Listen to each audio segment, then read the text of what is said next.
ready to get up on that tape. It's like, we don't really care who you have. We're going to show up and do what we do.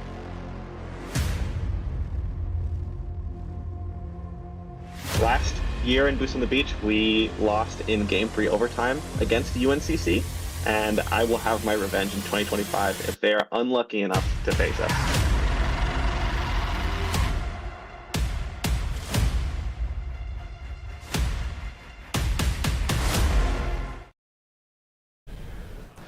$13.8 billion years ago, the singularity coalesced into an explosion, also known as the Big Bang, and gave birth to our universe. 9.2 billion years later, gas and dust orbiting the sun came together and formed a rockish, helly lavascape, also known as the Earth. Flash forward to just 300,000 years ago, and a hairless bipedal ape species called Homo sapiens took their first steps outside the cradle of Africa. The 290,000 following years were filled with a time of hunter-gatherer society. People looked around for food and they got what they could until the agricultural revolution of 10,000 years ago. Which brings us to 3300 BCE, when perhaps the most important invention of all took place. That invention was the wheel. But what is one wheel when you could have four? And tell me, what are four wheels when you could put them on a car? And honestly, what's a car if not playing virtual car soccer? 13.8 billion years, the entire history of the universe has led us to, some might say, this moment right here. The third year of this wonderful event, the third year at the Hangout.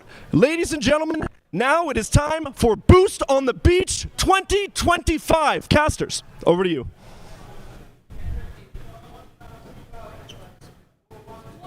Here at Boost on the Beach 2025. So much has gone into putting this event together. 11 teams from around the country have gathered here in Myrtle Beach for a Rocket League Invitational. I'm, of course, Tiny Shiny, joined by Exil. We're kicking off 2 full days of competition to come. How are we feeling this Saturday morning? I mean, could I be any more excited than I am right? I mean, this is it. We're here. We're at Myrtle Beach here. We are at Boost, ready to get started with this glorious competition that we have here through Shenandoah University. And I'm pumped, right? I mean, I cannot wait. We have great competition, great schools, very talented schools in this Rocket League community here that we have for Collegiate Rocket League. And yeah, I just could not be more excited to be here. Teams traveling from all over to take part in this competition. Some of the best in the country, and we even have a little bit of a visualizer for you. We got locals of South Carolina, USC, UNC Charlotte, just from up north, and then we have teams all the way from Midwest, Wichita State, UTD, have all traveled out here today to participate in one of the top-tier Rocket League events that we have in Collegiate. Yeah, it's cool to see like this graphic, right? Because everyone is just scattered. They're all over the place, right? We have 1,067 miles away for Wichita State for their travel here to Myrtle Beach. And then, of course, South Carolina just right across the way, about a 2-hour drive or so with 124 miles. So, yeah, this is just all up the East Coast, up and down a little bit to the west as well, like you say, with that Midwest regional region, rather. So, yeah, I mean, we have great teams here. I mean, we see Concord, one of the teams that we have here today, which is, I believe, is who we will be starting with here today as well. So great competition to come, great competition to last throughout the weekend. Yeah, we have our 11 teams playing in group stage throughout the entire day today and a little bit tomorrow morning before we get to our single elimination bracket. $5,000 in cash pricing on the line for these teams. And this first match, Ben, is going to be a great preview of some of the top talent that we have here in this tournament. We're going to start with taking a look at Concord University. This team, when speaking to every other roster, we got to interview all 11 teams that are currently participating at the event. All 11, without fail, said Concord is the favorite to win this event. Yeah. They don't think anybody can hold a candlelight to Concord right now. That is the state that this team is in. Yeah, Concord is definitely the powerhouse coming into this weekend, right? They won the Fall 2024 CRL Championship, right, coming in first place. They've had many tournaments as well under their belts, coming in second, runners-up, first across the board as well. And like you said, one of the favorites coming into this tournament. Definitely the team to beat for a lot of the teams here today. And on the flip side of that, we have good old UMD, the Terrapins coming in from Maryland here, one of our representatives for this tournament, right? We have some fresh faces to the LAN environment as Waiters is new to LANs. This is their first LAN here this weekend, so cannot wait to get him some experience. The other two members do have some LAN experience, and yeah, this is it for them. They are kind of one of those middle-of-the-pack teams that could cause some upsets here, and I cannot wait to see what happens with these Terrapins. Yeah, there's the thing that we need to keep in mind is this is LAN. Anything can go ahead and happen at this LAN in particular, and Concord being that team to beat at the start, winning CRL, the highest form of collegiate competition championship just this past semester. You're going in against some of the best of the best. I think currently 4th in the power rankings right now. Yeah. Maryland hasn't quite reached that same height, but for some of our teams here, Maryland being a good example of gaining that experience, building up this young team who continues to grow over several semesters of competition. This is now the 2nd semester for these 3 players to get in and get ready to go. It's going to be a tough match to start it out. That's no secret, but I can't wait to see what they bring to the table. Yeah, I know we saw Waiters there in the little tunnel outside of the hangout, which is where we are located here in Myrtle Beach, right? Just having some fun. We got the chance to talk to some of the players as well. We had a little bit of a social, and they're like, yeah, we're here to have some fun and maybe cause some upsets here, right? Try to come in, take away some of those heavy hitters, give someone their first loss. That someone, of course, the first loss that they're trying to give to is Concord, right? Definitely a tall task, but definitely something that the Terrapins think that they might be able to do here tonight. They might be able to show up, have some energy, some godly force come through, right, and be like, all right, we're going to take it and try to come out with a first win here today. And no secret, it's going to be a tough match for Maryland to open this one up. And Concord are here, serious as ever. And even speaking to them, they expect this to be an easy run through the bracket, through this group stage that we have going on. And Maryland, just the first team on the chopping block or a potential for an upset. It is challenging because we mentioned the implication of a LAN environment. You're not playing at your PC. You're not playing in the comfort of your bedroom with your controller at the same angle that you're used to even. And a lot of these things can affect how you're playing overall. So when you look at a team like Maryland, especially having a freshman in Waiters, very first time playing on a LAN, not only is this experience huge for the future of his career in Collegiate Rocket League, but it's also going to be a great experience overall for this team and to hopefully build even further of the growth they've already had. Yeah, no, this is definitely a big stepping stone for a team like this, right? We have a new player in that freshman with Waiters, right, trying to get some experience under their belt, have communications with some of these other teams as well, trying to be like, all right,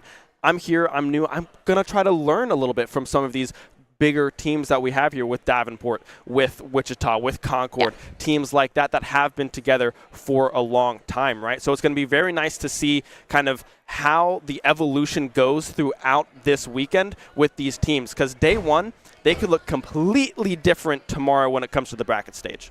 This is only the start. This is the very first game of the entire tournament. It's pretty calm right now, but it's early. I mean, we're all gamers. We're up at gamer hours. You gotta wake up. You gotta be ready to get yourself into it. And at some point, you just got to send it. And by the looks on the screen here, Exil, we are about to head into our first matchup. And just a reminder, this is the 5-team group, so there's only 5 teams, all of which will move on to the single elimination bracket. This is for seeding, and it is a best of 3. So these games are gonna fly right past. Yeah, best of 3s.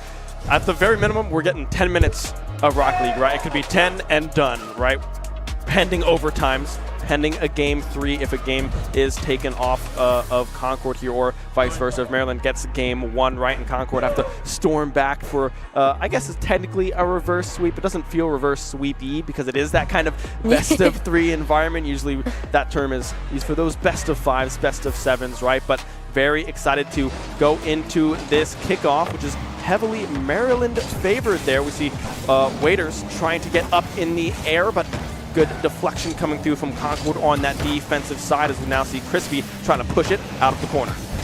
Hexy now trying to get a little more presence. Let's blue half the field to kick us off here.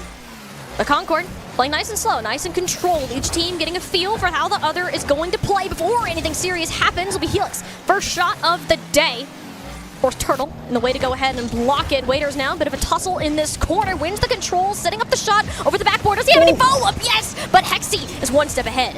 Yeah, Hexy trying to get there. Crispy able to find that save as well into that corner. We see Helix in the air trying to drop it down to Simas, but unable to find the true connection that they were looking for on that pass play. A good clear coming through from Hexy there on the side of UMD. A shot on goal, but just off of that crossbar as Crispy is trying to keep it in UMD's half of the pitch, doing so flawlessly as Helix now from the corner trying to take it up, find an angle, but the cross intercepted. The follow-up coming through. Turtle. Good defense coming through from Turtle, able to find that save. A second great save out of Turtle from Maryland. A true defensive warrior so far from this team. Concord relentless on the Terps net thus far and have done a great job at keeping the Mountain Lions out of their territory for the time being. But it's only been 90 seconds so far, so we still have plenty of game left to be played. It's Crispy now. A bit more of a burst of control up over Turtle, who's been that saver before. Block on the defense. It'll be Helix first goal of the day.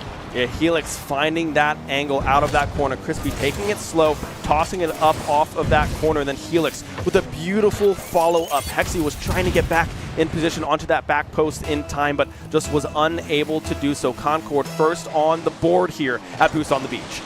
Yeah, the Mountain Lions starting their day off right so far. Beautiful team play, too. That was actually a bump on the final defender. Helix looking to set up another one. This time it is Hexy. Will be present in front of the net, but Concord still very much in control of the direction of this ball. It's up to Hexy and Turtle to stop it, but an awkward bounce forces Waiters to commit. Maryland out of position. Helix looking to take advantage of it. Results in an overall clear where Simas is ready to accept it.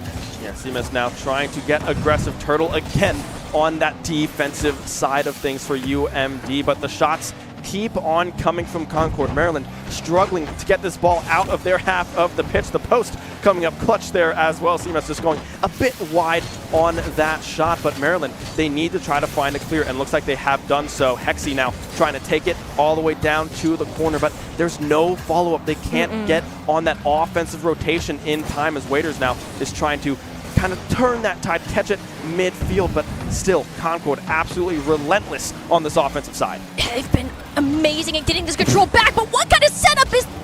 Simas had everything going, but Maryland's defense continues to impress so far. Only one goal for Concord Mountain Lions, and you gotta say, with how great these shots have been, you'd expect that scoreline to be a lot different, yet the Terps are holding on. But as you said, Exil, they're struggling to get this offensive side going, so focused on keeping the ball out of their own half that these kind of things like Helix here, Bobby's Turtle out of the way, his second, and Concord's along with it.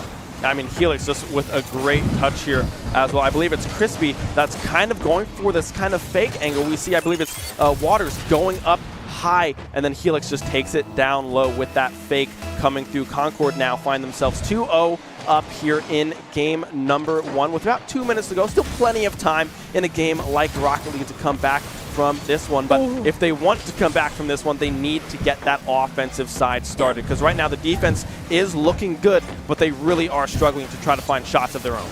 One thing Maryland highlighted about themselves is their ability to adapt to what the other team is doing and adapt to their own teammates. Who's having a pop-off performance? Who is doing well? Turtle and Hexy in particular have had some great defense, but how can you transition it into an offensive side? Step 1, getting the ball to the blue part of the field and keeping it away from Crispy, because he's just styling on it. Flip reset midfield, beautiful stop, and Helix to carry it all the way through. Hat trick now for him. Yeah, Turtle getting demoed there halfway through that play as well, making it a man-down situation because that was the defender that they were looking for.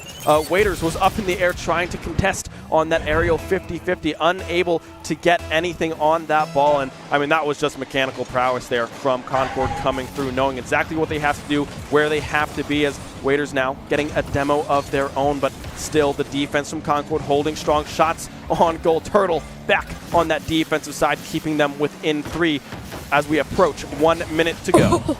The setups from Concord, you can really see their mechanics shine through in this particular match. And Maryland, again, excellent job holding on to this lead, but the problem is defense can win you games if you're able to get yourself on the board to do it. And with 50 seconds left to go in game 1 here, chances of a comeback are getting slimmer as the time ticks down. Waiters tussle with Simas, pulls him out of the way, moving the ball off target, and denies Helix a follow-up. Yeah, Waiters getting aggressive, getting in that kind of disruptive pathway of Seamus there, but still, it's Concord with possession of this ball. Maryland now finding themselves a little bit of a breakaway, but Crispy is already back on that defensive rotation. Flip reset will take it all the way himself, styling on the Terps. Dang, all right, I see it. Concord, again, showcasing their incredible mechanics through this game. Never question why this team is amongst the top within the North America right now. One of the best to do it in collegiate and the favorite to win this tournament. And you can kind of see how this game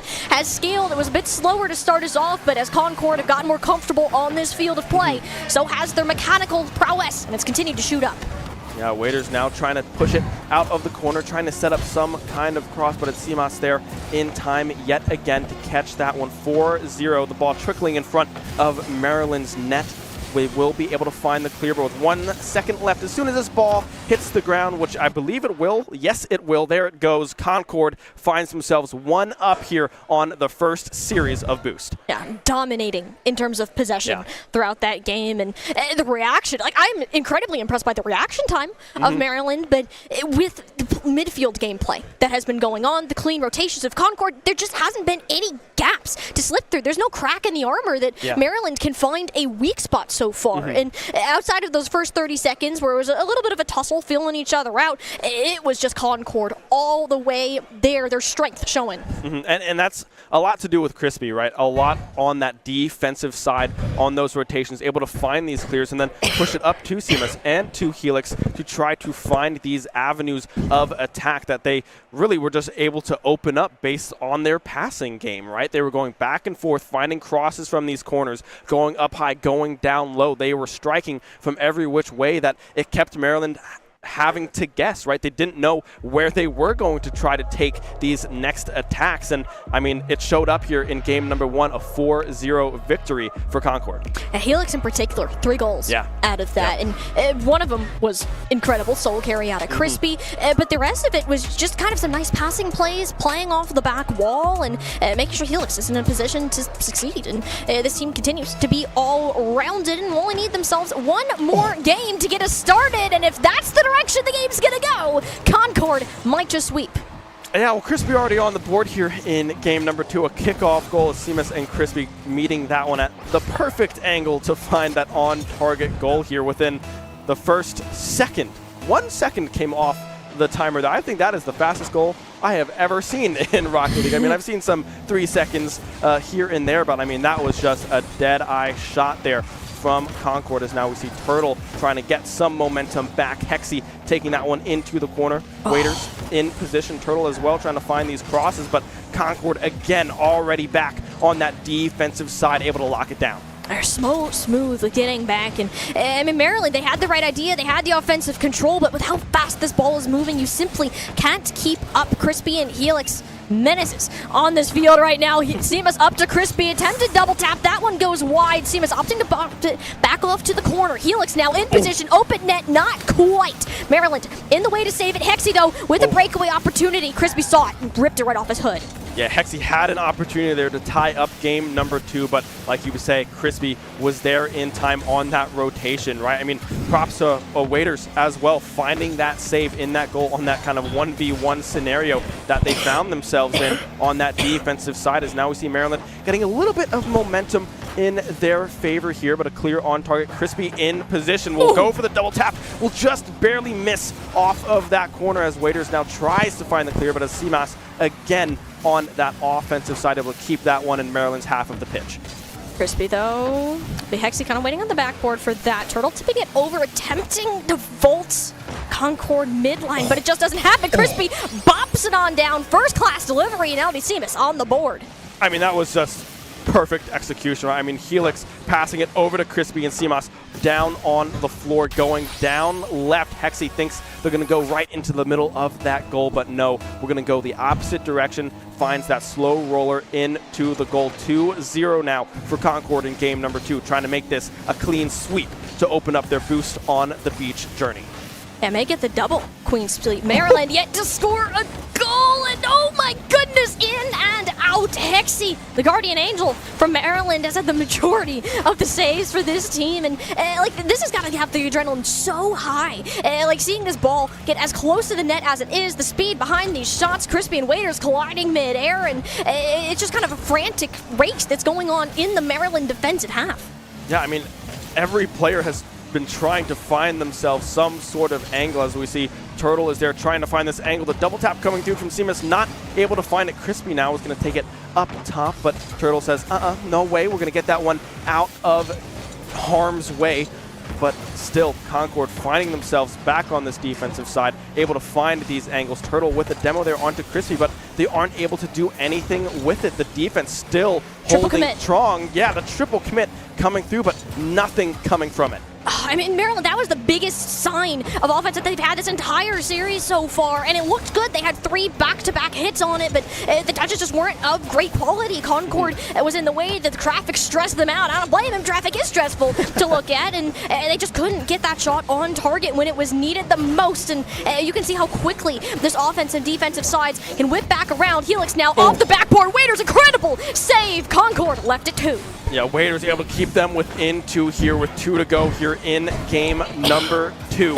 We'll see if they can find any offensive power now in these final 2 minutes, as Hexy now is going to try to take it out of the corner with Crispy, trying to beat them to the punch, but instead it's Concord back on defense. Turtle in the corner fighting for the ball with Crispy, but Crispy able to win out on that one, taking it up high back to the middle of the pitch. Helix now in the corner trying to find a cross angle pass over to Crispy, but unable to find the angle they were looking for. Seamus now back on that offensive side. Maryland doing a great job at finding a clear and finding some breath of life here on this offensive side, as Waiters is going to take it, but no, Crispy back on that defensive side. We'll have to see what can happen here. Minute 12, very possible to get 2 goals on the board, but it's been 9 minutes.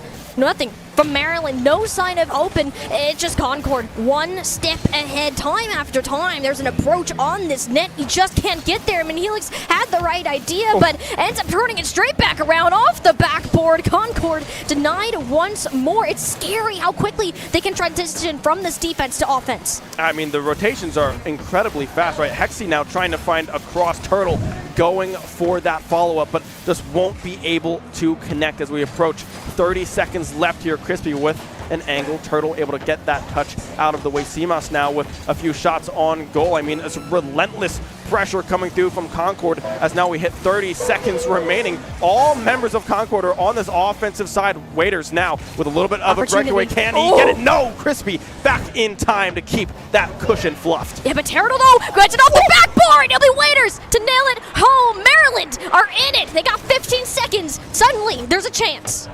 Turtle getting that rebound. Waiters there as well, able to find that touch.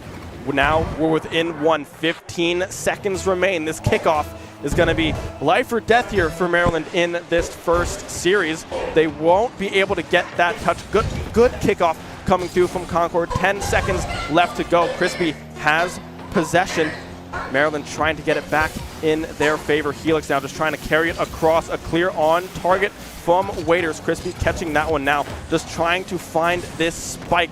Waiters keeping it up for the time being. This ball hovering, floating around. A shot on goal. Seamus. Crispy able to find the angle, closing it off with style. A clean 2-0 for Concord. Yeah, Concord getting the sweep that we predicted and closing out with a bang for certain. And you got to give it to Maryland, too. A credible defense across the board, held their own against one of the top teams. And I'm certainly excited to continue to see how they will develop. But my goodness, the Mountain Lions are in peak condition. Yeah. The LAN, nothing different for this team. They are ready to give their best no matter where they're playing from. Yeah, I mean, Concord just looked lights out, right? I mean, we saw Turtle and Waiters able to find that pass play towards the end of game 2 there, trying to get some momentum back in their favor. Does end up finding a goal on that one, and their only goal in this series, but it's really Concord. The rotations were so fast. They had possession of that ball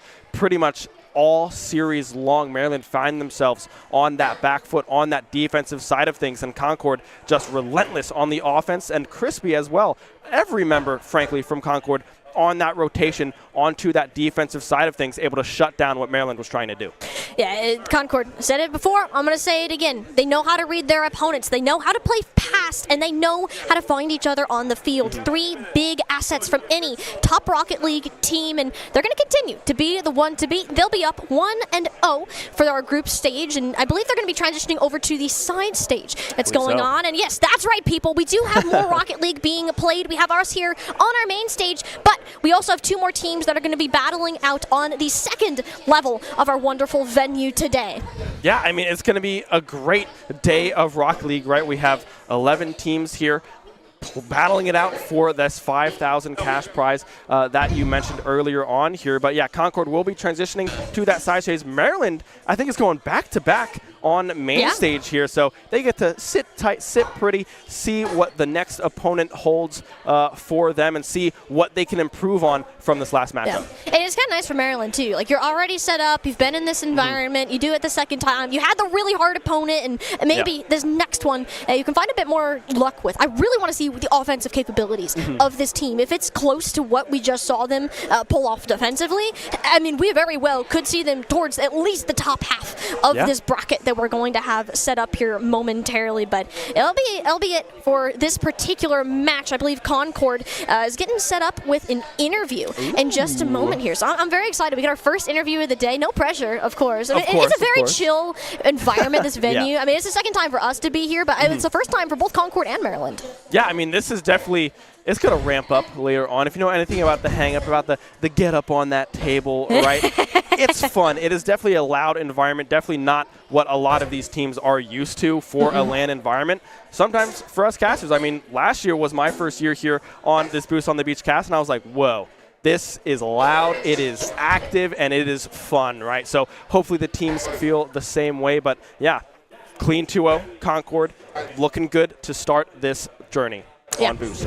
Yeah, they've been clean so far. I mean, hey, who's to say, like, what can stop them from swooping in this group? I think the only competition that Concord identified, but, like, kind of wrote off at the same time, they identified Davenport, another one of the teams that are currently ranked within our lineup. So they've beaten Davenport a couple of times. Davenport identified it's a tough matchup, but also it's kind of like a top 2 thing, and then we got a tier break, and then it's like 3rd through 8th kind of deal. So there's a lot to be decided within these particular seedings, and especially when we get into like the nitty-gritty of tiebreakers and everything, these round-robin games are really going to matter.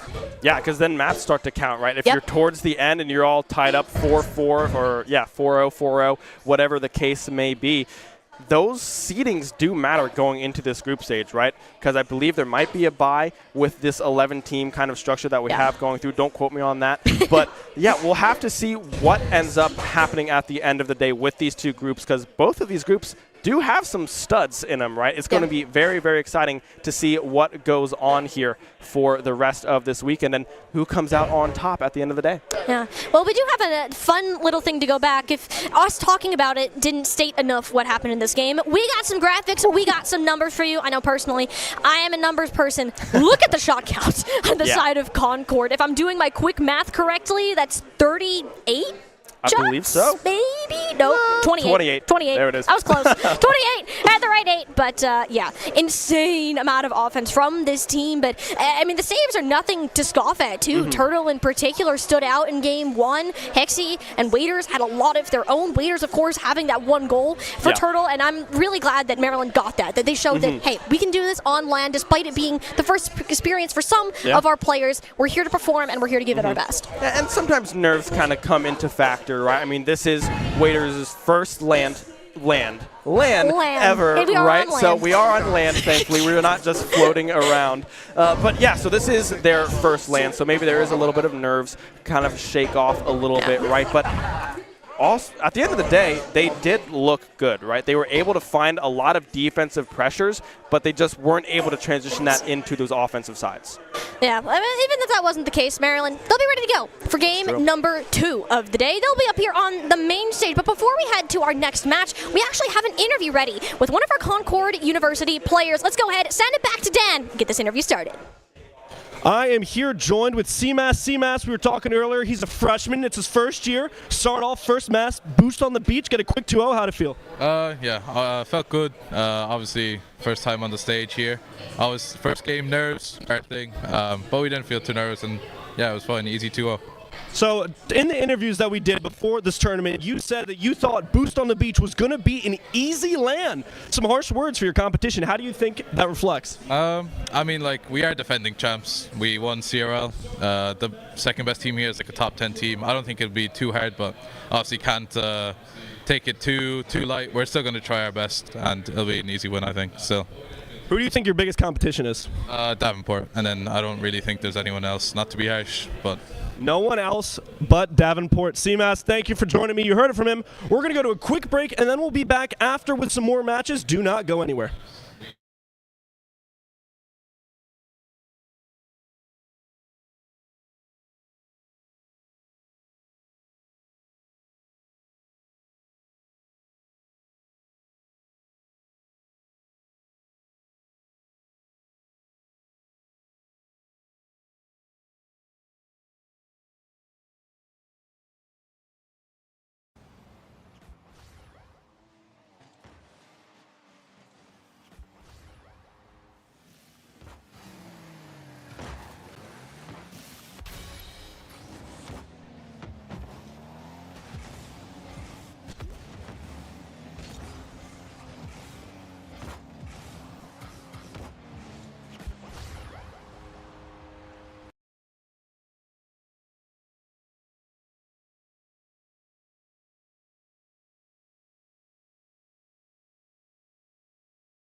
Kentucky on their back foot. They're going to have to bring something home to Lexington this event. They're going to try and do it here. 15 seconds left. Is there room for Chipmunk to find a dunk? He cannot. Jason gets over one, but is bumped. So the counter actually won't be found. The net's open, and that's the dagger. 7 seconds left, and George Mason have probably sealed it.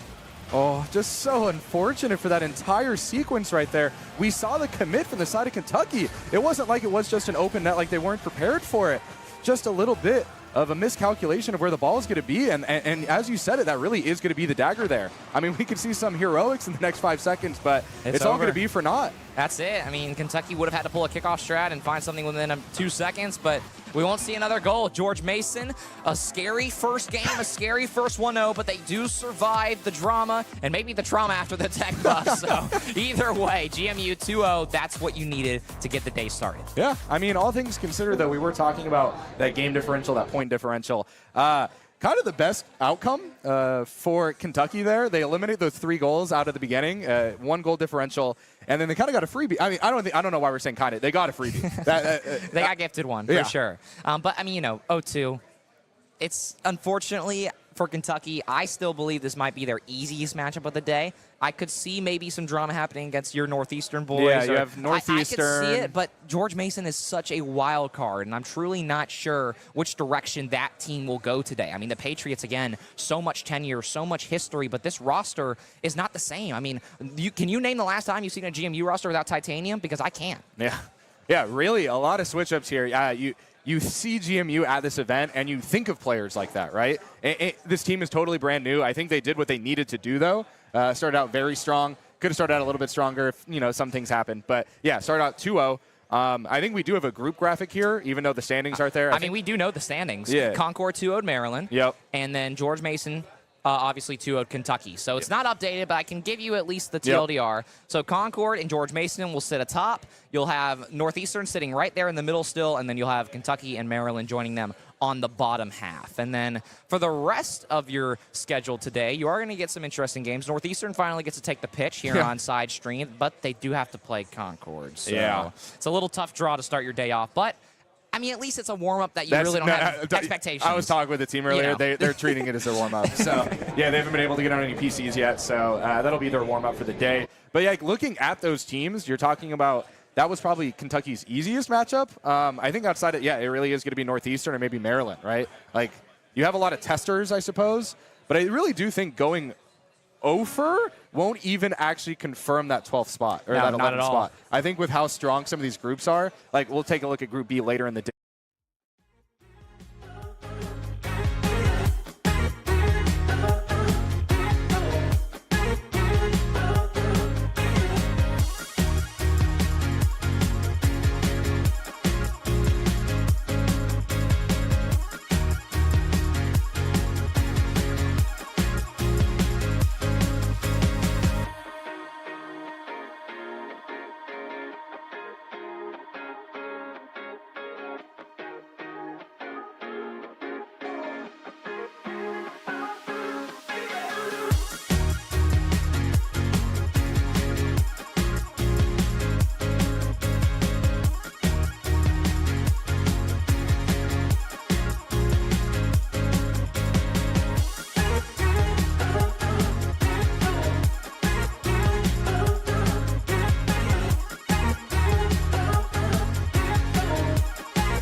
Welcome back, Boost on the Beach 2025. The match we just saw, Concord versus Maryland, with Concord coming out to a pretty dominant 2-0 against Maryland. Concord went and took a seat, but our next match, Maryland stays right where they are because they will be facing off against GMU. Now, GMU just coming off of a win against Kentucky, so Maryland looking to get on the board against GMU. GMU looking to continue their run and go 2-0 in this tournament, but right now, Batpick and Xander, over to you. So much, Dan. Welcome back to Boost on the Beach. My name is Zombie Xander. We tried to get Bepic last year for Boost on the Beach 2024, and we had some feet breaking. Yeah, I'm trying not to repeat Boost on the Beach 2024 from my personal perspective. Right. So making it to this LAN is a huge success already for me. I haven't even taken the stage yet. Oh, man. This is going to be an awesome day. We've got lots of matches. Currently, we're going through the 8 group at the moment.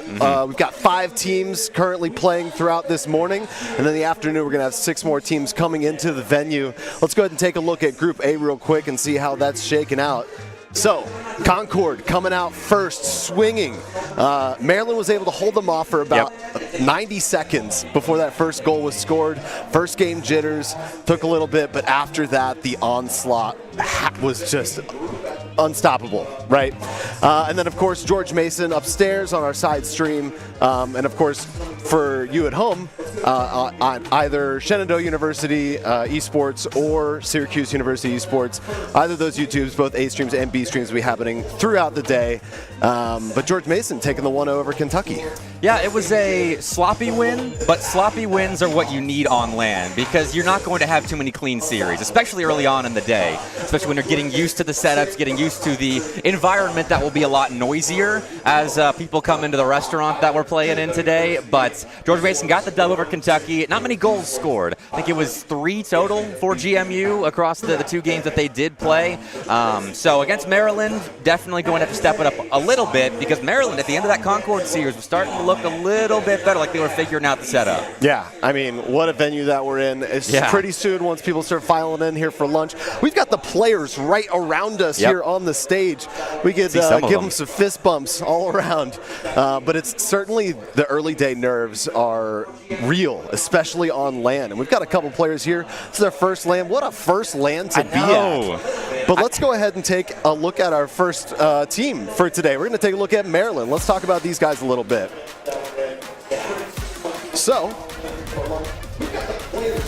I love the hype videos. These guys, I mean, they're coming in here as one of those teams that I think is in a big pool that could definitely take third place because Concord and Davenport are the heavy favorites, I think, in this event. But third place is wide open, and if you're looking good heading after third place, then you could take games and be series against Davenport and Concord. Maryland showed that they could almost take games against Concord even early in the LAN.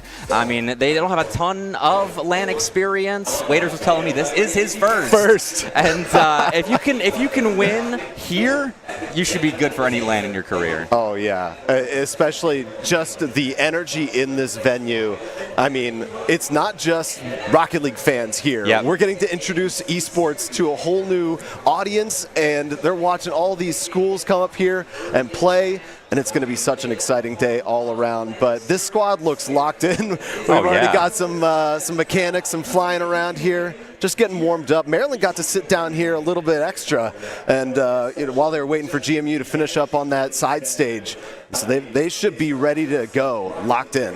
You take what you can get, definitely. Like, the schedule's helping them out. They get some ranked games in. Just feel even more comfortable here on the main stage of Boost on the Beach. And Turtle was sneaking a peek at our preview monitor as well, looking to see if he looks cute on camera. And it is true, he does. So well done. But Maryland, they're locked in, looking warm. I'm excited to see what they can do against George Mason because in this series, this is one of those that they need to be winning if they really are going to be one of those teams that makes a run here. Yeah, speaking of George Mason, let's go ahead and take a look at this squad. We've got Dev, Jay, and Jason. Jason, a recent addition to this squad, replacing Adapt.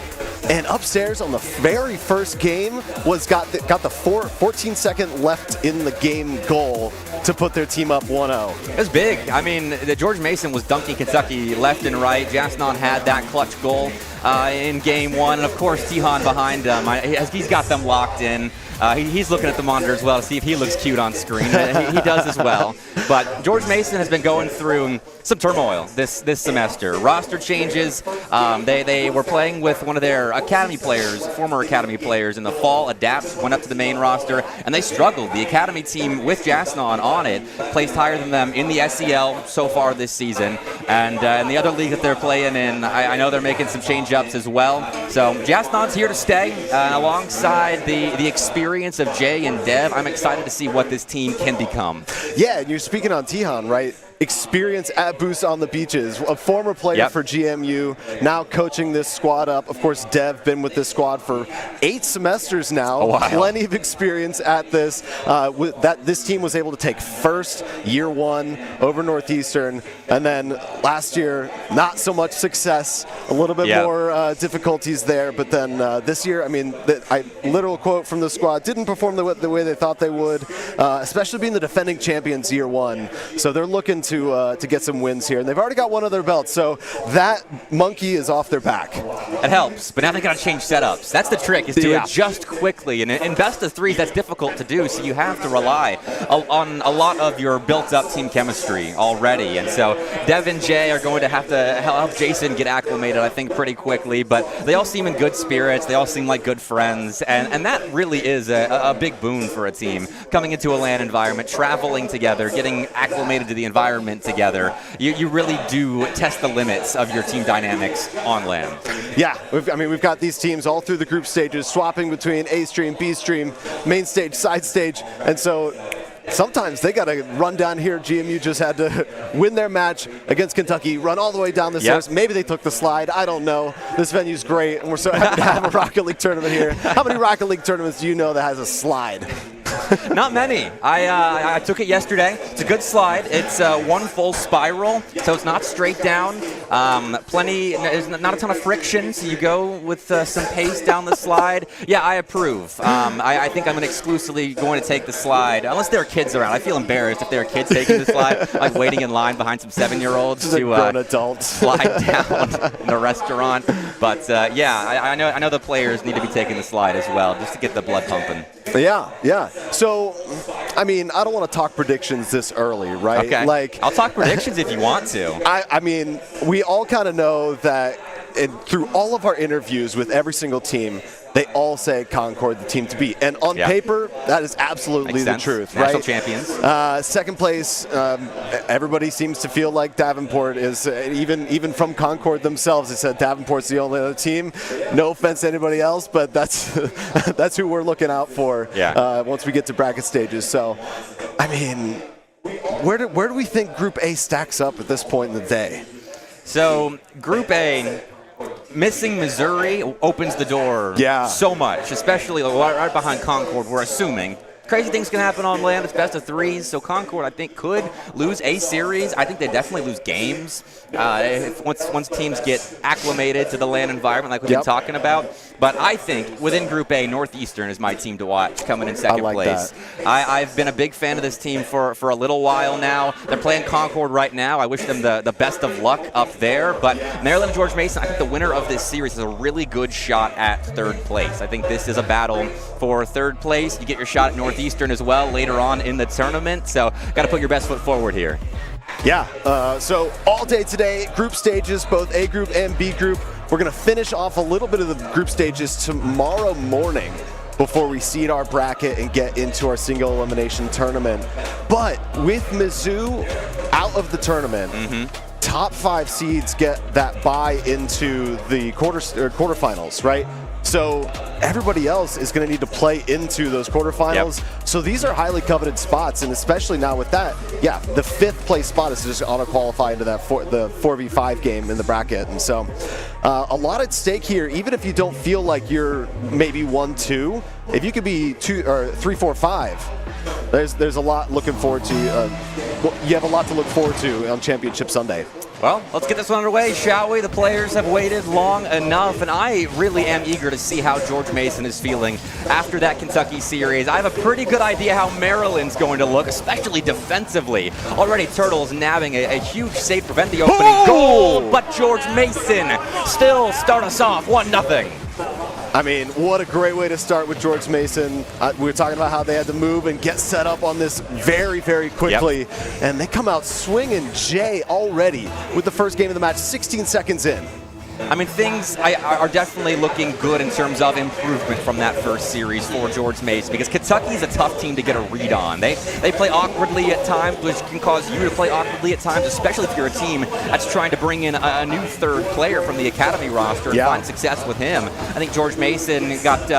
they struggled a little bit as a result of that, but that's an open net. So I don't know where the GMU defense went, and I'm sure Waiters doesn't care. Yeah, we'll take a little freebie right here. Let's take a look at what happened here.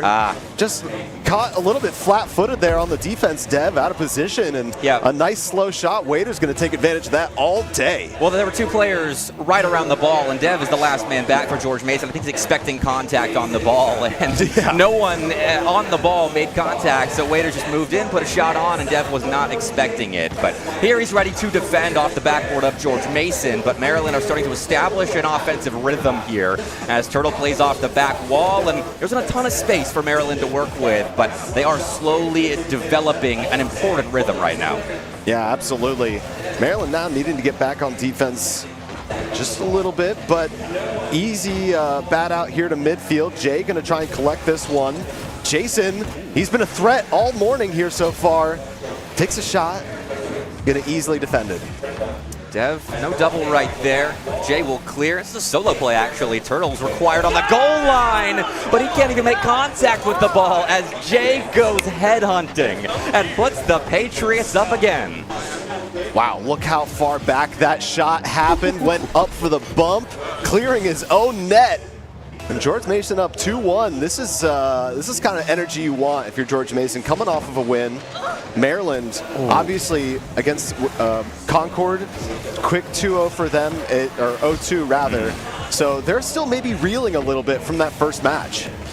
I would hope not, because I think if you're playing Concord, you need to have fun with it and maybe not expect yourselves to win that series. So hopefully Maryland's not reeling from it, though they have come out and been punched in the mouth by George Mason here. And at a loss to GMU, I might send them reeling just a little bit. But like I said, they were finding a rhythm in offense. They're still only down by 1. It's a manageable game for the Terrapins, but I have to get out of defense right now. Waiters should provide that. Plenty of time left on the clock for Maryland. The Terps looking to equalize this one. Another opportunity for Hex, swatted away by Jason. This kid has been everywhere on the field. Dev, back, nice pass. Jason gonna put this one over to the backside. Corner, Turtle. Going the other way, contact, 50-50 at the midfield. Now Hexy and Jason here going towards the corner. Hexy will take over there off the back wall, and he's got plenty of boost. This is a guy you want on the ball if you're Maryland, especially if you got a passing option. But Maryland, they're setting up good opportunities, but they can't hit their shots right there. Prevented by Jasnon, obviously, on the goal line. But they've had a couple of good looks that they haven't put the ball on target during. And as that continues, they are going to struggle, obviously, in offense. But still, down a goal here. If Maryland can keep piecing together those passing plays, they should be all right. Though, with 2 minutes left, got to score sooner rather than later. I gotta say, it seems to be a mind meld currently between Jason and Jay. Their passes have been really, really tight so far in this match. And Dev, sometimes you can just know when two players are taking over a game. You can play supporting and just let these guys take over the match, right? Definitely. I'm glad to see George Mason passing and making plays together with Jasnon in the lineup. It's good to see that in the early stages of a fresh trio. But Maryland trying again here to tie the ball game, or denied entry into the blue box there by Jay. It's a good clear. And they'll contest Hexy here off the back wall, and that's good contact to interfere with the solo play. Now Jason off this back wall, over to the corner. And this one going to go up for Hexy. Hexy with an opportunity. not quite able to get the pass. This play is not over though with Turtle. Now Jay gonna swap this one off the blue side. A little bit of danger there by the Maryland goal, but still 53 seconds left on the clock. Maryland still within the one.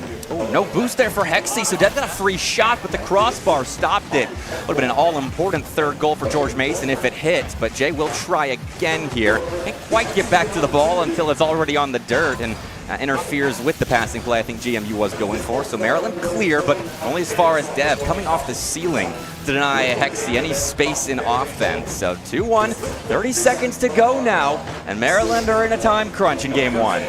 Yeah, George Mason just looking to sit pretty here, try and eat the clock. Obviously you want a comfort goal, but not necessary. You only need to win by one, and this is a great opportunity off the crossbar. Turtle riding that one all the way through and just couldn't collect with a goal. 3 seconds left. Turtle tying it up. 2 seconds left on the clock. Great pressure from Maryland. They kept putting the ball in the worst possible spot for George Mason. That pass is what breaks that play wide open. That's wonderful. Clutch Rocket League from Maryland. And overtime is peeking its head over the horizon now. Yeah, save any intrigue. Almost. Overtime, game number one, George Mason and Maryland. Here we go. Kickoff will be won actually by George Mason. That's a great interception by Jazz Nan. Now centering it. A little chip there to Jay, but Maryland's defense gets back in time, and now it's an odd man rush, though that ball was kind of given away a little bit right there. And Dev didn't have a ton of boost to the midfield line, but got a gift of some possession. Maryland still searching for a strong clear to get some offense going in OT. Instead, though, it's George Mason putting Turtle in a solo defending spot, but he does well. Wins a good 50-50, and that should buy his teammates some time.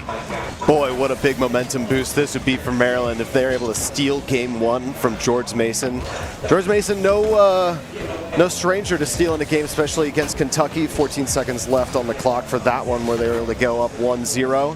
Now Maryland with a late game goal to put this one into overtime. We've got extra minute now here in game number one, and George Mason still looking to just put this one away. Oh, that's close. Waiters was the only player back from Maryland right there, and a shot from Dev. What a hit. He doesn't make contact on it, so good timing, good positioning. But Maryland at the moment are all the way backed up on their goal line. I want to see what George Mason does to try and spread them apart, because there's plenty of boost, plenty of resources for Maryland to work with, but Turtle taking out Dev is actually the opposite of what I figured would happen, as George Mason have been hunting for bumps and demos on the Maryland side to break apart their defense. But it's a passing play right now. It's being attempted by GMU, and Maryland, again, all kinds of stacked on their goal line, so they should have no issue defending that. It's a little precarious, but actually does get back. Dev on targets, denied by Turtle, and it's sketchy for Maryland at the moment, but they are surviving. I mean, George Mason's offense for the past minute has been within the 18 here, just constantly putting shots or even just uncomfortable balls around Maryland's net. And this is finally one of the first opportunities for Maryland to get at least some offensive pressure here. A nice shot on goal. Dev's going to swat that one away, no problem.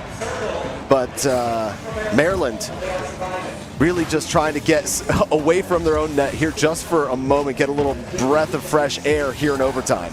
This is definitely a breath of fresh air. It's been a while since Maryland's played in offense, but they had good opportunities late in regulation, early on in overtime. I felt like this OT did favor them, considering how regulation ended. I think obviously with the infusion of scoring a goal to tie things up with 2 seconds to go. But George Mason has stymied a lot of that momentum, and now they will try again. Dev receives a pass from Jay, puts it off the backboard, but that's a good rotation back by Hexy right there. Needs to a pass center to Turtle, but Maryland can't put an opportunity on target, so George Mason find a stop, and now a clear.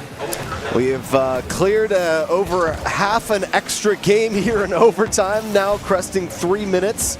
Still tied 2-2. Golden goal for those just tuning in, and there it is. Hexy stealing the game away from George Mason. What happened right here? Turtle passes center, and George Mason just missed all their bumps, forcing Jasnon. The challenge there is third man, and Hexy beat him. That's well played by Maryland to get rid of all of that George Mason pressure and find a way to escape from game one. Because, I mean, down a goal with a couple of seconds left, and then all the pressure that George Mason had there in overtime, everything was stacked against Maryland in game one, but they get away with an all-important win in a best-of-3. Oh, absolutely. That's the thing about the way that we've got this group stages set up, right?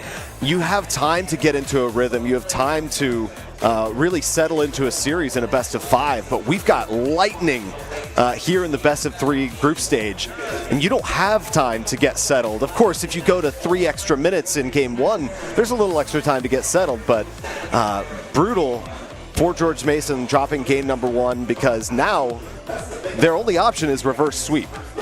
Yeah, I guess easier to do in a best-of-3 format. And this is an even series. I think Maryland coming in as favorites have been shown what George Mason is about. And I love the ideas that I'm seeing develop on George Mason's offensive half. The passes they're going for, the pressure plays, the goal line sweeps. I think that's effective as long as you are executing. And George Mason, for the most part in game 1, was executing. They found 2 important goals there, but Maryland did get the better of them, especially late in overtime with the boost conservation, the bump dodging, and that's what allowed them to grab game 1. But we'll see what GMU does to respond now in game 2. And already a little bit of early pressure with the momentum of the victory. Maryland going to be right in front of this net. An opportunity for Turtle. Now Waiters already back in front with a second shot on goal. That is immediate pressure. Could be a tech pause.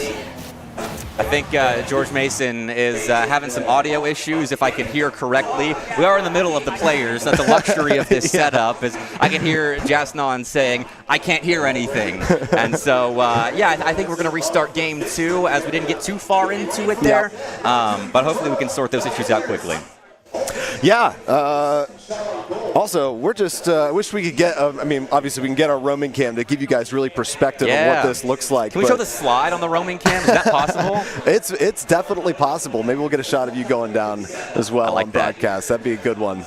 But yeah, tech pause. It's unfortunate. It's part of every LAN, any competition. There's things that can go wrong. We're just going to work through it, and you're just going to listen to us talk a little bit more. Do we have an update on Northeastern Concord? I would love that. We need to get some runners here. Can we use our status as talent to be like, hey, tell us the score of Concord Northeastern, because I haven't heard too much popping off up there, and I actually don't know if those are loud teams on LAN, but I would like to know how Northeastern is doing. All right, we sent someone to go check. We do have that power as casters to send people around the restaurant. We just have to speak it into existence. We're going to have a roaming cam go up and get visual of what that side stage looks like. They're overlooking us. As we're overlooking main stage, they're looking down at us. So. Concord looks tense right now. I'm watching their faces. I'm trying to do some psychological. Oh, okay. Never mind. They're signaling that it might not be as close as we were hoping. So, looks like, Concord might be up 1-0, but that is all just hearsay. Is that 5-0, 6-0? Okay, 6-0. Oh. And they're still in lobby, so I'm guessing the series is 1-0 Concord right now, as that was a pretty dominant win. We'll see what Northeastern does here in game 2. But are we gonna get seen on the camera? Oh no! Hey everyone! Even when we're not on camera, we're still on camera. The life of having a mic on your face. What a life that is. But we do have the B stream going on as well. If while we are in technical difficulties, you can have 2 tabs open on your PC. If your CPU can handle that, I'd recommend it, because that should be good content. I'm expecting big things from Northeastern in game 2, even though they did drop it pretty one-sidedly to Concord in game 1. But it's looking like things are getting close to being better on the main stage. And George Mason, I want to see what they can do in game 2. It's really the mentality of a goldfish. And we've probably, I'm sure you have, I've certainly said it multiple times, both in LAN competitions and also online, just being able to forget both whether you won or lost the game prior, right? You've got to face each game as a new one. Obviously, you can use a little bit of your momentum to put pressure on the other team. If you're feeling it, play like you're feeling it, play like you just won, but forget the losses. So we'll see how quickly they're going to be able to reset. You know, as of last year, this squad, right, they didn't have a lot of success through most of the 2024 boost on the beach. So they're no stranger to the adversity that comes with some of these tough losses.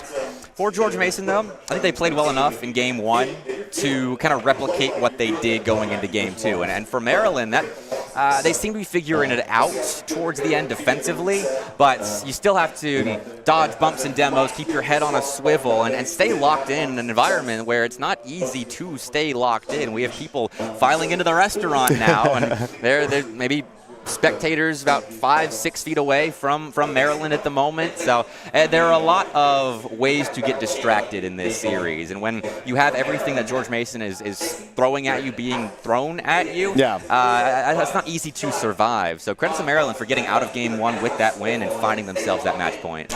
Yeah, and we talked to Maryland before the LAN, and they were talking about how they're a squad that they're adaptable to support which one of their teammates is taking over a game, right? So in this case, Hexy, gotta mention that name because just on the defense and offensive side of the ball, able to put pressure on GMU, scored that goal or that game winner, and if you're able to support him as a team, knowing that he can take over the game, that's what the squad needs to do. And you saw how quickly George Mason was challenging Hexy. They know he is a massive threat on the pitch. And for Maryland, having that ability to create space offensively is going to be important. As George Mason in Game 1 had a lot of possession on that orange end. And if Maryland can negate that with plays like this, not just a solo play, they get that ball to midfield line, but it turns into a passing play as well, as Hexy has that passing option. That's beautifully done by Maryland, but it's been turned on its head. The play flips, and George Mason finds first blood again. Yeah, let's take a look at this. Dev. That control. Wow. Immediately settled that ball when he got to the ground in a perfect pass over to Jay. What a play from George Mason to get an early lead here in game number 2. That's not bad defense by Maryland. That's just an outplay on the George Mason side. So goal 1 for the Patriots, just when we thought Maryland might be finding some space in offense. And that is a great start to get back in this set. Dev flip reset, centers the ball, and doesn't have anyone committing to shoot. Jason takes a second, but that ball only went 98% of the way in. You needed the other 2. Oh my gosh, that's such a heart-wrenching moment when you pretty much have scored the goal. But yeah, like you said, it's got to go all the way across that line for it to count. Northeastern just scored. I heard that one, so game 2 is underway over there. But here, George Mason is heating things up. That's a play off the backboard. Again, Jay's allowed to shoot. He'll play it high, but Maryland is well structured. So Jay will send a wrench into that structure. Hexy's taken out for the moment, though. Waiters does well to buy time with a good 50 in the corner, though. That's a dangerous subsequent challenge to put that ball mid. Imagine Dev is able to collect that one and put that one right into the heart. This is a nice shot. Saved by Hexy. Good defense from Maryland. They're going to be looking to rally here and just try and transfer over to the offensive portion of their field. But Dev and the rest of George Mason, these Patriots, have been so oppressive in their offense. The best defense is good offense, or vice versa. If you don't have to play either side of the ball or both sides of the ball, you just get to concentrate on one, then boy, oh boy. That was a much needed clear, though, for Maryland to finally break out of defense. I don't have any kind of field domination stats, but I have to imagine it's pretty one-sided right now, though Maryland doesn't need much time to tie us up. Look at that play out of the corner. This pass is perfect. That's something interesting about this Maryland squad and the differences in the gameplay of George Mason and Maryland, right? Maryland has been constantly on the defensive side of the ball, and if they're able to get a breakout, odds are they're going to be able to strike and get a goal. George Mason, just as we've been talking about, they constantly are looping that ball in some fashion around the Maryland net, and they're just waiting for one to sink. Maryland does have such a lethal counterattack offense. And now, with George Mason low on boost, I'm expecting to see some lethality. And that shot's not the most dangerous-looking ball on target you'll ever see, but it is effective, as there was nothing in the tank of both Jason and Jay right there. And Waiters cleans up. Oh my gosh! And you could see on the faces right there for George Mason, it went right over the head of one player. The previous one that was in position, probably expecting a touch there, and so didn't go up for it. And now Maryland finds himself in the lead for the first time in this series, really. Yep. You can't really call it a lead when there's no seconds on the clock, right? Yeah, I'm sure they're happy to see themselves out in front, especially how this game has gone. But George Mason will counter super quickly as Jay again finds a bump on the goal line, and he's looking lethal out there. We're getting some fist bumps from the players. It's a lot of fun. That's what we want here, right? Boost on the beach, having a little bit of fun here, playing Rocket League in a restaurant. And people are starting to filter in, and we're getting looks, folks. Oh, crossbar stops what would have been a go-ahead goal for George Mason, though this is open for Jay. Double tap inbound, goes too high, but Jason is there on cleanup duty, and he's fist bumping anybody that will extend an arm right now. That's amazing. That right there, that's the energy. When you can start to feel it, you can take over a game like that. And if you're ready to fist bump everybody, boy, that's when you know you've got it. As this one is heating up, we did get word that Northeastern just won game 2, so Concord has dropped their first game of the tournament. The B Stream's going to game 3 here, but this one might be as well. If GMU keeps this up, though Maryland, we've seen how fast they can attack, how fast they can score. So the low amount of seconds on the scoreboard right now doesn't faze them more than likely. That's how it goes, right? 6-0 lead, game 1, and then the other team just puts something together, just enough together. And we're back, all tied up, 90 seconds left on the clock. Maryland is really looking to end this series and make sure George Mason stays out of this one all entirely. They don't want to go to game 3. No fist bumps out of Jason right there, just straight dunks out of Turtle. He read that play perfectly. And again, Maryland finds the perfect time to strike on the George Mason net when the Patriots have really no boost to work with defensively. And now this is dangerous. Jason had to commit his third man right there, and Jay's left all alone. He's been beaten in the corner. Actually, no, scratch that. He actually won that challenge in the corner. That's well done by Jay, and that'll get George Mason out of a pickle. Isn't Maryland's mascot the Terrapins? Isn't that a turtle? Do you think that's where Turtle's name came from? Was he Turtle before he was a Terp? I have no idea. But that's pretty fitting. We're gonna have to get Dan to ask him that after the series. Well, only if they win. Only if they win. Right, which right now it's looking dangerous. Uh-oh. Jason is fist bumping. I'll give him one for that one. 4-3, Patriots up with less than a minute left. Wow. What a strike here, George Mason. Maryland had the lead earlier, back when we were 2-1, and now George Mason has continued to pour goals on. Maryland trying to keep up. Doing a pretty darn good job of it, but look at this long shot from Jay right off the left cross. And now Dev going back the other way. Oh, that's clean. George Mason just cut up the Maryland defense there. Off the sidewall, Jay is positioned perfectly to find Dev with momentum. And Maryland didn't have time to blink right there, let alone read where GMU was going with that ball. And now, with 36 seconds to go, the Terrapins to clutch up again. Right. It's a lot of time on the clock, but it's also now 2 goals. That is a tall order for this Maryland squad. They're no strangers to putting goals on the board, but time is against them, right? 25 seconds left on the clock. Jay and the rest of the George Mason squad doing a really pretty solid job here on defense. If not keeping the ball away from Maryland, just killing time. That's all they have to do.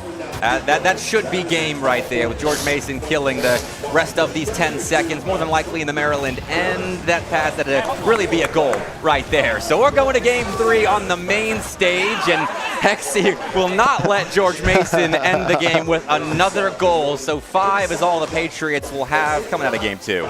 Quite honestly, these round robins could come down to it, right? With those True. tiebreakers, goals are a part of those tiebreaker metrics. So even just playing around there at the end, not letting them get that last goal could mean a difference in how they're ranked comes Championship Sunday. Looking at the stats again here, George Mason with 13 shots that game. And in game 1, they had 17. And obviously, we had a lengthy overtime for them to really stack that Maryland net with shots on target. But their offense has been electrifying throughout this series. Yeah. And I mean, Maryland as well. We really are being treated to a great set on the main stage at the moment. Game 3, obviously, we've scored a total of 13 goals across 2 games. And it's not because of bad defense. It's because these are 2 playmakers right here. Yeah, and this game didn't even have 3.5 extra minutes. Yep. And they got, almost equaling the same amount of shots on net as that overtime game. So, like you said, electric. This is way more exciting than those 1-0s kind of barn burner defensive games. We get lots of shots, we get lots of excitement, and even better, we get lots of fist bumps. So. We're getting into game number 3, folks. This is going to decide this series right here, right now. All tied up, George Mason and Maryland, game 3. I do love in Rocket League events how so much in this tournament could be decided by this one game being played still in the AM of the day. Yeah. This is a massive seeding game between these two. Whoever gets this series is going to have a decent shot at second place in this group if we're assuming Concord keeps winning like they have been so far. But we'll need an update on game 3 there pretty soon, as it should be wrapping up at some point. But right now, 30 seconds in, really nothing's happened. It's been a jostle for possession as George Mason's been playing a lot of defense, but Maryland haven't had too many threatening looks. Yeah, and to your point about this being an all-important matchup early on day 1, and the fact that George Mason is up 1-0, Maryland's down 0-1, if they end up having Maryland win this series, they're both at 1-1, which now we really got to start talking tiebreakers. Yep. But we don't need to speculate. Let's find out who's going to win this game. Ooh, that's a good boost steal. Hexy's on 0 right now because George Mason stole the corner 100 from Maryland. Though it's not going to matter. I love points like that are just negated by straight-up better play. Another chip shot from Maryland gets through George Mason's defense. Yeah, look at this. Just right off the ceiling. Defense not able to react in time. That's just a great one-touch to send that one right through. And George Mason thought they had time for that, but Maryland took that challenge confidently, and that's a confidence goal right there, with Turtle being in a prep position to shoot that on target and putting it on target quickly. Jay was pulled out thinking he had time to challenge, and he was completely wrong there as a third man for GMU. But Maryland possessing again here at the midway point of the field. Not quite the game just yet, but so far so good for the Terrapins. Plenty of possession. Yeah, we're just getting word that Concord did take home the side stage series. So they will go up 2-0 in the group stages. But boy, taking a game off of them, that shows that they bleed early in this tournament. I knew Concord would drop games. It was just a matter of to who, because in best of threes, anything can happen. But Maryland is trying to keep it consistent here, as I don't think we've sniffed the orange side of the field hardly at all here in game 3. The Terrapins are rolling right now. Yeah, taking a card out of that George Mason bucket. I don't know if there are cards in buckets, but it can be.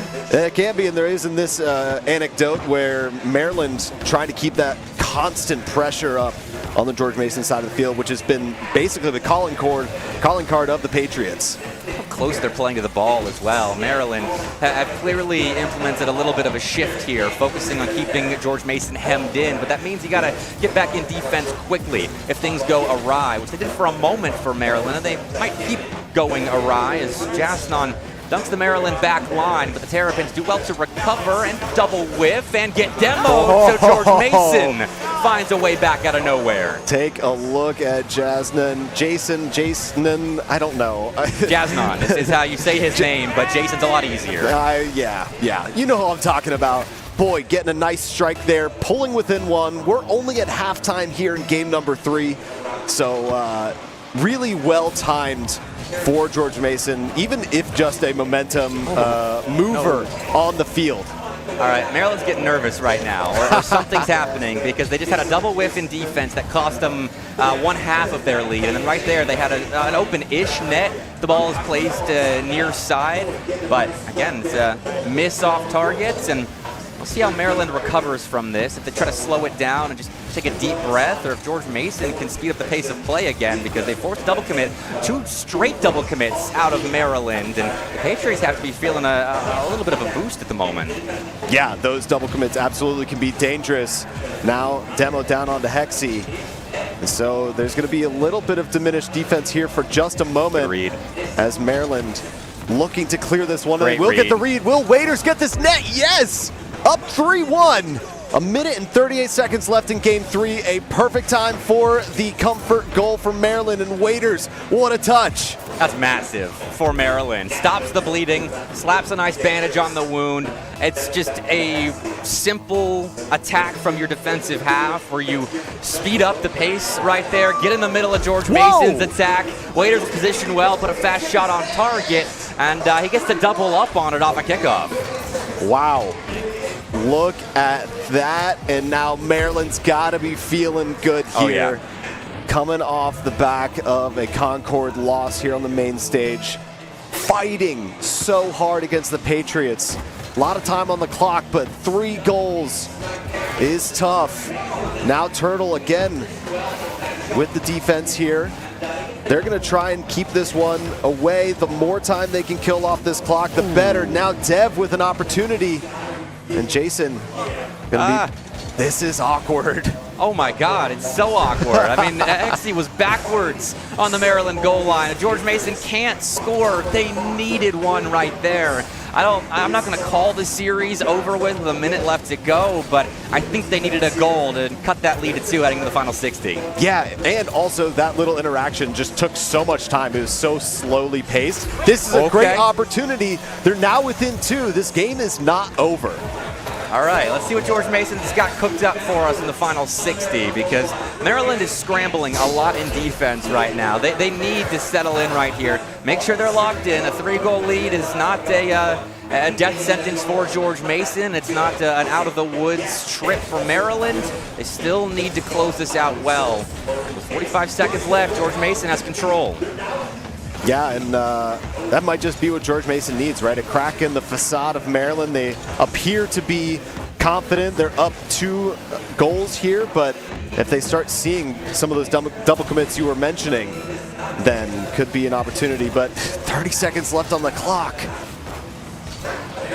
Close shave there for Maryland, but they clear, and if that ball, it won't roll in, but still, it's a great clear for Maryland as they can waste maybe 10 seconds now as George Mason has to collect the ball on their goal line and clear and score with time on the clock. It's probably not happening as Maryland have collected themselves and escaped in game 3 in a series that we were saying they need to win if they're going to have a realistic chance at maybe top 2 in this group. Wow. And it's kind of night and day, the energy coming from GMU, right? When they were scoring all the goals, they were winning the games. There's fist bumps abound, and now a little bit quieter, but Maryland locked in. We haven't really heard much of a peep from over there. And now 5-2 in game number 3. Maryland taking it, and now we can start to speculate, right? Both these teams in the round, the group stages are tied 1-1, and things just got messy in the race. It's a good series, though. I'm glad to see both teams really up and going at LAN, especially Maryland, when they were seriously tested after dropping that game 2 in the fashion that they did by multiple goals, letting up 5 scores, and then there in game 3, they were looking nervy for a little while. They donated some goals to the George Mason effort, but still found a way to win, and that's a hallmark of good teams. Yeah, this team doesn't even want to get up. They're just going to keep playing. I mean, that's the squad. They've lived on the main stage so far today. They're not ready to leave. They've made themselves comfortable. I think I see a robe and a coffee cup. That's whose sleeping bag that is. Yeah, sleeping bag. And look at this, the venue's starting to fill up here, folks, as lunchtime crowd starts to filter in. And we're excited to have you guys all here joining us here for Boost on the Beach. the Rocket League tournament for collegiate players, and this has been just an amazing event so far, and we've got a lot more to go. Yep, $5 grand on the line too. Yeah. Big prize pot for the top 3 teams that end up finishing strong this weekend. So. And that's just for Rocket League. Right. We've got a Smash Brothers bracket tomorrow, which is, I think, another grand on the line, something like that. So this is, it's great. I love to be able to bring esports to a community like this. It is awesome to see the players as well, because we get to put some faces to names that we've never gotten to see in person. Just been names on top of cars previously, but that's what LAN's all about. It's a magical place, and we're in a magical venue for sure. Well, I think we're going to get an interview here who shortly. is it? Actually, you can see him literally behind us. We're going to get to throw a hit to one of our Maryland players here in just a minute. Looks like Hexy. Looks Fitting. like Hexy, and that makes sense, right? Hexy did work that series, keeping them in the tight situations when they needed a win late in game number 1 to go up 1-0 in the series. In overtime, 3.5 minutes in, finally puts one into the heart of GMU's net, and then just continued to play off of that energy. He's one of the better space creators, I think, at this event. And I mean, Waiters and Turtle play around him so well. They create plays without him. Maryland has such a dynamic offense. It's fun to watch, and it helps them in a series like that where they needed dynamicism to escape from a scrappy George Mason team that was punishing mistakes like 100% of the time and flexing some dynamicism themselves in offense. So well done to Maryland. Yeah, and absolutely. And of course, well done to GMU, right? Playing with a roster that, I mean, technically they probably haven't ever played this roster before. Not much. With the Jason move up from Adapt coming down off of the roster, and this is just exciting to see them have success early on. You know, you don't get to just roll through lands and expect no adversity, right? And this early on can teach them a valuable lesson throughout all of the rest of today and tomorrow. Heck, we've even seen that Concord isn't safe. That's dropping a game to Northeastern. And I'm curious what that game 3 scoreline was. I'm definitely going straight to the Northeastern camp after this to see how they did.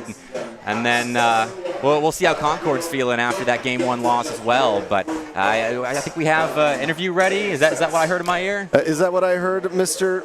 Nope. I heard the opposite of that. I'm just messing with Ian back there.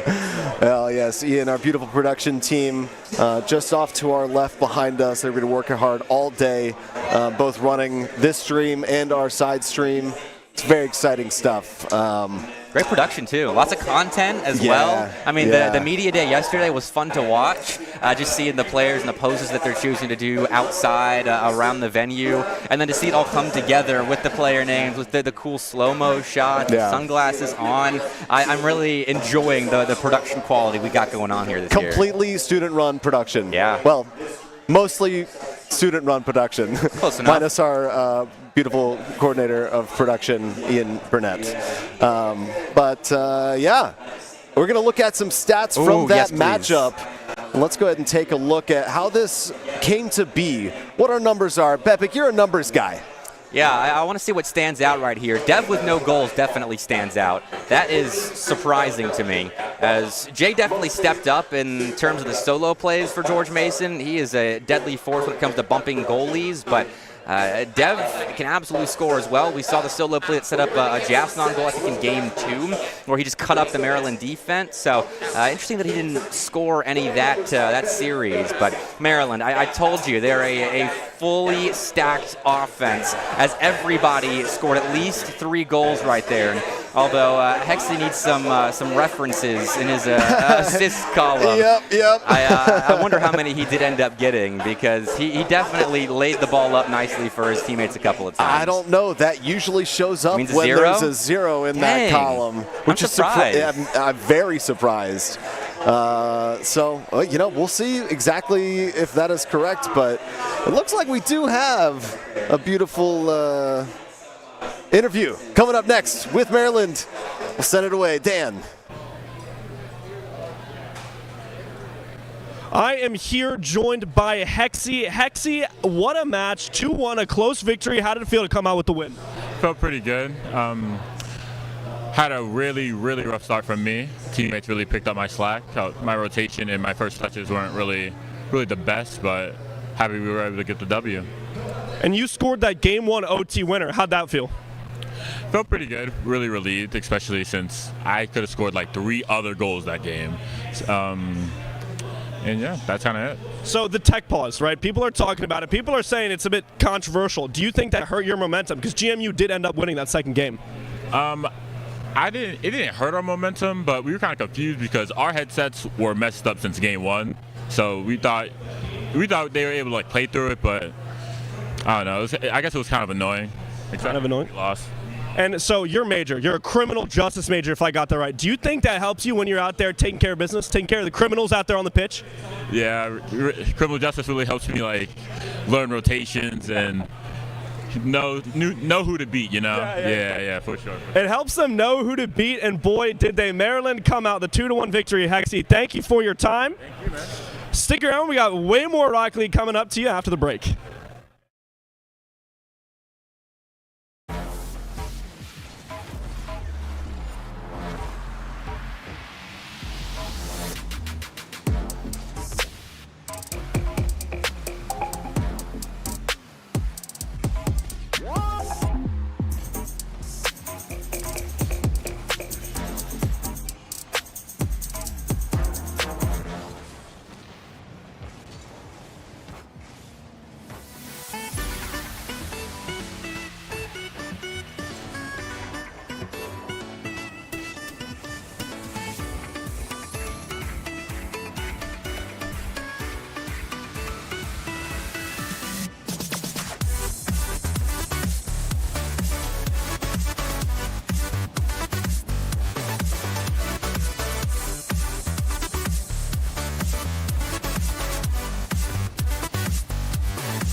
Boost on the Beach 2025. What we just saw was Maryland beat GMU in a close 2-1 battle. Maryland has got their break, but GMU is still on the main stage, and they are taking on Northeastern. Now, Northeastern is 0-1, coming off of a loss to the tournament favorite Concord, but they took a map.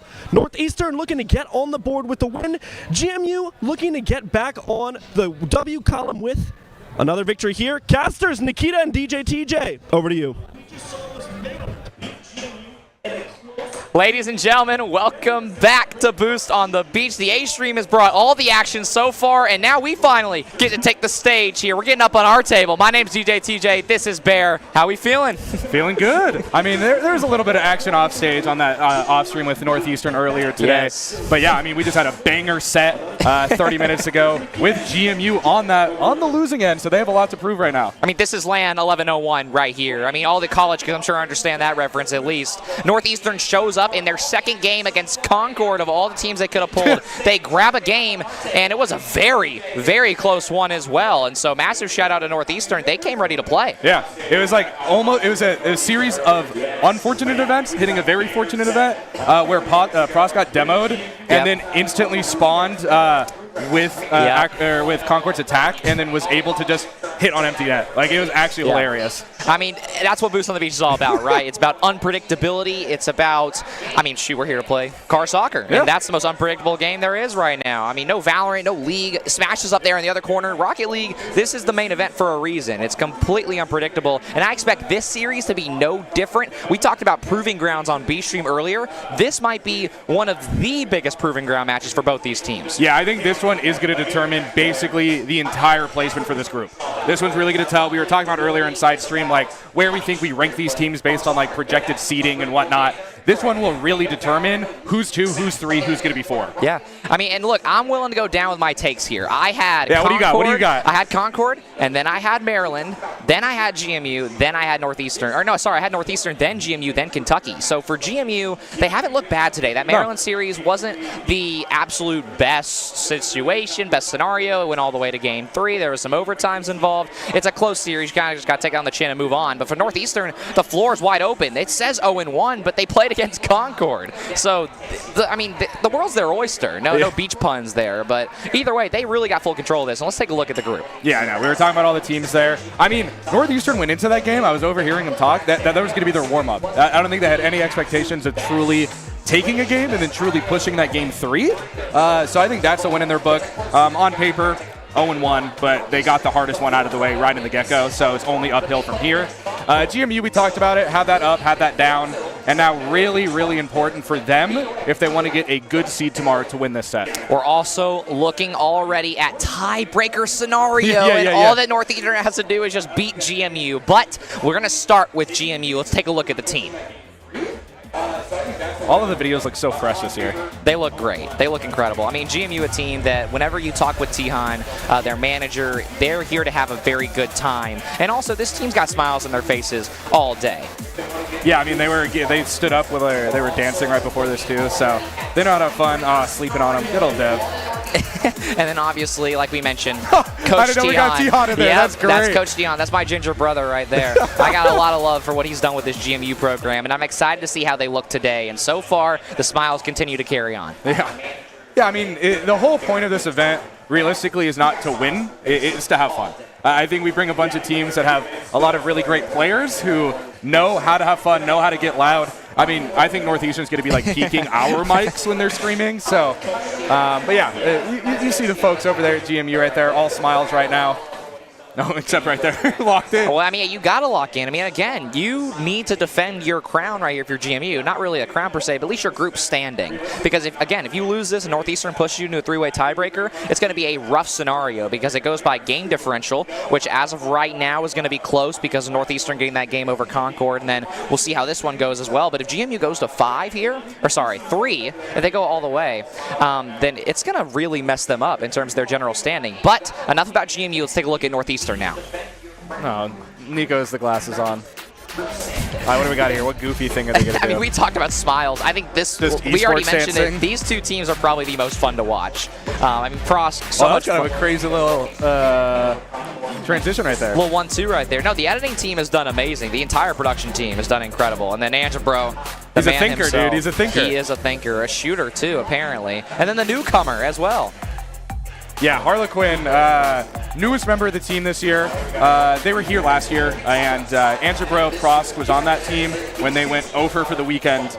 And the newest player, Harlequin, everyone just hypes him up. They said he's like a technical freak. Andrew can't stop saying enough about him. So it'll be really interesting to see how he comes into this one.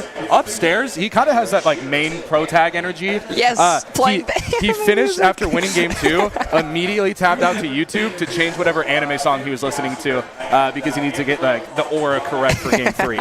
Ultimately didn't work out, but still some main character energy over there. You never know what to expect here at Boost on the Beach. And Northeastern has been to all of the Boosts on the Beach, and that might be a top 3 moment for them overall. I mean, you can see that's Sandra Bro having fun with the face cams. Like, they know what they're doing. They know what the event's keys are. And it's, yes, winning is a side project for some of these schools, but like you already mentioned, having so much fun, that's always the key. And we're super excited to see how it goes. But again, group stage, a best of 3. Very, very narrow margins in terms of what can you give up from each side. And both these teams, I mean, again, this is Northeastern's first actual test in the middle of the group. Yeah. Yeah, and I think they did prepare as best as they could. They got that first map out of the way, that first set. Unfortunately, it was a loss, but now you're warm. They were talking about how they had like 5 minutes to warm up ahead of that one, so they weren't really there. They've been able to sit down on stage for the last like 15, 20 minutes or so, get in game, get some reps in. So I think this game will probably just like start right off the bat, probably see some crazy shots. I think like you talked about, we'll get into it, we'll see what Prost does, but demoing is kind of a, you said it's a staple of what CRL meta is right now. Mm-hmm. Demo has been like a part of Northeastern's ideology ever since they started, like 7 years ago or whatnot, where ever since Mercurial was on that team, they have had a designated, like, you will just be causing mayhem the entire game. And every single time you have like a new player on the team, you're like, okay, you're going to be that one. And that's kind of been Prost for the last year or so. You had it Yellow do it a little bit last year, but now it is like Prost's turn to kind of just like hit everyone. I mean, he fits the character vibe for sure. I mean, I would put chaos on the faces of every member, even Harlequin, who just came in. But I have to talk about GMU as well because they have Dev, and then they used to have Adapt and Jay. Now Adapt is subbed out for J-Snon, and J-Snon's looked actually very good so far. So for Tihan and the entire team to sit down and make that move, I believe they said less than 2 weeks ago. Yeah. I mean, it's a crazy turnaround for what this program has been able to do. But there's only one way to finally tell, and that's once we actually hop into this game. So I think we're getting a few headset things figured out, and then we will start with the fly-throughs, but we'll get it figured out. But for the time being, we might as well throw some predictions down because we love being wrong with this event and what's predictable and what's not. So give me your predictions here for this best of 3. I want a game 3 banger. I want to keep having good content out on main stage. Yeah. I'll take Northeastern in 3. Okay. I want to try and keep the bias uneven here because there's some antics going on before and after the stream. But you know what? I'm a fan of chaos. Give me Northeastern in 3. That's crazy. Okay. This dude was just talking about how GMU is going to win this one all morning, and now... hey, maybe there's some anti-voodoo magic I'm trying to pull. You don't know my mind games here as a caster. We have too much power over the results of this game. You know, I already wrote the script yesterday. I already know who's going to win. Well, if the script's in your hands, then I worry who's actually making the event happen. So we'll just hope. But Northeastern, it looks like they're ready to go.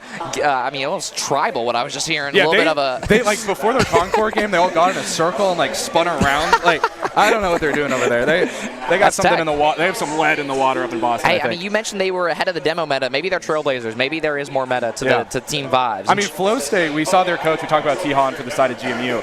Flow State for Northeastern is really into, like, the mental aspect of esports. He carries, like, a pack of gum with them because if you're chewing gum, it, like, loosens your jaw, which increases your ability to focus. So, like, they'll pop gum in between games, like, if things are going south.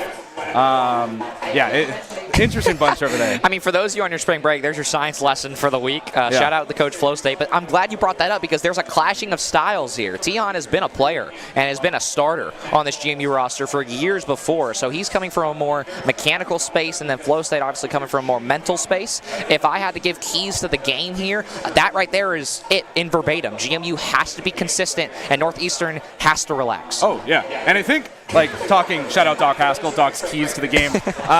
It really is going to be interesting because Northeastern's entire play style does revolve around, like, having fun, being very positive. They'll scream every single goal. They always do the good old fist bump when they get scored on. Like, everything is standard. They will do the same thing every single time because, you know, consistency is key. Yeah, I mean, and again, we're stalling here for a little bit because I don't know if there is it looks like we got a tech issue going on. It seems like Jay's computer is bugging a little bit. But production's filled us in that hopefully it will be resolved soon. But in the meantime, I mean, look, we're back at Myrtle Beach. This is my second boost on the beach. This is your third. Yep. How's it been treating you so far? Pretty good. I mean, we talked about it earlier that it's really great when you're standing up here and you're looking out to the, you know, you see the water, you see the sky. It's sunny. That's a rare event From the last 3 year? years. Yeah. So that's always great. Weather's warm. I think we have like a high of 70 today. So I think things are looking good for the beach. On the boost aspect, I just want to see some upsets. I want to see some crazy stuff happen. Yeah, that's fair. I mean, South Carolina has always been beautiful. Obviously, apart from the fires, where we're obviously wishing our best to those who've been affected by them. I mean, down here has at least been good for now. Yeah. And we hope that it stays that way throughout the weekend. Again, the weather's been beautiful. The water looks great. I mean, how many lands do you go to where we're on a stage, we're dancing between games, and then the boardwalk is wide open, all the windows, the doors, the water's right there. It is a beautiful area. If you've not come over here to the Hangout before, you absolutely need to. Yeah, I think it's always fun too, like after the first day or like on setup day, you're just walking around the boardwalk and you just see like teams in full apparel just like doing a lot of the touristy stuff. There's like a lot of niche restaurants out here, so you have like the Margaritavilles, you have like the Paula Deans, and you always just see the teams like, oh, first thing we do is go to that Margaritaville. Yeah, there's also a sword shop that Marilyn talked about in the Discord yesterday. So yeah, homie tried to bring his sword. In case you want to know your fun land fact, Maryland are now sword owners. Yeah. All of them are now sword owners. So do with that what you will. Maybe don't go up in their territory. I don't really want a piece of that. And at least GMU got the blunt of it out of the way early with that Game 3 loss. But, I mean, the story, might as well get back to the actual game since hopefully a tech issue will be resolved soon. There's just so much for Northeastern to prove, and I haven't seen this roster in action in so long, and maybe you can help me fill in the gaps there. I don't know what to expect here. Yeah, I think the fall wasn't even just like melding with a new team. Prosk himself was learning to play on a new controller, or I guess keyboard in this case, where he only plays on a keyboard. There's no mouse. Keyboard, no mouse. Yeah. And so he was fully learning that in the fall, where I think it was really like a growing opportunity, learning how to play with Harlequin, and then also learning how to play on that. So I think he's basically at like back to what he was before in terms of like peak performance. He was a mouse and keyboard player, so it's not that starkly different. So yeah, I think they've really been putting it together in the last couple of months. Have been doing pretty well in CCS. In ESC, Esports Collegiate, they do fairly well as well. I don't think they have much in the form of like very close matchups. I think they've been pretty dominant there. Scrim-wise, very active. They were joking around with Wichita State because Wichita State bailed on a scrim with them like 2 days ago. So. Andrew mogging for all of your viewing pleasures at home. But I'm seeing thumbs up across the board. So it looks like we're not going to waste much more time. I believe we are going to be officially ready with this game. So I'll give everybody a fresh reminder. We're going to enter the hype chamber. We both predicted Northeastern in 3, and they do need that for a tiebreaker situation, or GMU can end the Huskies' dreams right here, right now. Welcome to Game 1. And we're getting into things right here, Northeastern, GMU, Game 1, best of 3. And we're already seeing the attack here from Northeastern here. Harlequin is trying to make some damage happen, but didn't get anything off of it. Prosk misses, and now we're seeing everything in Dev's hands. I feel like you can already say this is going to be a messy game. I mean, both these teams have gone through very rough series. I mean, even though they both did go to 3 by the grace of God, maybe for Northeastern. But so far, both teams are exchanging blows here in the midfield. I'm excited to see if GMU has anything specifically game planned for a team as chaotic as Northeastern. As this shot, it will be on, but it won't be close. I think a lot of it will just be putting shots on goal. You mentioned that there's going to be some chaos, some hecticness there.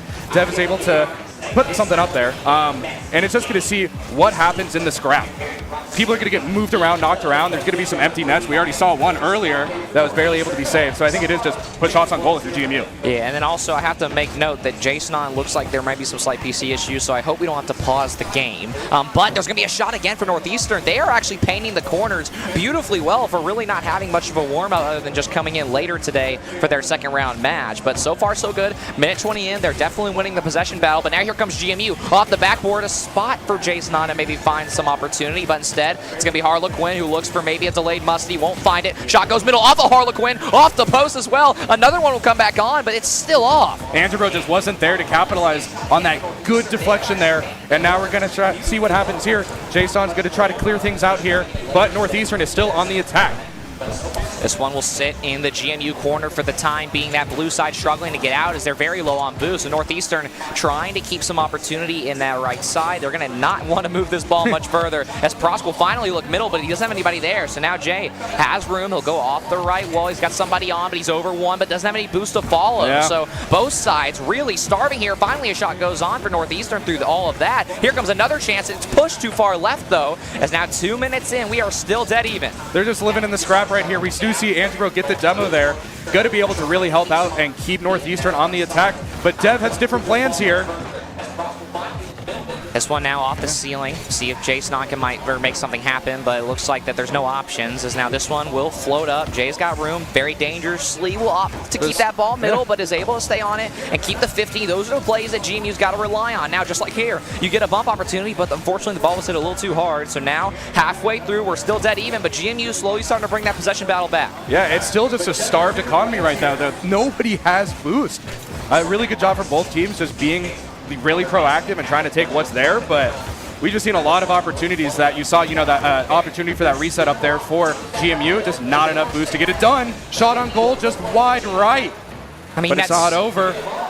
I mean, that's wide open there for Northeastern. You cannot let that one go, as now Harlequin, a very aggressive pre-jump, and is able to find it, but it's not going to be an immediate counterattack for Northeastern. I mean, one thing that you've got to pay attention to is that you didn't get to see that Concord series if you've been here on this stream the entire time, but for those of us who did watch it, Northeastern won that game too in a very narrow victory off of counterattacks. Concord messed up mechanically, and then Northeastern found the room, and so far, GMU isn't playing, I would say, any better than what Concord was doing, as I don't know if anybody at this entire lane will be able to, but Northeastern's got to start finding chances, and now GMU shooting a shot with 3 players in the net. I mean, they've got to be the more methodical, the slower paced team, and so far, they might be stressed from that Game 3 Maryland loss still. Yeah, I mean, Northeastern really is a glass can, and they need to get their goals when they have the opportunity. We saw them already miss 2 so far in this game. Andrew kind of sitting around goal, but again, not able to really get anything off of it there, and Northeastern's back in the defense. Harlequin off his back foot. All 3 members are now going to have to circle around the ball. I mean, this is Northeastern Rocket League at its finest right here, as they're going to also pinch it off each other, and it'll go right back into Angebro, and now it'll give Jay a little bit of room, but again, it's a messed up mechanic. GMU's got to stay on those. 50 seconds left. Harlequin redirect is going to be not even touched, as now it's going to be a reset for Northeastern, as all 3 members are once again up, but that's a huge demo from Prosk on Dev, and now there's room for Harlequin, the new player, not able to make it, but Jay, a consistent face of this GMU roster, able to beat 1. Here comes another counterattack for Northeastern. They're over 2. 1 player left. Bump does not come through. Another counter could open up here, but now they'll go off the backboard instead. 30 seconds left. Can Jay find anything? It looks like no. Another massive delay here. 30 seconds left. It's just a series of unfortunate events back to back to back for Northeastern. And this is where GMU has the opportunity to take advantage. Kind of just scrape one by, even though they haven't really playing perfect. Jason, shot on goal here, is able to get cleared there by Angebro. 10 seconds left. GMU might look for one more, but that's a huge pinch downfield. It's going to put somebody on their back foot. Jason trying to take control. Here comes a player from Northeastern. It'll sit middle. Here comes a bang. Is there one more chance for Jason? 1 second left. It's actually going to be in the hands of Northeastern. It will be finally tapped away, but it's going to stay up. Can Dev stay on this one? It looks like no. He'll try and pass it out, and it will finally hit the ground. Yes, it will. And George Mason's got to go to OT once again. Northeastern's name of the game is OT as well. I think in every single LAN they've been in at least 2 overtimes, like every single set. It is crazy. So they've been here. And they seem comfortable with Prosk putting up a shot right there. But GMU knows how to stay in these for long. I think they won a 3-minuter earlier today. Yeah, and I believe they, I can't remember, they won that against Maryland. I believe that was their sole game win. So at least it's favored them in the past, but can they do it again? I mean, especially here in Myrtle Beach, here at the Hangout, it's a wonderful venue, but it's loud too. You have families of 4, 5, 6, and some teams coming around, eating around you. It's not easy to stay focused, but so far, GMU a much better start than the start of game 1. Yeah, it did feel pretty similar to how it is. It has been all Northeastern on offense, except for that one deflection where they just have a bad touch. But Harlequin able to put a shot out wide. Oh, we get the demo! And Prosk is able to score.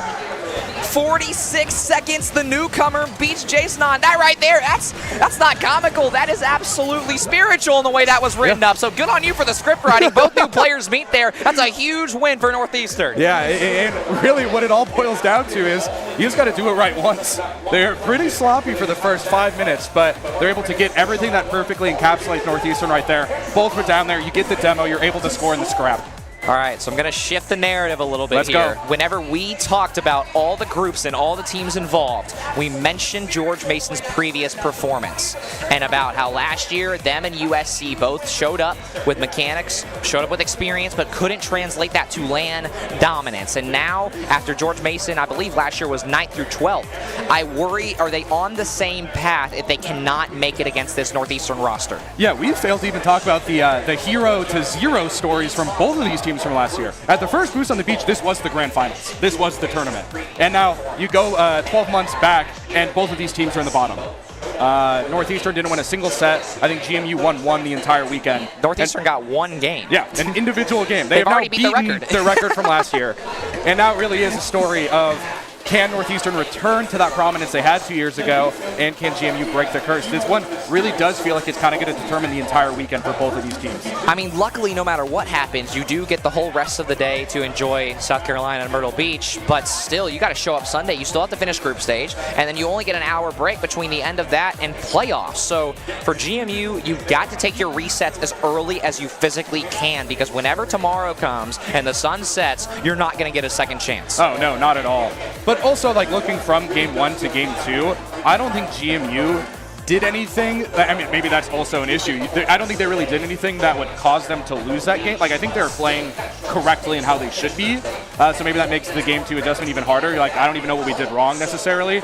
I still think it's just put shots on goal. I literally think they just need to be just shooting the scrap. They'll probably get an open goal at some point, open net.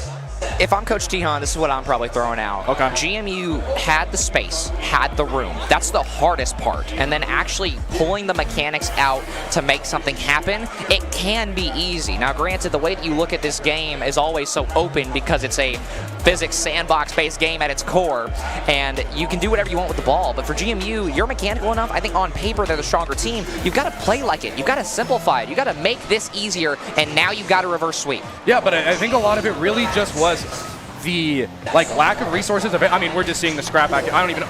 Homie's just stuck in goal. 10 seconds in. I think both of these teams just really need to wake up and clear things out. Oh, here, gets the double touch.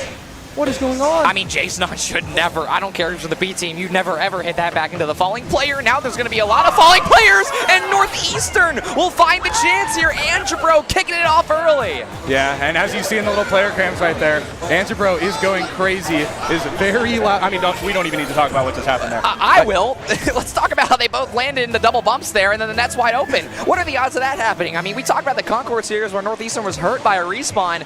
I don't know, you can't call that a respawn. That's just the hand of a higher being. It was really unfortunate too, because it just that almost seemed inevitable that some wacky thing was going to happen with how weird this game started off for the side of GMU. It just seemed like everyone wasn't on the right foot or the right tire at the right time. But Northeastern back on the attack here. And that's what I'm saying. That is what you need to do. That one's ripped in as well. I mean, what a shot from Jay there, and that's just going to be completely thrown around. I mean, that's great from them. They finally get it back here, and it didn't take too long either. So now mentally you can reset once again and try and take the lead here. Yeah, and now I think they saw it work, and now you got to do it again. A lot of it is just taking advantage of Northeastern's maybe overconfidence there. We saw Harlequin right there to get the shot, but was not able to get to the ball in time. Almost a disaster right there.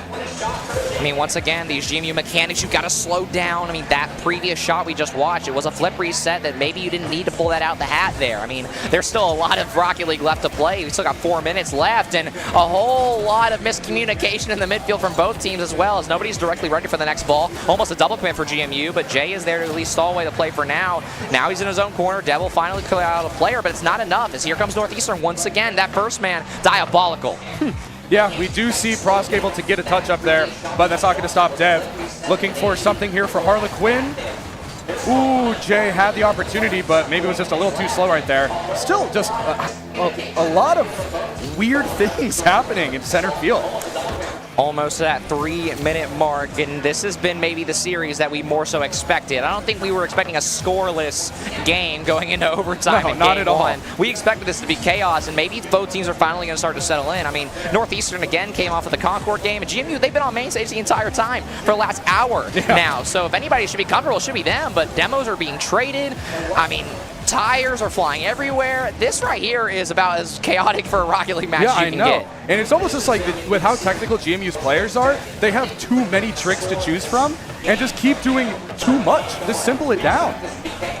Dev now will have to be careful again. No boost for GMU, but that's a double commit out of Northeastern. All 3 members are now compiled up, but GMU, they have yet to counter. They have yet to punish Northeastern for these mistakes. And from a team like GMU, who has been a staple in the scene for so long, especially with people like Tihan and Dev still involved in the team, you don't expect that to be unpunished. Now Dev gets another chance. He will find a shot, but it's just barely off. Here comes the counter for Angebro. Can he find anything? No. Oh, he finds a teammate actually out of nowhere as it will be slammed down the field and it will be tapped up, but now it'll be up to Jason. The new player will at least beat Harlequin in the air this time. Some slight flash pushes to overtime, but Northeastern's got the number of GMU like crazy. Yeah, but again, Northeastern's just not positioning well when they have the opportunity. We saw a triple commit. We saw multiple double commits here, and we're just seeing a demo in center field, but it doesn't matter. Jason's just there. I mean, finally, George Mason gets a chance here to just punish them. I mean, this is Northeastern's gameplay, and if you want to play aggressive, that's fine, but you've got to deal with the consequences. Now GMU's finally starting to sniff it out. Yeah, both goals have been directly a consequence of Northeastern's either over-eagerness or just commit to the bit. And yeah, we're just seeing a quad commit in look at center the kickoff. pitch. No, that's a kickoff strat. I'm here for Northeastern. I mean, we talked about them. They're not trolling. I mean, you could say that for sure, but some of their strats may fit that category. I mean, the double commit on the kickoff, it actually almost worked for them as they almost got a shot with a third man there. But GMU, again, they're trying to roll the punches. Now with 90 seconds left, are they going to keep their foot on the gas or are we going to park the bus? Oh, what is Jason doing? Okay, all right, breathe. Dev finally got it out. That's going to be over Angebro as well, as the counter could be there for Dev, but that was a scary one right there. I mean, we already mentioned this on side stream. We mentioned this on side stream. It is Jason On's first land, so I'll give him benefit of the doubt right now, but you can't let it happen as the net could be open for Harlequin. We'll try and tap it down to a teammate. He's got one there. He's got two there. That's another miss from George Mason, and now 60 seconds left. That's 2 chances for Northeastern that have gone away. Yeah, Jason just couldn't get a good touch on the ball there, but it almost worked in his favor, where I think Northeastern thought he was just going to get good contact on it and then didn't continue the attack. That just would have been a free goal right there.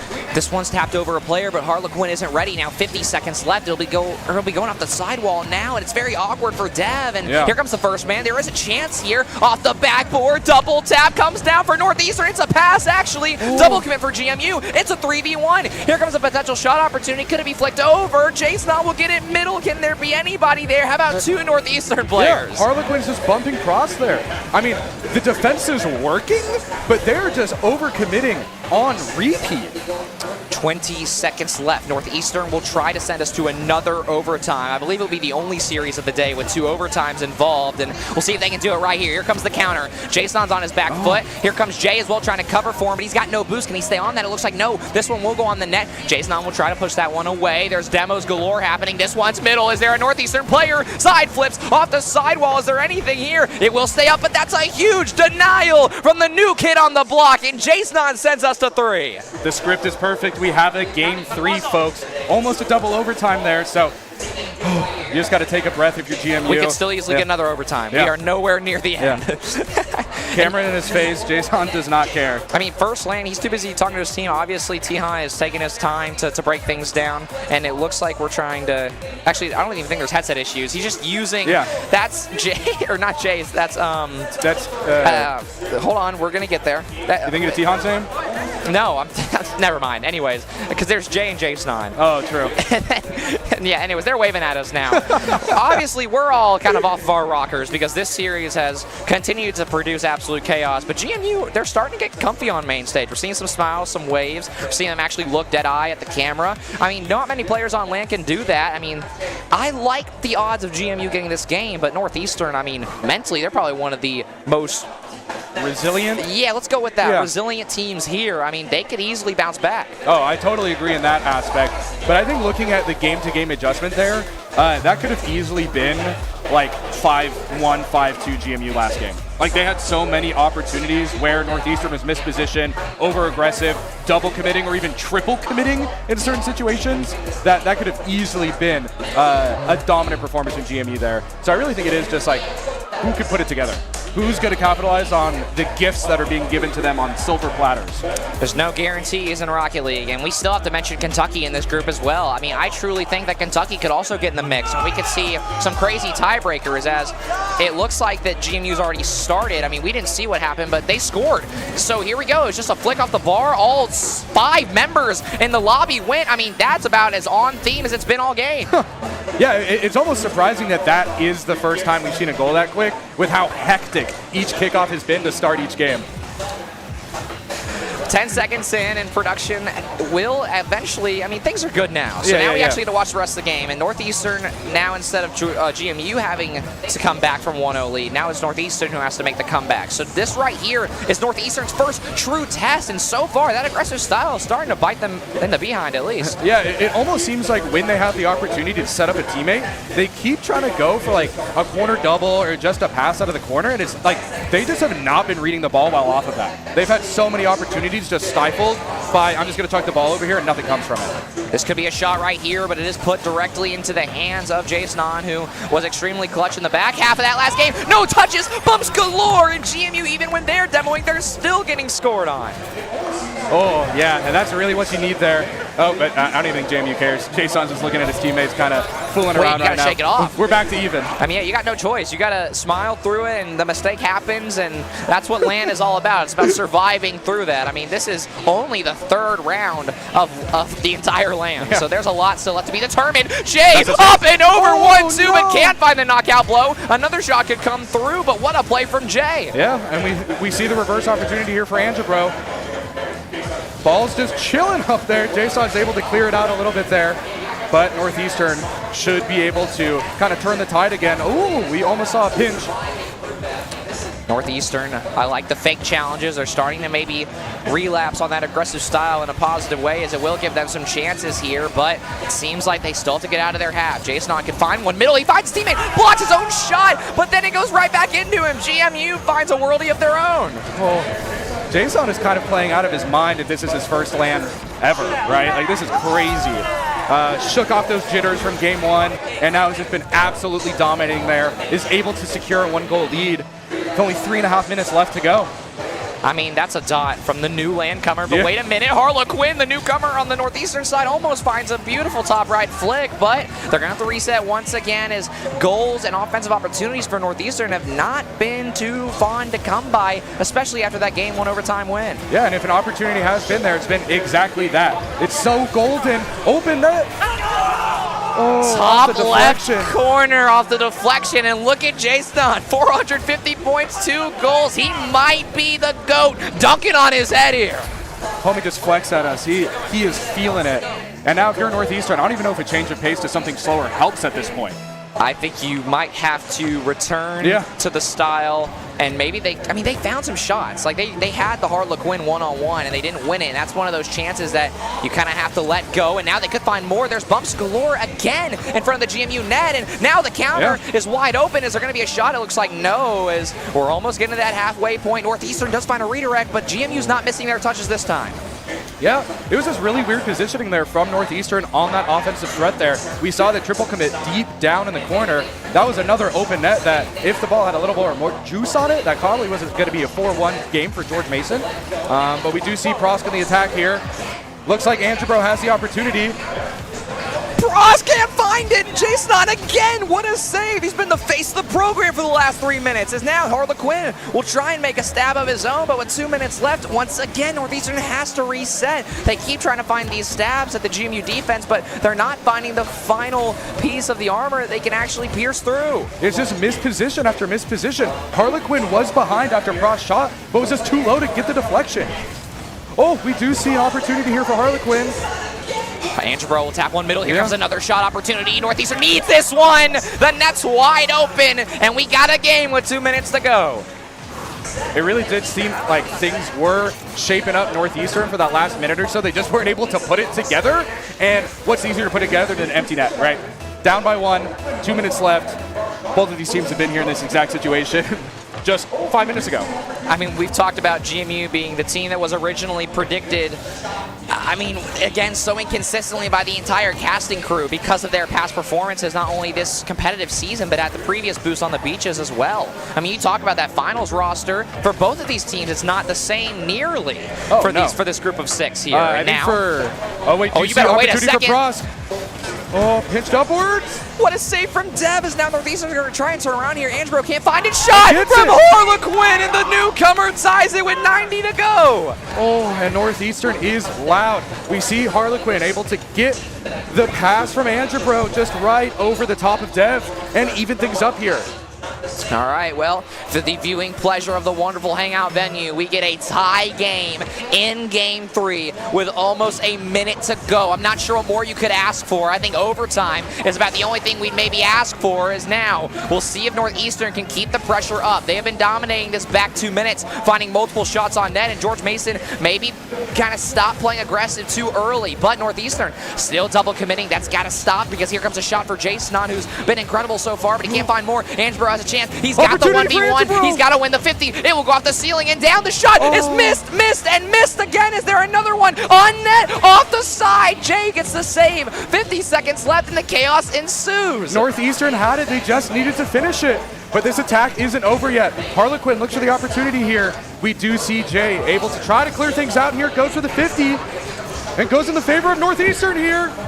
Jay needs to turn on that one, but him and Dev are so close together, he's got to be careful. This one finally will be tapped out. It will be a full reset for Northeastern, but that's a great dunk from Jay and the demo. Does he have the pass? Yes, he does, but the one-man wrecking crew cannot find the final blow as now Dev looks off the backboard. It will bounce high, but it's read by Northeastern. 20 seconds left. Can Dev do anything with no boost? It looks like no, but again, GMU are still finding a way. Jay's got a chance, but it will go middle. Here comes the newcomer once again. Jason off of Jay's demo has a reset. Looks middle, but here comes Northeastern. Can they find anything? 5 seconds left. 2v1. Here comes the bump, but cut by Dev. 1 second left. Will they keep it up? No, we're going to another OT. Oh my gosh, we are going the distance there. GMU were playing perfect. They got 2 straight demos on their attack with 30 seconds left, but wasn't able to close it out. First 10 seconds in. If you remember what happened in game number 2, it was game number 1, it was a 50-second win. Northeastern! They call the game. The Huskies barking all the way. Oh my God. Northeastern comes out with a stunner in less time than what it took for game 1. What a set of games from both teams. Oh my gosh. Ansbro is still screaming. Northeastern is able to get their revenge 2 years in the making and is able to beat GMU, take them down, and almost secure themselves at least a top 3 spot in this group. Like, that in of itself might do it. It might. But Northeastern has to play Maryland. They have to play Kentucky. They still have to finish out this group stage. So we are nowhere close to the end just yet. But good sportsmanship across the board. We saw fist bumps come out. Oh, yeah. I know Jason joked earlier that they forgot to do fist bumps with Kentucky earlier, so I'm glad that got fixed. But once again, welcome back to Boost on the Beach. You came at a really good time. This is Bear. I'm DJ TJ, and we get 2 overtimes. It's the first series of the entire event that has had 2 overtimes, and these best of 3s always provide. Yeah, I'm really good at writing scripts, it appears. We were both right there on that game 3 for the side of Northeastern. But yeah, that showing was absolutely incredible. I think Jason's going to get a lot of fans from this tournament. I mean, homie is crazy. You said was the face of the program for those 3-minute segment where he just went off. Really good showing there from GMU. I mean, you went as close as you can physically get besides maybe 3 OTs. But yeah, and then really good showing for both. They were just, having fun with it. That's the point of this event. So GMU, I mean, those games do help for the tiebreaker purposes. They do have that going down the line, maybe helping out with some tiebreakers with some of the other teams like Maryland, or if Kentucky's able to make a run. But yeah. Yeah, I mean, the big downside for GMU is that you're kind of out of control of your destiny now. I mean, you had the Maryland game, you go to 3, you lose in overtime. You go to Northeastern, you go to 3, you lose in overtime. So I hope that we get to see more matchups with all 3 of those teams, both for the rest of today, which we will at Northeastern or Maryland, but also in playoffs as well. I mean, this could be a dangerous 5, 6, 4 seed. I mean, who knows how it's actually going to work out when it's all said and done. We still have another group to go, but we also will get an interview from Dan, which I'm not sure where he is or if he actually grabbed a player yet. It looks like that we're still waiting on him. We'll find him at some point. I'm hoping it's going to be with Andrew Bro with how loud he was. It is exactly. But yeah, I mean, looking at what happened previously as well, Northeastern did get the win right now, but you are talking about in bracket. Kind of the story of this tournament really has been getting those wins over your demons in pools and then immediately drowning right back to them as soon as it becomes bracket day. So ultimately, we could just see GMU beat the brakes off Northeastern tomorrow in a best-of-5 series. And again, that switch from BO3 to BO5 could really be a difference maker for a lot of these outcomes that we've seen so far. I mean, we talk about beating the brakes off, but I can't put beat and GMU in a sentence right now. I mean, and that's not even an offensive term. Like, last year, they were predicted highly, didn't perform. This year, they weren't predicted too highly, but still should survive their group and hopefully not have to play a Davenport or a Concord in playoffs. But even if they don't, I don't know what's next for this roster. But again, they get the Concord series. Crazier things have happened here at Boost on the Beach. We've seen teams lose crazy games, so who knows what will happen there. As I believe that match is on mainstream. Or maybe they're actually, I mean, they're going away. So maybe they're off, and then maybe they're on side stream. But either way, let's take a look at the stats. We haven't got a chance to do that. Let's take a look at the stats here. Oh my gosh, just seeing the preview of some of them over there. That guy on the top left for GMU, look at those numbers. I mean, Jason's got to be your GOAT if you're a fan of George Mason. I mean, of all the new additions that George Mason could add, he looks extremely talented, but they are still learning. There's a lot of curves at an event like this, especially for this to be your first LAN. There's a lot you got to learn, but you look at Northeastern, calm, composed, and Harlequin stepped up when he needed to as well. Yeah, I mean, just looking at the numbers right here, the name of the game that we outlined right from the beginning was most likely who put the most shots on goal was going to win. GMU's name to the game was literally just shooting, and you could see that Northeastern was able to just get more shots on. They were able to score. Looking at Harlequin's photo, didn't see that earlier. Oh, we got the aura farming glasses on. I mean, the different change of vibe between him and Jason is so polarizing. It's weird to see. There's very few rookies who show up to an event like this and perform. The only one I can think of in recent memory was the Buds at Georgia State roster with Dylan, who had never played with the team other than a week prior, comes in, and they actually had a very solid run and made top 8, I believe. So for GMU, their story's not over. Jason's story especially not over. But once again, Northeastern, your winner, and now in a very good spot. So they all are almost ready. I believe once they get a few things figured out, we will be able to throw to Dan. They're still chatting it up. Yeah, we'll throw them in there. But yeah, I mean, just to wrap up this series that we just witnessed, a tale of two teams that now diverges. Northeastern is now on the path upwards, fighting for that 2 seed, and now GMU really has to put it together to find that first win. Yeah, well, I mean, hey, the story still has yet to unfold. We've got much more content coming to you, so now we are getting, I think we're ready now. So it looks like Dan is ready with Angebro. So without further ado, let's throw it on over to Dan. Yeah. A tale of two teams that now diverges. Northeastern is now on the path upwards. And we're live. Excuse me, there was a little bit of a mishap, but we're here. I'm here joined by Angebro, Game 3 OT winner. How you feeling? Dude, I'm feeling amazing, man. I'm feeling amazing. Yeah. That was one of the best experiences, honestly. So we were talking in last year at this LAN, you went 0 for. You went 0 for 6. You didn't win a series. How does it feel finally to get in here and win, especially in a game like that? Yeah, well, not only did we go 0 for, but we lost 2 Game 3 overtimes last time. So to really get the get back in a Game 3 overtime this time, I just had so much energy after that, man. So we've been kind of hearing the stories of your team. Obviously, you are one of the more senior members of your team, joined by Harlequin, a freshman. What's that like? Tell me about some of the age differences and how you can use your so-called UNC status to help elevate the team. Yeah, well, like me and Kyle, Harlequin, we really complement each other a lot because I'm a very non-mechanical player and I play with my brain a lot. And he, not to call him dumb, but he plays really mechanical. He's smart too, but he's the most mechanical player I've ever played with in my life. And so now we have those two sides of us, and we really combine to just form one ultimate team. It's crazy. One ultimate team. So now, right, you're on the board. You're 1-1. What are your hopes moving forward in this tournament? We want to get second seed in the group. We want to win out. Concord was a tough loss, but they're going to fear us in the tournament if we find them. So we want to get second seed, lead up to finals against Concord. Anything else you want to say for the people at home? Watch Northeastern win, baby! Watch out for Northeastern. We'll go to a break. We got more Rocket League when we come back. Do not go anywhere. Boost on the Beach 2025.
2025. We've come out here. We're in the crowd. I am joined by Jason, Maddox, Layla. Now, I have a question for you first, sir. Do you know what Rocket League is? Not a clue. Do you drive a vehicle? Do you drive a car? Yeah. Are you familiar that it's like soccer, but you're in a car and it's a video game? Do you think you'd be good at it? No, absolutely not. Okay, so maybe our guy here wouldn't be good at it. What about you? Do you have your driver's license? Nah. You don't? Do you think that practicing, maybe playing this game would be good practice? Maybe. I don't know. Okay, so our next matchup is Kentucky versus Northeastern. Who do you got to win? Northeastern. You got Northeastern? Okay, and you, ma'am, over here. Do you have your driver's license? Yes, I do. Do you think you'd be good at Rocket League? No, I've tried and I'm terrible. You've tried it and you're terrible? If you could ask any question to the Rocket League players, what would you ask? Does your head hurt from being so close to the screen when you play? Hey, that's a good question. And, all right, give us your final prediction. Northeastern versus Kentucky. Who do you think's got it? Definitely Kentucky. Definitely Kentucky. You heard it from them, folks. Molly and Ben, over to you. Wow, we got the Kentucky prediction out here. Yeah. That is crazy. And honestly, Kentucky, they're going to need it heading into this. Northeastern coming in hot after a Game 3 OT win over George Mason, looking to continue their winning streak throughout the day. Already a great performance from them, especially comparison to the last couple years of Northeastern. Yeah, Northeastern has really kind of come into their own now, right? They're kind of starting to come alive a little bit. They took a game off of Concord earlier today in their first matchup on side stage, so that's the first time Concord has dropped a map thus far through Boost on the Beach here. And yeah, I like the Kentucky predictions here coming through. I mean, I think it was a split. I think Maddox went Northeastern, if I believe. So it was a little bit of split desk there on the interviews there, but yeah, we'll have to see what happens going into this matchup. I do like Northeastern. I do agree that they have kind of come to light and are here to play after a rough last year here at Boost. And we'll go ahead and take a look at our Group A so far. So we've been moving away through our morning. Only Group A has been playing. This will actually be the last matchup of the day for all of the teams that you see here. The only one, all of them will have one more game. The rest of them will be played tomorrow morning. And then we'll move into Group B for the remainder of the afternoon. Northeastern looking to go out on a high note, where there is Kentucky on the hunt for their very first win.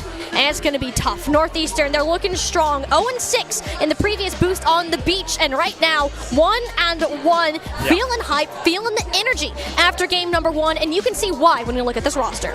Yeah, I mean, they have really started to show up, right? I mean, they are 1-1 in Group A, trying to solidify themselves for a potential top 2 finish here in Group A. We go through the players here. I mean, everyone showing up. Angelo, Harlequin, and Prost all performing at a very high level here thus far. Angelo, of course, being the oldest member of this team, kind of leading the way, coaching up some of these younger players of how to really kind of come into their own and become their own individual players. Yeah, the veterans on this team, nothing to scoff at. And a big part of the reason why Northeastern was getting a game off of Concord, Prost and Angebro in particular, had spectacular performances on the offense. Harlequin is called the mechanical demon of this team. I was talking to the coach a little bit beforehand, and it's all pure luck, actually, that they just found him in a ranked game. They found him. They asked about the tag, and they're like, hey, Harlequin, do you go to our school? Yeah, they do. That's how they got this new star player on their team. He's been looking great so far, loving the LAN events, and Northeastern, they certainly want to close out their Saturday on a high note. The question is, how can they get through Kentucky? This team is just a ball of fun. Yeah, Kentucky is definitely one of those teams that is here to have a blast and come up with some upsets as well. They're sitting 0-3 in the group thus far, but through their interviews and talking to this team, right, we know they like to try to tilt the other team. That's how they try to get ahead of the game. Tilt them out and open up some space for themselves, right? They're very, very excited to be here, and I cannot wait to see them for the first time, I believe, on main stage. Yes, the first matchup for Kentucky on the big stage. It's been upstairs for the most of it, and a little bit of delays up there, but we've been having a good string for the most part. The most recent match was against Maryland. It was a 2-0 loss for them, but relatively close games. I believe the first one was. Second one was like a 5-1. Not as close, but I know Kentucky, they're here. They're a team that wants to have fun. They want to compete, get this experience against other teams, but of course enjoy themselves while while they are at it. And like both these teams actually have been very vocal. We've been joking that Chipmunk is making chipmunk sounds. If you don't know what it sounds like, just turn an ear over in Kentucky's general direction, and I'm sure you're going to figure it out. Yeah, you'll definitely hear some screams from the mainstays with these two rosters here. I mean, very loud players, very excited players to be on this mainstays at Boost on the Beach on a very nice day. I think the high is what, like 72 degrees. So shorts and a t-shirt is like perfect for today's weather. So yeah, very excited to have them here. Very excited to jump into this matchup whenever they are ready to go. But I mean, what are you thinking about this matchup, right? Let's do some predictions We're here. gonna What do are you our going own with? predictions. I mean, honestly, I think I would do a disservice if I bet against Northeastern at this Fair. point. I mean, you're coming off such a hot streak, and I know that their intention for this tournament, they think they're the third place team right now. We've talked about all day. Concord, that's your number one. Davenport up there with Lynn, but a pretty solid second place. Who's below that? We've said 3rd through 8th, kind of a toss-up. Northeastern thinks that they are that 3rd place team, and from the games they've given us so far, Ben, that's very much a possibility. Yeah, and the standings in Group A, they are close to kind of beating out Maryland for that second spot, that second seed coming out of Group A. So we'll have to see if they can lock in here, finish day one with a 2-1 record, and go on. And frankly, I agree with you. I think Northeastern is the team that is going to come out and win this one, but we'll have to see. Maybe Kentucky, those tilting tactics, you know, maybe they can get in the heads of Northeastern and come up with an upset here and find their first win at Boost on the Beach as we now go into our fly-through, getting ready to jump into game number 1. I'm seeing Kentucky right now. They're having some sort of communication or like all pointing at each other. You see that Spider-Man meme? That's kind of what I thought too. When they're just like all just pointing at each other over here. It's kind of funny, but I mean, they're getting hyped. They're ready. 9-3 on the day, but that doesn't matter. The vibes are high, and that's what's important. If you're able to mentally reset after each and every game, you can come into it with a fresh standpoint and give your best performance. Getting ready to kick off here. Game number 1 underway. Kentucky versus Northeastern. Kickoff going Kentucky's way for the time being. Andrew able to find a clear off into the corner, trying to set up Cross with a potential angle to find a cross off of that corner, but intercepted by the Kentucky team, able to keep that one away from their goal. But Harlequin now getting a little aggressive here, trying to find a flip-up pass to a Northeastern teammate, but unable to connect. So here the Bombist try to get a reception in the air, but the Cross will take the 50, end up winning it. Ricocheted off Angebro. Now the closest to the ball, wide open net. Harlequin to thread the needle. Northeastern on the board first. Yeah, I mean, that's just good pass plays coming through from the squad of Harlequin as well. With a great read off of that corner, able to readjust, find the first strike here in this best of 3. Northeastern up 1-0 with 32 seconds into the game. Let's see here. Northeastern off to a strong start. Harlequin and Chipmunk racing for the ball, but Harlequin abandoned midway through, so Chipmunk man will go ahead and take up the wings on that. Drop back over. Harlequin playing more towards the midfield, redirecting. But no Huskies players in sight. The Wildcats, Kentucky with an opportunity perhaps. Traffic in front of the net is getting a little sketchy. The Bombers try to get a centering play, and all the Wildcats were back on a retreat, leaving Prost open. Fastball in the air off the backboard. Any more Huskies willing to commit? Not quite this time. Yeah, I mean, Prost had an angle. Will be tossing it up to Harlequin. Won't be able to find the angle out of that corner. Now it's Angebro.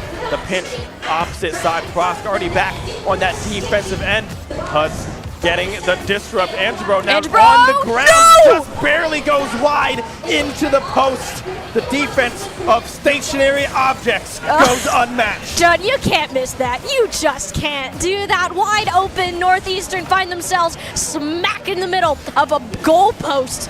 Bit rough, but you still got a goal lead right now, and Kentucky seem to be wanting to get some offense going. Huds, bit of a centered ball there, but Angebro quick to get rid of it. Now it's Bombas having to play more so on the defense. Northeastern, another shot fired off the backboard. Third ball for Pusk. That'll go ahead and do it. Huskies got 2.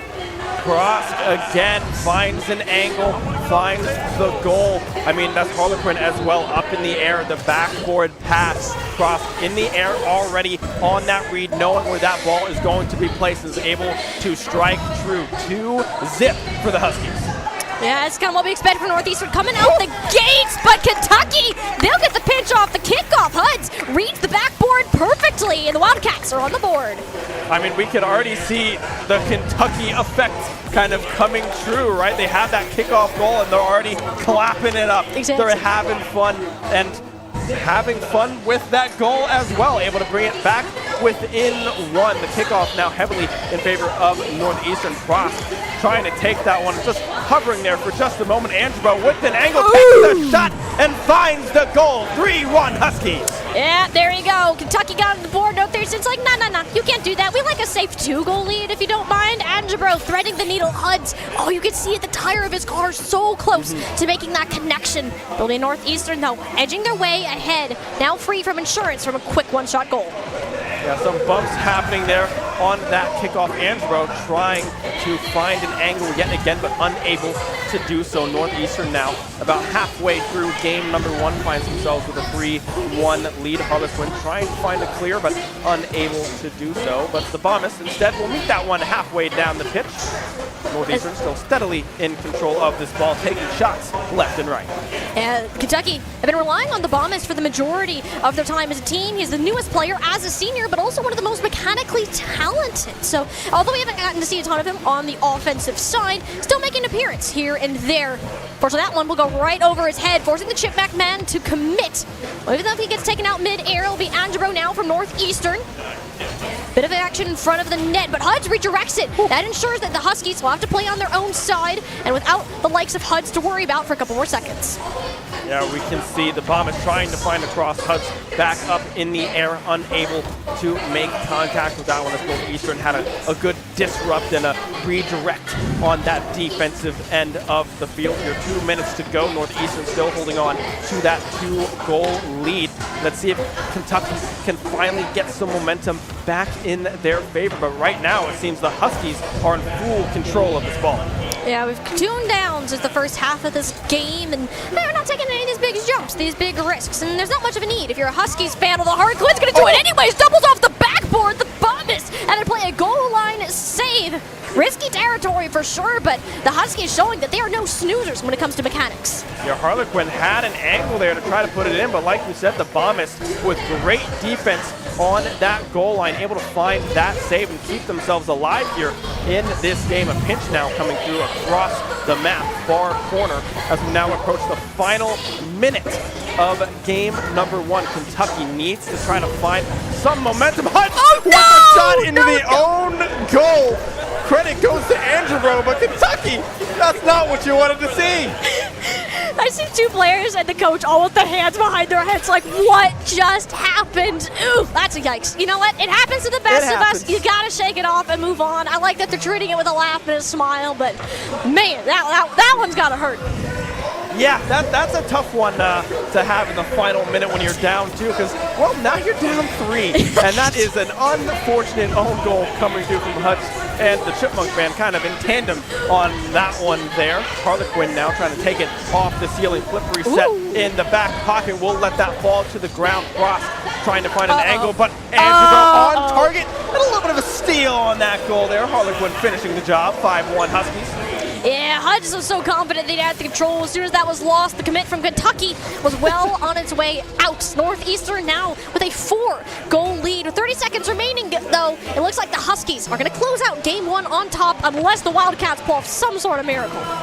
Yeah, it's got to be something crazy to come through from Kentucky if they are to. Well, that's crazy in itself. I mean, Chipmunk Man off the ceiling brings them within 3, but with 26 seconds to go, I mean, they have to have that back to back to back at this point. It was really cool. I mean, that ricochet, shielding it right off, and getting the ceiling bounce, too. That's something that's incredibly difficult to defend against oftentimes, because when the ball collides, it's going to shoot straight down. And if you don't have a player in position, that ball is just going to go out and roll into the net there. Still getting a little bit grim, though, for the Wildcats. Northeastern's firmly in control of this series and firmly on this offense. First shot fired, second follow-up will go far from the backboard. Pross getting the chase, but Huds will go ahead and redirect it. With 8 seconds left to go, Northeastern will go ahead and claim game number 1 of our series in the round robin. Kentucky still have to search for their first win. Yeah, Northeastern looking very much so in control of this series thus far. Specifically, Harlequin now starting to come alive on this offensive side, applying so much pressure, but props to the rest of Northeastern as well. Angelo and Pross setting up a lot of these angles, keeping the pressure on, making sure that Kentucky does not have the opportunity to take a breath. And they really haven't been. When we saw Northeastern play Concord on the side stage, Concord being that top team as of now, they forced them to play not only relying on their mechanics, but as a team. They forced Concord to play as a team because that's what Northeastern does. They used to be this super chaotic, crazy team, but now they've reeled that in. They're not going for these insane demos. You don't have a player assigned to that. You're instead working around the clock as a 3-man squad, and so far it's working out in wonders. Not super close in game number 1, and yeah, as you said, good analogy.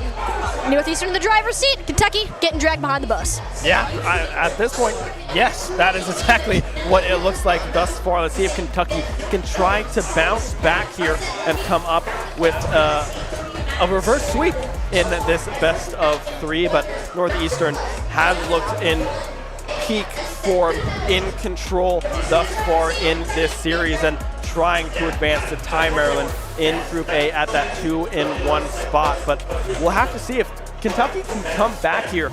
That does kind of toss a wrench into what Group A might look like at the end of the day, because if we have multiple teams sitting at 1 and 2, that really shakes up where people are really going to land for seeding going into Sunday. And it's kind of a big win for Kentucky as well, where you kind of got to get yourself on the board, otherwise you may be in position to take that second or last seed within our single elimination bracket, and that's not really where you want to be, considering if you do end up winning that seeding match, you will then face off against Concord in round number 1 of the quarterfinals. So not as fun any team wants to be in here, but Kentucky so far have managed to thwart off Northeastern in the first 30 seconds. They've had some nice plays off the backboard, but I can just see they're a little bit off when it comes to these communication plays. Northeastern is doing a great job taking the initiative and forcing Kentucky on the back foot. Yeah, we can see some demo opportunities and plays coming through from Kentucky as well. The Chipmunk men launching themselves at that front post. Defender crossed earlier here in this game, but unable to connect. Harlequin as well, finding a demo there onto Huds on that solo carry in the air, just trying to get that outplay mechanic that we know Harlequin can do. Now off the backboard, the redirect into the corner. Chipmunk man with a cross, but Huds unable to connect on the pass. Kentucky are getting so many centered balls here, you're just not having the player ready to strike it home, and that's kind of the key thing. You have the great setup, you gotta have that last little punch to get you on the board here. Northeastern, though, have been stellar at that mechanic so far. The Bombers, though, receiving in the corner, breaks the ankles of one, but can't do the same to Prosk. Be playing a bit deeper off the backboard. Prosk definitely thought about turning around there for a quick second, but Chipmunk man made sure that wasn't possible. Angelo with another attack onto the goal, but unable to strike through. Huds now trying to beat Angelo to the ball, but unable to do so. The Bombers now trying to get it out of the corner. A cross coming through from Angelo, and Harlequin with the follow-up. First goal goes to Northeastern in game number 2. Yeah, Northeastern kept with the trend of being in control, and that is a classic 1-2 pass. You set someone up in the corner, make sure Harlequin is in a place to follow up, and there you go. Northeastern got themselves their first goal. Kentucky were able to respond to one of them previously, and it was a kickoff. Won't be this time, though. Chipmunk man trying to send it down the pitch into the corner. Goes the ball. Huds on the chase. The Bombers as well trying to find a cross, but good defense yet again coming through from Northeastern. A little bit of a whip there from Huds. It's now a foot race to the ball, but back in time is Kentucky to find the clear back in their favor. The demo coming through as well. Let's see if they can do anything with that. Huds with an angle, but not enough momentum to get that speed that they were looking for. Well, if there's one thing Prosk has, it certainly was momentum. Managed to carry the ball all by himself to the Kentucky's half of the field. But how can you maintain it? Harlequin going up and unfortunately hits the front fender instead of the bottom of his car. So Kentucky can easily redirect it. Goes over the head of Prosk. And that'll be Chipmunk man responding for Kentucky and tying us up. There's a slight bump here as well. Chipmunk man has this, and then Huds comes across.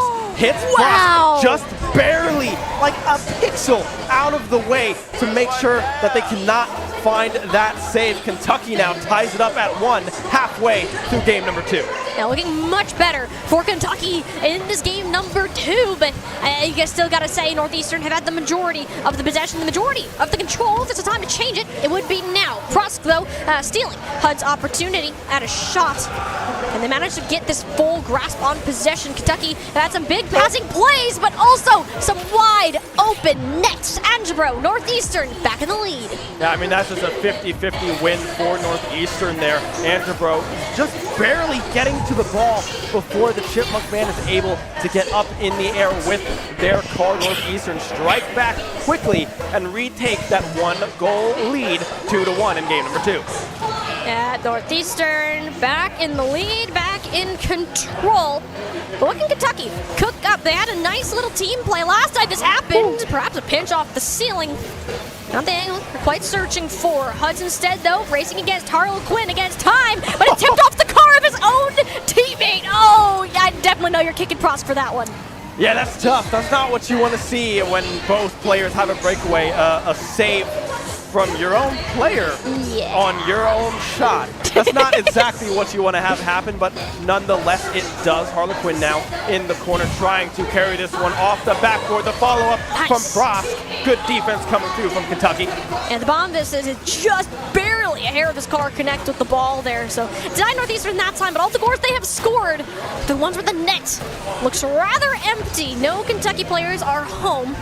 At least they are for the time being, though. With just a minute remaining, it's still anyone's game, given our scoreline. Rocket League can switch in just a moment, and you have to argue here, if Kentucky can get themselves a goal soon, we very may see an overtime. Frost getting demoed there as well, but Angebro doing a great job at keeping the ball in Kentucky's half of the pitch, making sure that that demo does not come back to bite them, knowing that they have the momentum in their favor. The bomb is now trying to find some kind of cross, but an open net and an on-goal clear means Northeastern find themselves 3-1 up. And that may just be enough to do it, too. You're asking a lot of Kentucky to get 2 in 30 seconds, and it's great. Like, they have these great bursts of attack, having everyone in position, but you overcommit. You can't rotate back to your own net fast enough. So Northeastern just go ahead and walk that ball right home with that extra insurance goal, looking clean to close out the series. Yeah, HUD's now trying to get active, trying to get some kind of approach. Takes the shot, but back on defense already is Angebro. HUD's now Chipmunk man as well. All members of Kentucky trying to find a goal in the last 10 seconds here of game number 2, but it does not look like it will come true. Northeastern now advanced to 2-1 in the group, tying Maryland for that second seed. And you know Northeastern certainly going to be happy with this win. Even if they weren't all too concerned about playing Kentucky in this round robin match, it still means that you have that under your belt. Your seeding is going to continue to improve, and when you go ahead and play your last round robin match tomorrow, you're going to feel pretty dang good. And we got to see them get up, get the fist bumps in, respect the teammates, respect the players. And I think it's kind of the great thing about this tournament too. A lot of these players very familiar with each other. They've played in other collegiate tournaments around the country, and seriously, they really do enjoy being in this environment and seeing each other in person. And it's fun watching the Kentucky team as well, right? Yeah. Even though they go down to that 0-3 record, they're having smiles on their face. They're laughing along the way, having fun, excited to be here. And let's see if they can make any magic happen here in day number 2. I mean, we saw GMU, I believe, last year went 1-5, made it to groups, but then unfortunately had a reverse sweep not go their direction. Syracuse was the one able to bring that one up. But day 1 does not always mean it's doomed for the rest of the weekend. Absolutely not. You still have at least one group game on Sunday that you'll go ahead and play then. So we'll see Kentucky back here bright and early tomorrow morning, and then we'll play out the rest of our bracket. So it's really anybody's game. It's just a question of how hard is your path to get there going to be. Is that journey going to be longer, or can you get a higher seed? Can you avoid playing in a first round knockout and just get within those top spots? That's the question that Kentucky are going to look to answer as they look towards their last match tomorrow. But that actually goes ahead and wraps up Group A for the time being. We're going to have 6 more teams coming on in just a little bit to get our Group B kicked off, the rest of our teams. And Group B is another studded group as well. I mean, we have UTD, we have South Carolina, Davenport as well in Group B. A lot of very prominent schools in this Rocket League. Wichita as well in Group B. It's going to be a very exciting group to watch. Can't wait to get that one underway. But in terms of Group A, Northeastern, Maryland, Concord looking like they're going to top it. Yeah, as of now, it's looking like Northeastern's game. Concord, they're there. You beat Northeastern, so don't have to worry about it. You did end up dropping that game, although I don't believe, unless they lost this match they just played against GMU, they should be locked in to that top spot, if I'm not mistaken, unless they go ahead. I think they have one more game. So they could lose that, and then we could have some shenanigans going on within our seeding. I don't envy whichever person has to go through and do all these tiebreaker things, but Concord, if they continue how they were playing today, we'll likely see them at the top of Group 1 tomorrow, and we'll have to see where the rest of things start to shake out afterwards. Yeah, I'm excited to go into tomorrow as well. I mean, today we're only halfway through. Mind you, we do have that Group B later on. Very excited for that to get kicked up underway, which I believe we have some stats here ready to go. We do. In the Northeastern Kentucky series. We'll have those numbers ready for you guys in just a moment. But yeah, Northeastern, a clean 2-0, looking very, very good moving into Championship Sunday.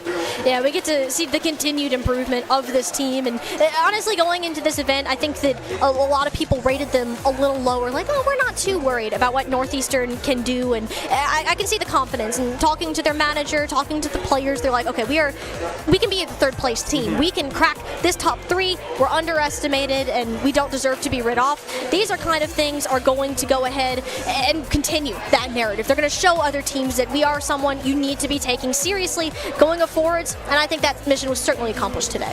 Yeah, and we saw, I think it was Andrebro with 3 and Harlequin with 4 goals on the side of Northeastern, looking very strong thus far. Harlequin finally starting to show up a little bit. We know that they're very mechanically talented, and we're finally able to see it here against Kentucky. Yeah, I'm looking forward to the continued journey of our Group A teams, but we're going to have to go ahead and look ahead because we're only halfway through our entire day. Of course, along with Group B, we got some other Super Smash Brothers going on, and of course, we have our winners interview. Let's go ahead, send it over to Dan and Prosk. We are here joined by a sleeper. Boost on the beach. We got someone who's asleep. Is that a commentary on that last match? No, of course not. No, it was a good series. They definitely put it on us in the second game. We had to focus up and lock in. But you know, what do we know? What do we know? I'm not saying anything. He's not saying anything. Maybe. No, that's a smart. We were told by Andrew by this was the most media trained member of the team. Do you think that's true? Of course. Every time they get me on the mic, it's focused, electric, and talented. So I was talking to your teammate earlier, Andrew, and he said that he is a very brain player. He doesn't have a lot of tech skill. And then he was talking that Harlequin, he's tech. He's a tech player, young kid. You were not mentioned. Where do you think you fall into that? Because he was talking about their epic duo synergy. What about my man Prosk? Well, first of all, I think Andrew's selling himself short. I think he does have a lot of mechanics that go unnoticed. In terms of me, my job is just to enable them to do what they got to do. I demo, I boost steal, I cut in the mid so that my teammates have the space they need to succeed. And do you think that works? Do you think it's a recipe for success going into tomorrow, the knockout stage? I think it is, especially if I think we handle our nerves a lot better in the second series on main stage. It was Harlequin's first time playing on main stage. So, yeah, I think we handle that a lot better. If we start playing collected like we know we can, if we hold that pressure, hold the boost control, demo the last player, I think going into tomorrow, I'm super confident. So, I mean, last year you did go 0 for 6. So far, 2 for 1. What do you expect out of tomorrow? I'm hoping more of the same tomorrow. I mean, our one loss is against top, being overly media trained negative about it. They top at least 4, they could be higher. That's a really good team, and we took a game off of them. I think we can win the last game in our group and get second seed, so I think we get a bye next round. And I think we're gunning for at least top 3. I think we can do it. I believe. A strong word of confidence from Prost. Thank you for joining me. We are going to throw it to a quick break. We will be right back. Boost on the beach.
75 degrees and sunny out here in Myrtle Beach, South Carolina. And what are we doing? We're inside playing video games, and I wouldn't have it any other way. Hi, everybody. I'm Chris Clayton, and I'm joined by my lovely brother, Kevin, because we are here at Boost on the Beach, live from the Hangout. And we've got a little bit of a change of pace here because we've been watching a ton of Rocket League so far. And what better way to break it up a little bit than with some Smash Bros. Yeah, Chris, I love competition in every form. It doesn't matter if it's traditional sports or esports. But if I have to pick my favorite, I love talking about Smash Bros. So getting the opportunity to talk about some local talent here, high school Smash Brothers players, is going to be so much fun. Yeah, this is an awesome little show match opportunity we've had here at Boost on the Beach. For those of you who've been able to follow in the previous couple years of Boost on the Beach, Smash has always been a component to this event. While it is primarily Rocket League, that's what most of you have been watching throughout this whole time.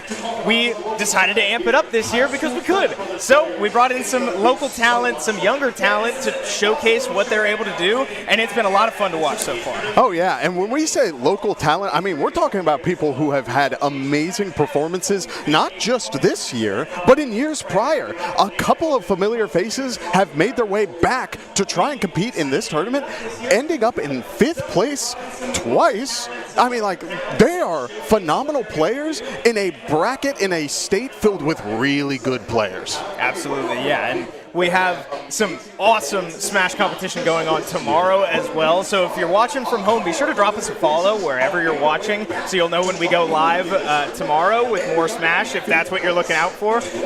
But we've got plenty more Rocket League coming on after this as well. So if that's what you're here for, you're not missing out. But with that said, we had 4 teams come out, and we are now watching the Academy of Arts, Science, and Technology take on Carolina Forest High School in what will be grand finals of this awesome little high school showcase. And we'll be getting into it soon, but this is it. This is the title, Kevin. Yeah, this is where it all comes down to the final matchmaking plays. If you've got hard reads on your opponents, this is where you need to find those opportunities. But it is so difficult because it was a relatively, small bracket where you didn't get too many opportunities to see what your opponents were playing, and yet even so, we could see the adaptations already. From Pokemon trainers to Pyramithras to Jokers to Pikachus, we saw a little bit of everyone, Chris, and we are getting into game right here, right away. Pokemon trainer versus the Pyramithra, and it is already falling into this Pokemon trainer's hands. Yeah, for those of you keeping track at home, we've got an interesting little format here as both teams will be playing head-to-head matchups from individual players. What does that mean?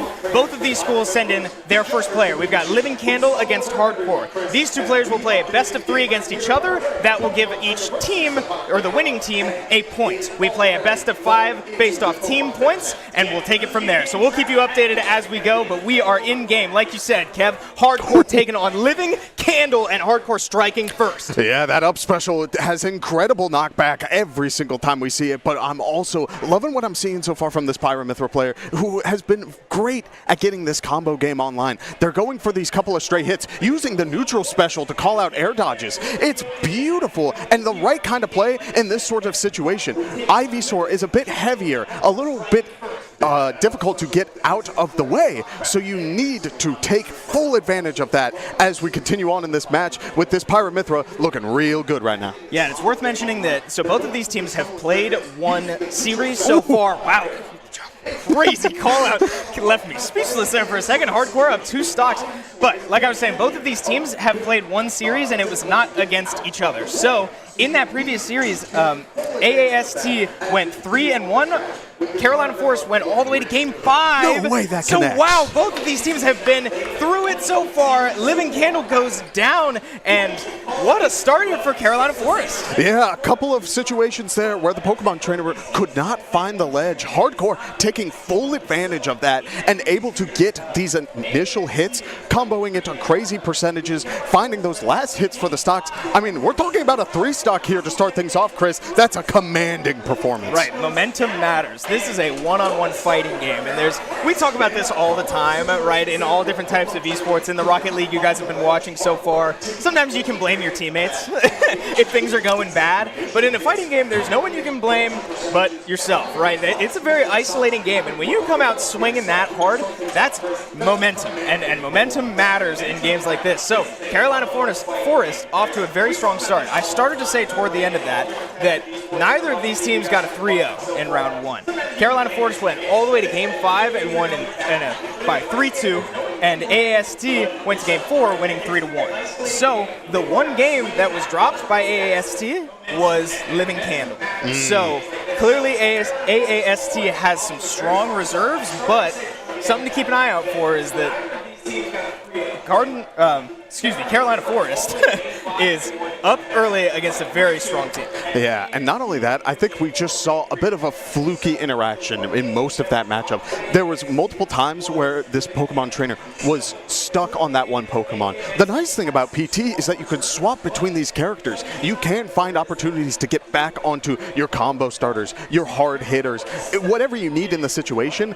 But because this Pyra/Mythra was doing such a great job of just keeping that momentum up, they couldn't find an opportunity to swap. So as we move on to Game 2, I'm going to keep an eye on this Pokemon trainer, immediately looking at that Ivysaur, but a great parry from Hardcore. Yeah, interesting stuff here out of Living Candle, starting with Ivysaur so early, but all the way up to an 83%. This character is so versatile, right? You can be light, you can be heavy, you can be right smack in the middle in the form of this Ivysaur, but covers a lot of ground. But Living Candle so far struggling to show that off as they do lose their first stock of this Game 2 here. Hardcore starting to run away with it. Yeah, Pyra/Mythra is the kind of character where you sit as Mythra for a majority of the match because you have great combo game, but your recovery is not so great. We see Pokemon Trainer Living Candle able to find the stock and even things out, but a Rollin will be caught as we do see the percentage once again starting to build up. Staying on this Charizard, trying to get good damage going instead of opting for the Squirtle. Look at this, getting a little bit of combo game going, but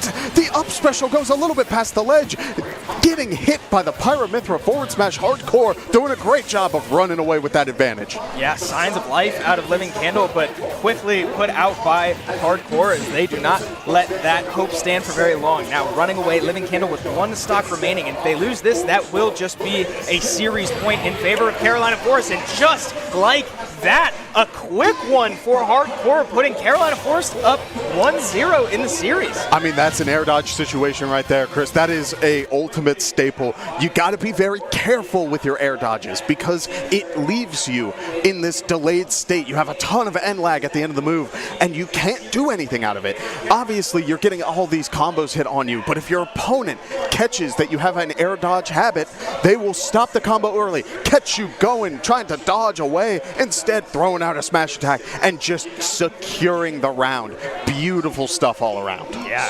Hardcore really showing the fighting game mentality and looking great along the way, right? Finding patterns and adapting to your opponent. It certainly looked like Hardcore got settled in quickly as well. That matters too. You don't have very long. These individual matchups, these individual head-to-heads are only best of threes. So you've only got 3 games to figure it out, and that assumes you win one along the way. So not much room for error, and Hardcore making himself known so far. Yeah, and he was definitely still off of the win that he got earlier, going straight from the competition side of things and immediately running down to main stage. Definitely had a little bit of that momentum going into this game, and it was great stuff. But you brought up a good point earlier. The series against Academy of Arts and Science and Technology, like, it's a incredible team, which means that there are 2 players left who could really shake things up. They absolutely can. And you and I both have our eyes on one player here, I think, more than the others. And, well, I should take a moment to shout out. AAST has contributed 2 of their players to previous Boost on the Beach competitions here in Smash Bros. And both of the players last year tied for 5th place. So these are strong Smash Bros. Competitors already, making their return here in the high school showcase.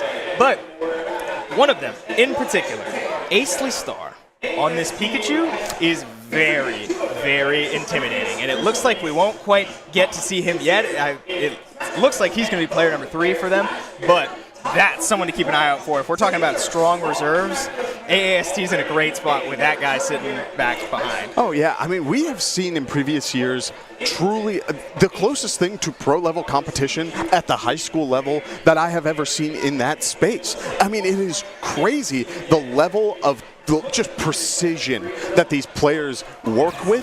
So I'm expecting to see a little bit more of that. But as we go into game here, we got a Terry player and a Falco this time around. Two combo-heavy characters that could really start boxing with each other throughout this match. All right, for those of you at home who may be a little bit familiar with me and Kevin, we cast a lot of Smash Bros. In collegiate at Shenandoah University. We're pretty used to seeing a Terry on our screen, and it can be very, very scary. So, Scary Terry making an appearance. Botto trying to continue this lead against a very, very strong AAST team, but Metalman trying to put out the momentum that Carolina Forest has got going for him. But Go Meter online for Botto. Yeah, we're seeing Metalman immediately going for that spike and getting a little bit of excited, going for a little bit of a flex there at the end, getting that spike, feeling good. But you are dealing with Terry Bogard. This character can reverse sweep stock so quickly, so you gotta be careful. We see Falco able to get back onto the stage. Terry going for the rising tackle up high,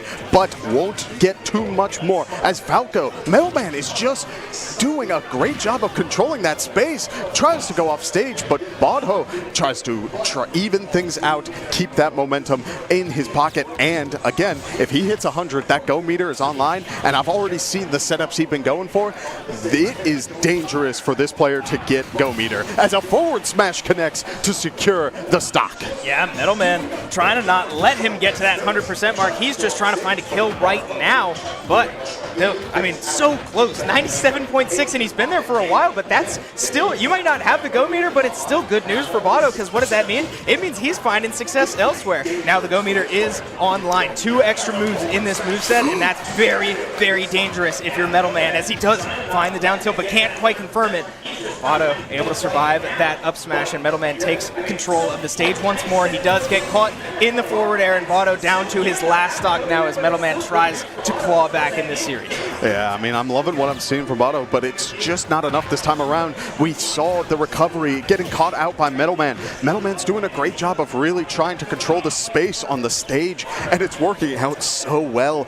We will see Botto trying to get a little bit more advantage, potentially looking for that burn knuckle. Goes for the nair, get Falco off stage, going for the spike. It won't connect this time around, but Falco, understanding that Botto is looking for it all and is willing to play the patient game. Metalman is doing a great job of sort of dancing around what this Terry has going, so you need to play around that. You have to respect these options for now until you can find that final hit. Maybe find a habit of sorts. We see a roll in there. That could be enough to try and close out this stock, as we see the stocks even out 1-1. Yeah, the game has slowed down drastically, but you gotta think that Metalman now, after losing that stock, might try to play a little bit more aggressive, right? Certainly trying to hold on to that as long as possible, but now that it's gone, he's got nothing to lose, really. So Metalman trying to make a statement with an aggressive forward smash. Botto trying to return the favor, but neither forward smash connects. So we get right back to neutral. Botto just trying to look for much of anything right now, but so far the combo game has really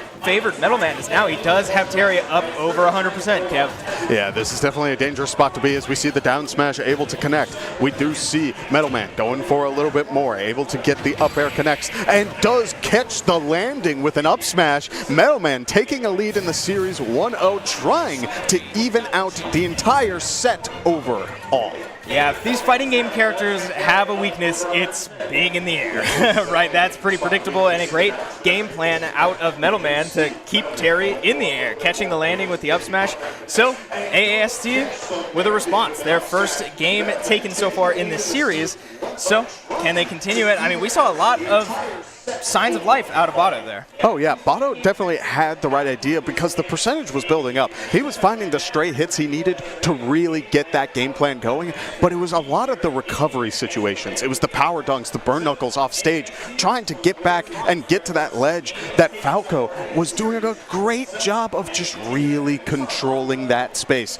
A sign of a good player is their comfortability going off stage. You gotta be willing to commit and go off there. It's scary. You could get reversaled. You could suddenly be sent flying off the stage. You lose your double jump. You lose your up special. Everything goes out the window. And what do? You just have to say, all right, I won't do it again the next time around. Fair enough. Yeah, and something worth mentioning as well. I believe in the earlier set that Carolina Forest played, Botto played a Toon Link game as well. And you are able, very different characters. It caught me off guard when we were loading in the game and I saw Terry. So it's worth mentioning that you can switch characters at this point, and we might see a character swap.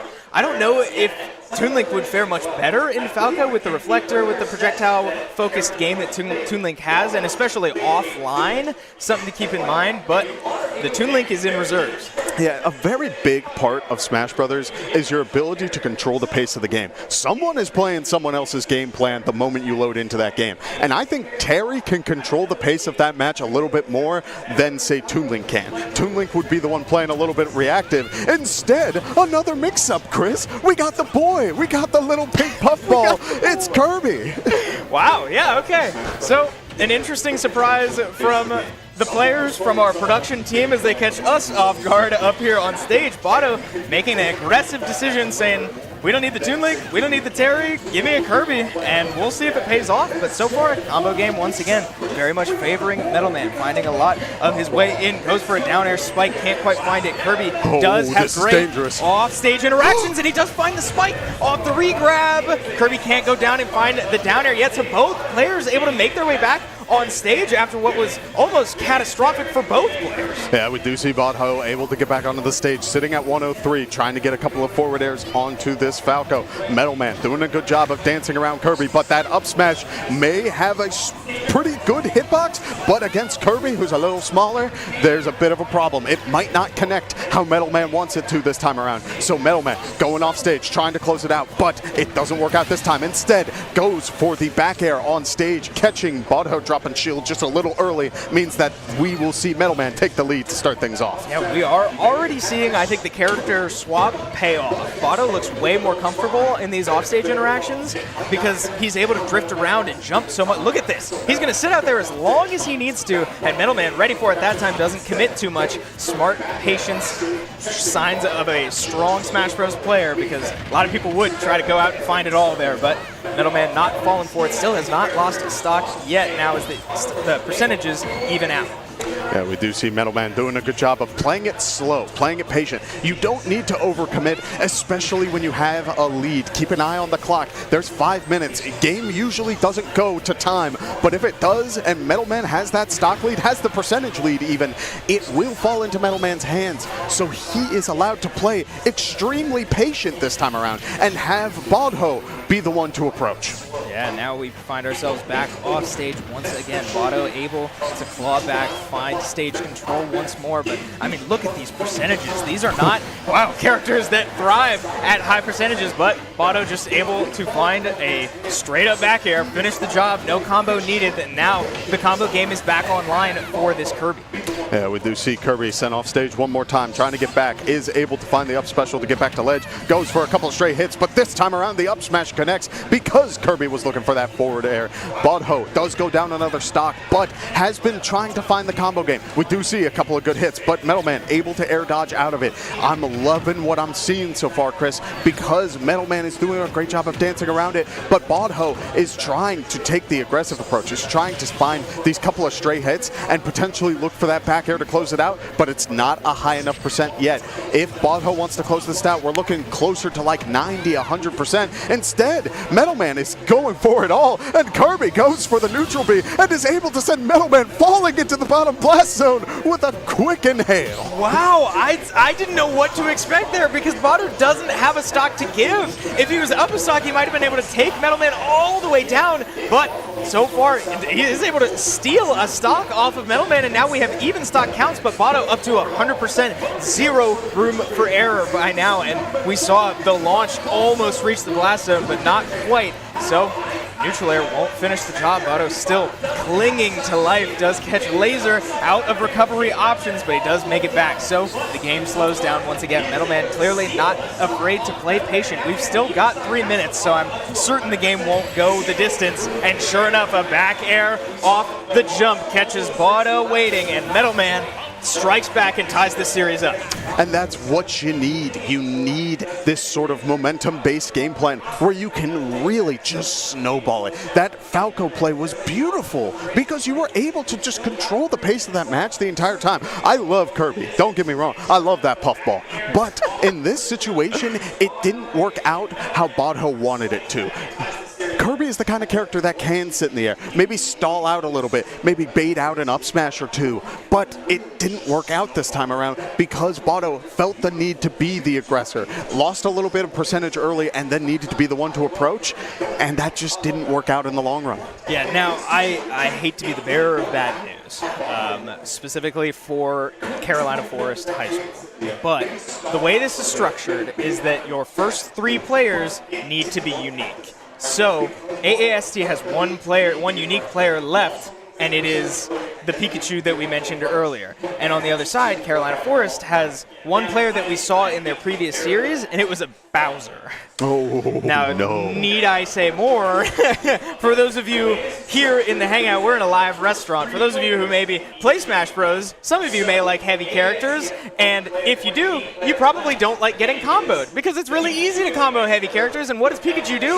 He combos heavy characters, like a lot.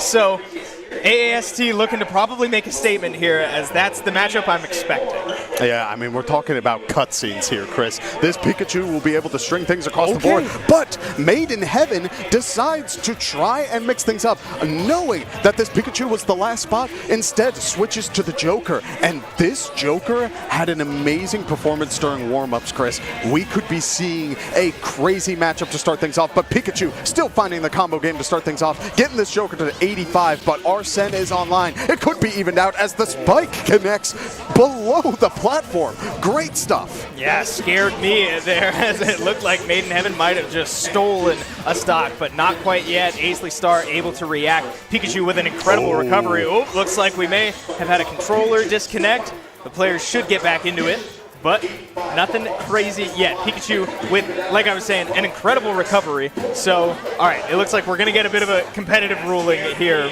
Not sure what happened with the controllers, but it looks like one of them disconnected. So we'll let you know what we hear about it. But so far, so good out of Made in Heaven.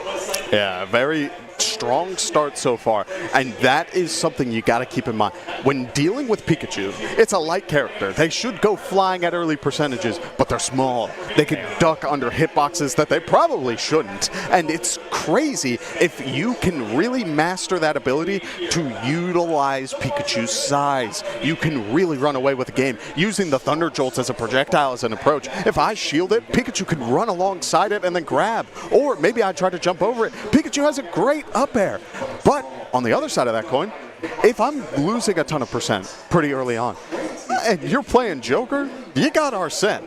That ability, the ability to just suddenly amplify your damage astronomically, is such a powerful tool. So I'm very excited to see how this plays out. As we get back into game, it looks like the ruling is that you lose a stock, Chris, if the controller disconnects mid-match. So Pikachu, Ace of Stars, is down 1 stock for now, but Made in Heaven is at 125. No Arsene just yet, and that means we could see a potential lead continuing things on. Yeah, so maybe not the opportunity we expected, but an opportunity nonetheless for Made in Heaven to try to create space here. A 1 stock lead where it was looking like he might not have much. So keep an eye on the Arsene meter as well. 150%. This Joker won't live much longer, but now with the Arsene out, you'd like to see him try to capitalize. 100% already on this Pikachu. And man, the Arsene aerials hit so much harder, able to take a stock at about 100% from mid-stage.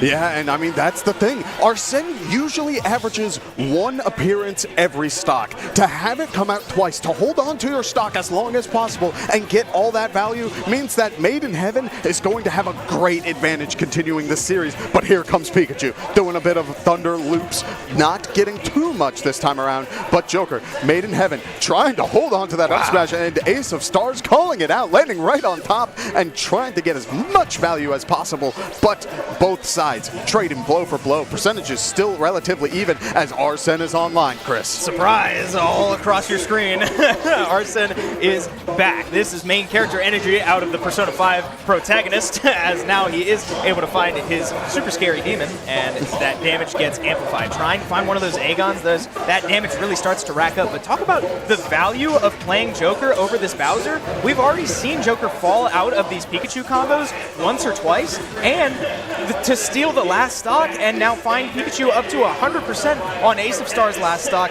I mean, this is a massive surprise for me based off what we were expecting pregame with the Bowser.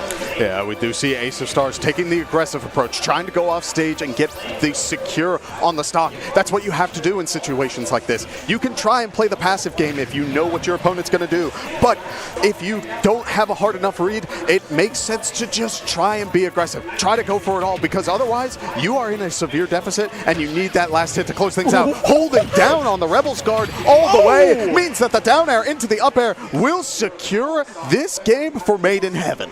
Yeah, wow. I mean, surprise, surprise. Maybe we're not surprised. A massive moment from this Joker player to take a game off Ace of Stars, the player who we certainly had an eye on this whole time as being one of the strongest players here. Oh man, Carolina Forest is absolutely here to play. This may just be a show match, but these players are extremely talented. Oh, absolutely, Chris. We're talking about players who have already got their combo games down, who already find great advantages in the neutral game, where both players are sitting on the opposite side of the stage. They try to find their ways to approach. That is high-level stuff. To see that at a high school level, these players are young, and yet they're gifted, they're talented. I love it, Chris.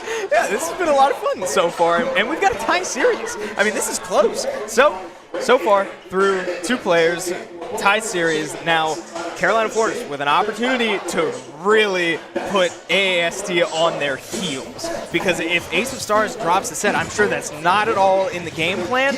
And while we look forward to player 4 and 5, Ace of Stars could theoretically only make one more appearance. So this game matters a lot for Made in Heaven.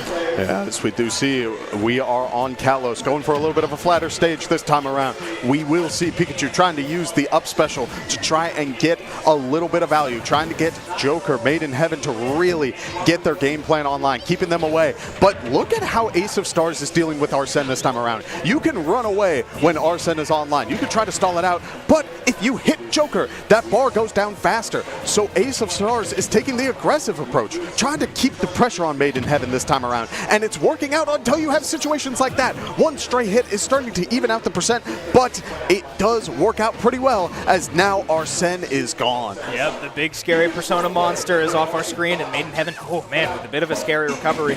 Air dodges toward the ledge, but can't quite get it. Does make his way back. But both of these characters with very strong recoveries. But you're right, Arsene is now basically off the table for what we assume to be the rest of this stock for Made in Heaven. It's going to be a lot harder to finish Ace of Stars off in a straight-up dash attack. Just taking stock 1 off of Made in Heaven now as he looks to respond with a slightly charged Arsene meter. Yeah, we did see a very great option there, because Kalos is such a high ceiling. You wouldn't expect it to take the stock off the top, but that sweet spot dash attack is such a great option. And look at the Thunder Jolts. It was Ace of Stars who got the counter pick this time around, and using those Thunder Jolts to sort of cover your get up on ledge, that is crazy value, and it's working out so well. Ace of Stars lost, I believe, 2 stocks last game off of off-stage interactions. Now you have safe recovery unless you're trying to go high, in which case we saw Made in Heaven trying to potentially catch a high recovery, but it didn't work out this time around.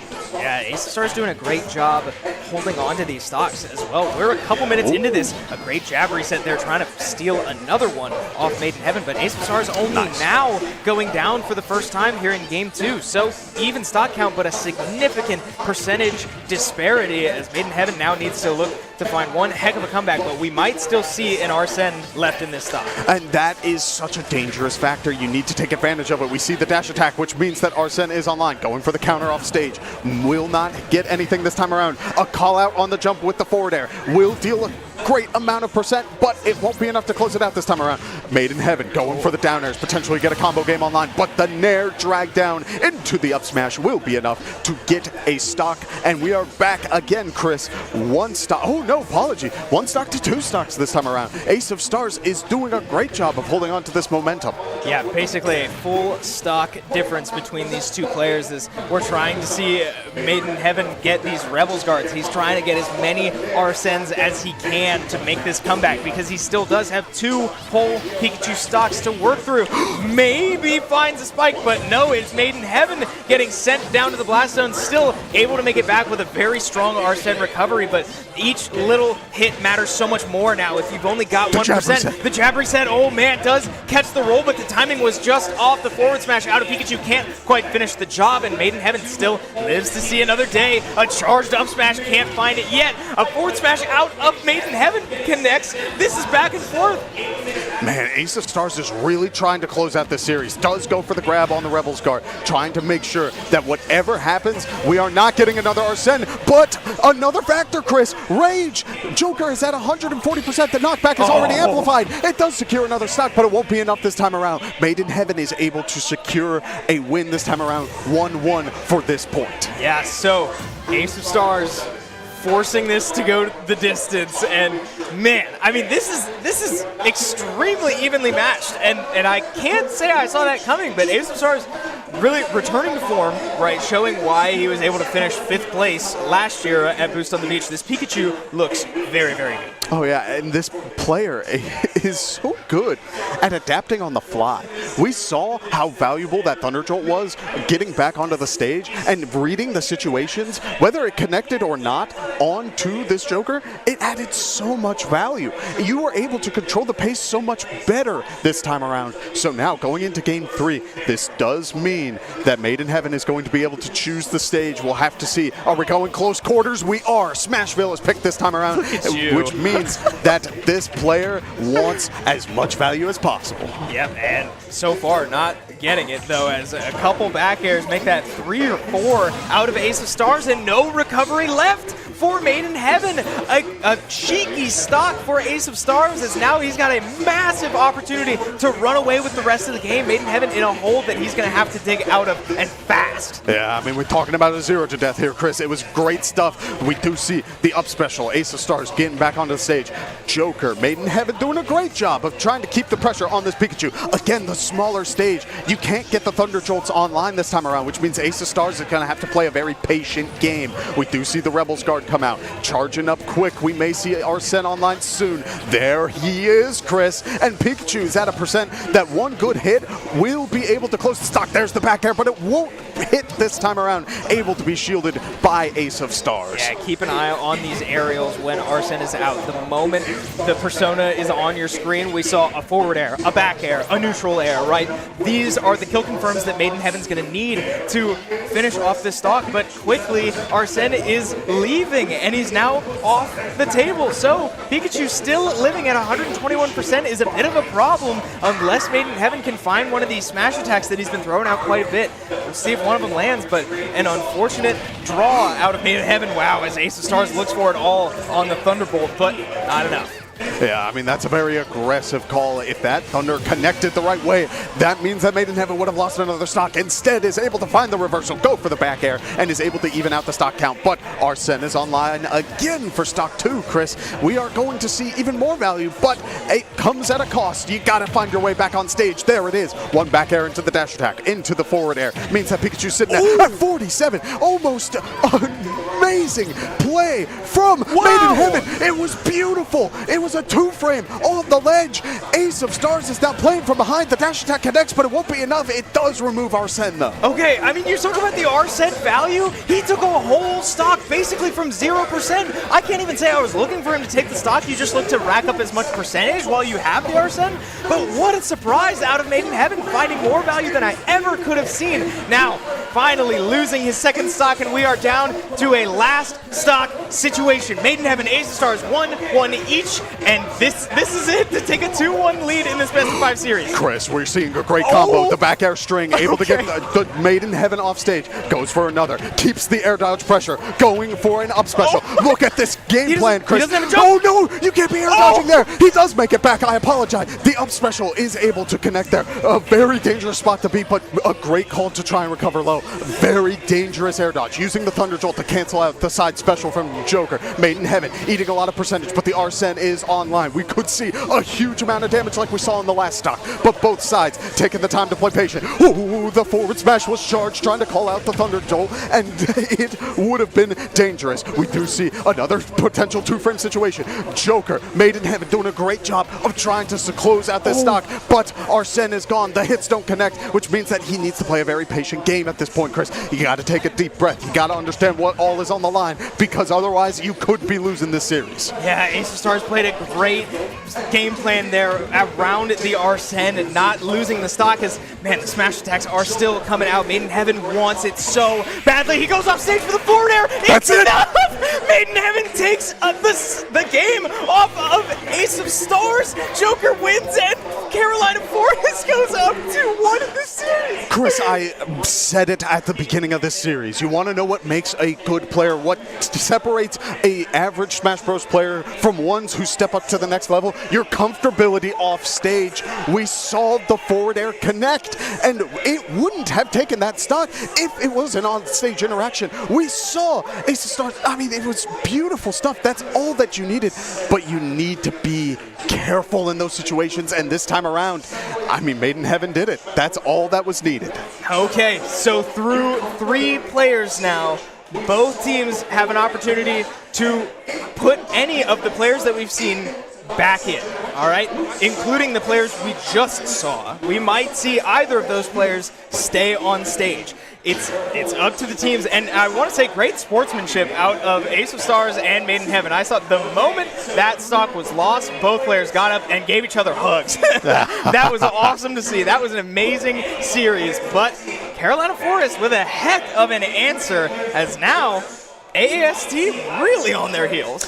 You got to figure out what sort of answer you want here, and this is a mental game outside of the fighting game. You can find your reads, your opportunities to take stocks in game off of hard callouts, your default defensive options, as we like to call it. Whatever you do in habit, but now the mental game is outside of it.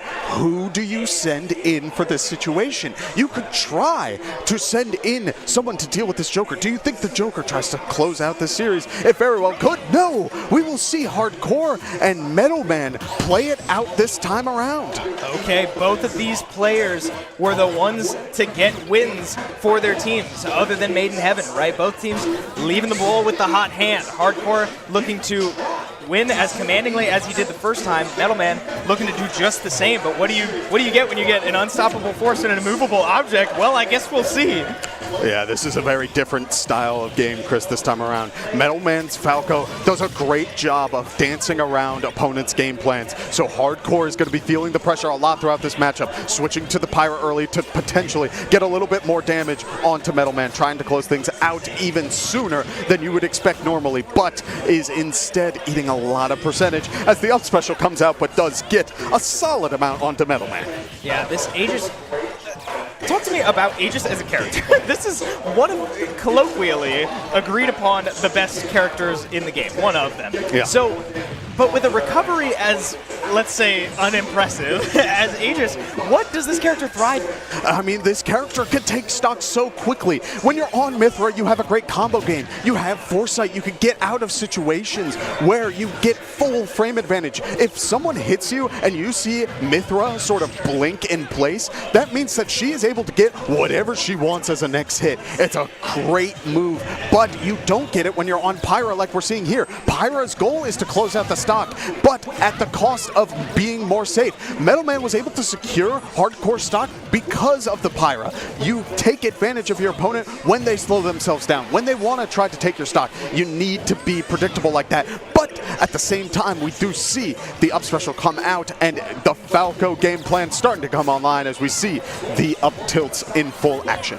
Yeah, Hardcore really struggling to finish this pesky first stock off because they're going for a lot of heavy committal options on the ledge, and that's smart when Metalman can't punish you too much, but just none of them are landing. The forward smashes, the up Bs trying to find two frames, they're just not landing, and now Metalman goes for it all, does find the spike. A sour spot doesn't matter, can't take off the stage, and Hardcore does lose their second stock. Metalman's starting to run away. Yeah, that's a very dangerous spot to be in and a great habit to call out now. If your opponent isn't in the habit of teching off the stage, canceling their knockback, you could take stocks incredibly early, getting the recoveries just like that. Mithra goes for the side special, is able to get back onto the stage, but it won't be enough this time around. We do see both players trying to get a little bit more control. Hardcore staying on the Mithra this time around, using the neutral special, calling out the roll, is able to secure the stock on Mithra this time around to try and use that survivability, try and build up that percent. We did see Metalman securing stocks while Hardcore was on Pyra. It may be a little bit more difficult this time around because of how fast Mithra is as a character, but when you're using moves like that, you gotta be careful. The Falco jab into the Hardcore jab, a bit of a handshake, and yet the side special connects, and it will secure a point or a win for Metalman. Yeah, how about it? Metalman able to, with a lot of pressure on him, down in the series when Metalman and Ace of Stars were the two that found success at Boost on the Beach last year. Now down in this series with expectations on them, Metalman goes and takes care of business so far, right? Looking very strong, frankly.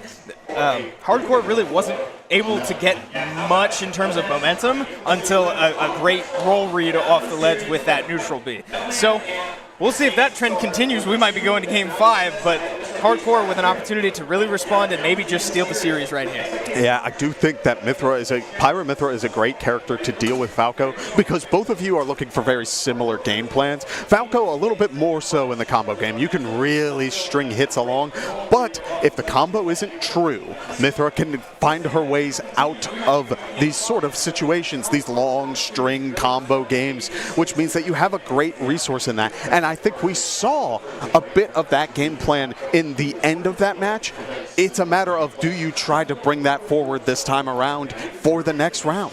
I'm going to break the fourth wall a little bit here with you, Kev. Humor me.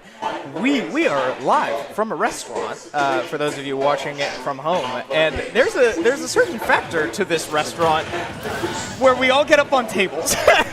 And, I mean, we are about due for that. I'm not sure what this schedule looks like, but we might have some conflict, some interesting storylines going on in these players' ears if this series goes the distance. We'll let you all know from home, but I mean, this could get very exciting in here. Yeah, well, speaking of exciting, Chris, we just saw that Metalman has already secured a stock onto Hardcore. It is a 2-stock to 3-stock game out the gate on Hollow Bastion. Great stuff all around as we see Hardcore going for the neutral special, trying to get a little bit of damage going, using the up special to potentially call a little bit of an early release on the shield. It doesn't work this time around, but Pyra doesn't have the jump, goes for the side special. Metalman is sitting on 3 stocks, Chris. This is a tall ask. Yeah, we're looking at it would take a borderline miracle, but certainly not impossible. We cannot count Hardcore out, but with combos like this coming out of Metalman, he looks completely settled in. He looks as comfortable as he can get. And with 1 stock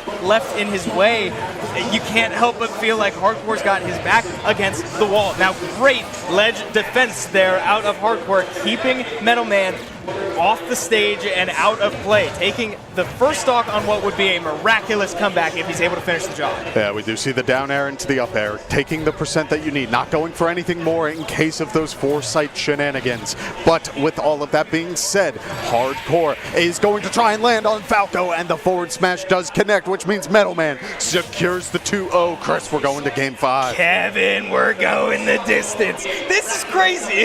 Both of these teams have played so well, but now you've got a massive question on your hands. This is grand finals. This is just a show match, but there's bragging rights on the line. There's a lot on the line. This is being broadcast to people all around the world, right? You certainly don't treat this like it's just some joke. And what do you have to decide now? Who do you put all the pressure in the world on in this moment? You've got options, right? Anybody is on the table except for who we just watched in that game. So Metalman and Hardcore are no longer viable as Game 5 options. You have to think that Ace of Stars wants revenge. But who is the Carolina Forest response? I mean, you have to go with Joker, right? I think so. You have to. It worked out this time around. The series was close. If you are worried that this time around something clicked where someone found a game plan on either side, that's where you need to make that decision right now. But I think Ace of Stars had such a solid game plan this time around that is what you need. But it wasn't the win. You need to figure out what the answer is. Is it the Thunder Jolts? Is it the stage counterpick? Do you have to deal with the bans in a different way? There are multiple factors that could be taken into play, but you just need to be aware. Absolutely. AAST find themselves in a situation that they have not yet been in today, with 2 losses in the series. Bado going it down the first time, right, was the first loss for Carolina Forest. Hardcore drops the second set. I do think you have to put Made in Heaven. That's been the answer. This matchup that we're expecting to see has been played, and Made in Heaven came out on top. There's no reason, if you're Carolina Forest, to think that he can't go do it again. But man, this place is live. There's a lot of eyes on this matchup, and sure enough, the teams do not disappoint. We get a rematch. Joker on Pikachu, Made in Heaven on Ace of Stars. Will Ace of Stars be able to respond, or will Made in Heaven take this series and this title? We do see Ace of Stars starting out the gate with a lot of great percentage. We are getting to that Arsene place, but it is crazy stuff. It is wild. Well, I have unfortunate news for you all at home. Unfortunately, we, being me and Kevin, are going to have to put the microphones down as the Hangout gets to have a lot of fun here, and the unpredictability of this venue is arguably the best part. So we're going to have to let the gameplay do the talking. Oh, excuse me, I'm getting a never mind from our production. We get to play this out. Made in Heaven, Ace of Stars. Disregard everything I just said. We're back to the Smash Bros. Action on your screen. Yes, we do see Made in Heaven sitting at a high percent. Pikachu going for the up throw to try and close out the stock. It doesn't work out this time around. Going for the dash attack to potentially find something. The down air doesn't connect this time around. The spike on the Thunder does not work either. We see it go sour, which means that Made in Heaven goes flying as the second Arsene is online for this stock. 193%, Chris. We are seeing Ace of Stars really find the momentum, trying to find that last hit. There it is. The dash attack is able to close out that stock, sitting at a crisp 65%, but you have to find your way back on stage. There it is. The grab game is online.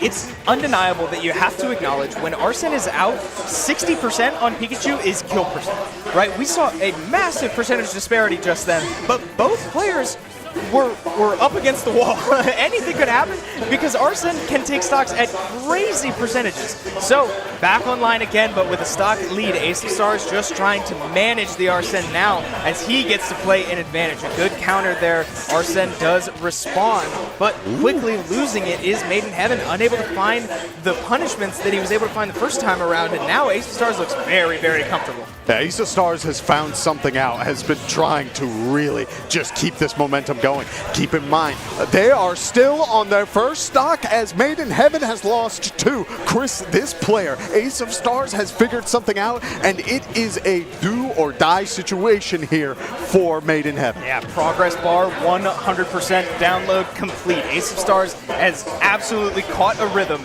and they are putting on a show so far. Now, this is a best of 3, and I certainly hate to rule this out, but so far Ace of Stars looks borderline untouchable. Arsene out one more time.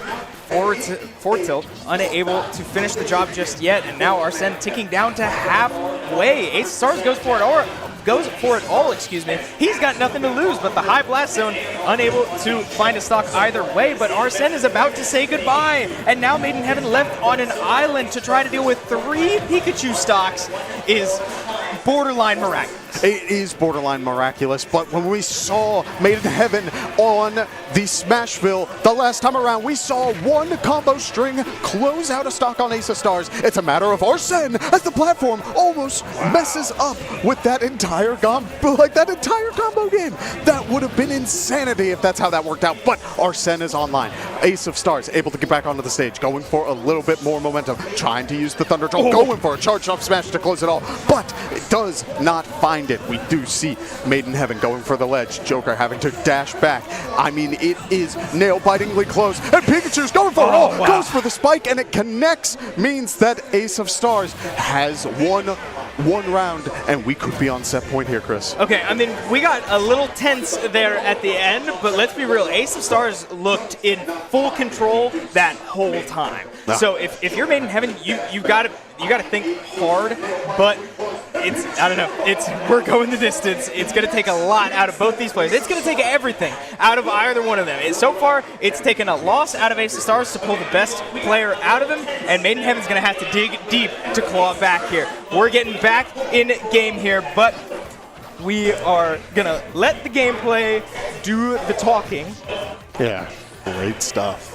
Yeah, I mean, Chris, we are back on Smashville this time around. Beautiful stuff here. We do see Ace of Stars able to really keep the momentum going.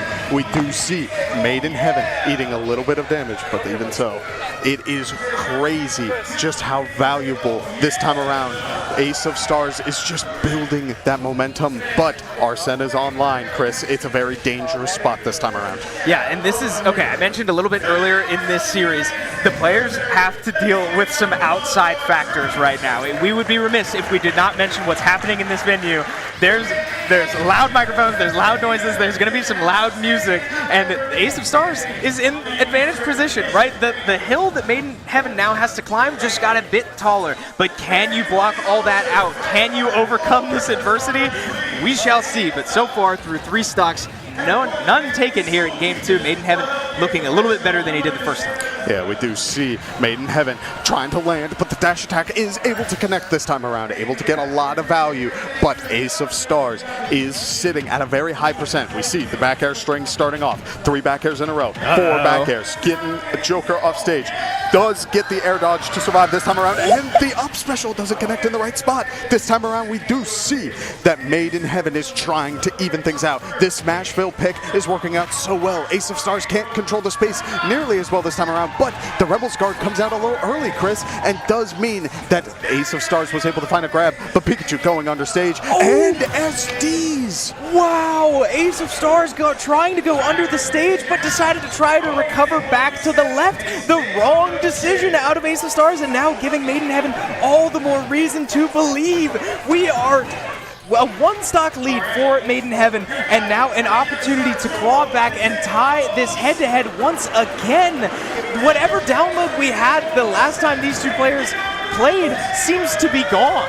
Yeah, I mean, we do see the back air connect this time around. We do see Ace of Stars looking for that final hit to close out this stock, but at what cost? We do see Joker dashing around, trying to get that second Arsene potentially online, sitting at 108. There's that Rebels guard, Chris, looking for a potential closeout, but is hit by the Thunder Chill. The up special will connect, Chris. We will see. The stocks are even. Ace of Stars does have a chance to close out this series. It is still incredibly close. Yeah, wow, no room for error for Made in Heaven anymore. 1 stock left both directions, and this is where Ace of Stars thrives. This combo game is fully online once again. Keep an eye out for these back airs, because here they come. Only 1 that time around, not able to confirm into much more as the percentage evens back out, but what's not even is this comeback mechanic. Arsene is about to come out, and that's really, really scary if you're Ace of Stars. Yeah, I mean, this is your 5/99 chance, Chris. We do see the counter come out a little early. We do see the up throw into the down special. Ace of Stars closes out the series in total. Great stuff there out of the high schoolers. That will do it for us here in the Smash Bros section of Boost on the Beach here.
2025. Group A was this morning. We had a lot of good ones, but now we are here with Group B. Behind me is Wichita State.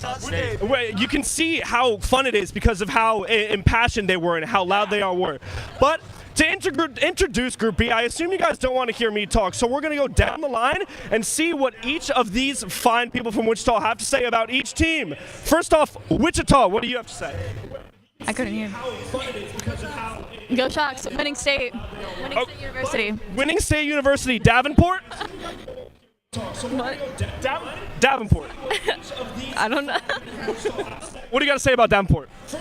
Great players. Great players. What do you got to say about Syracuse? Free win. A free win. Oh, really? You think it's a free win? I'm casting this game later. Wichita versus Syracuse. I think it's going to be a free win for Syracuse. I completely agree with you. UNCC. Oh, great people, I'm sure. Great. Oh, don't worry, guys. He's sure. UTD. Fantastic people. Great team all around. Ready to perform. A whole lot of platitudes from this guy on UNCC. We'll go, program director of Wichita. What do you think about your guys heading in here? I think they are poised and ready to play. I think it's going to be a great evening and event. And then what do you have to say about this event as a whole? I think this event is great. The venue's great. We got a fun group on this Rocket League team, and they're going to make it a fun place to be.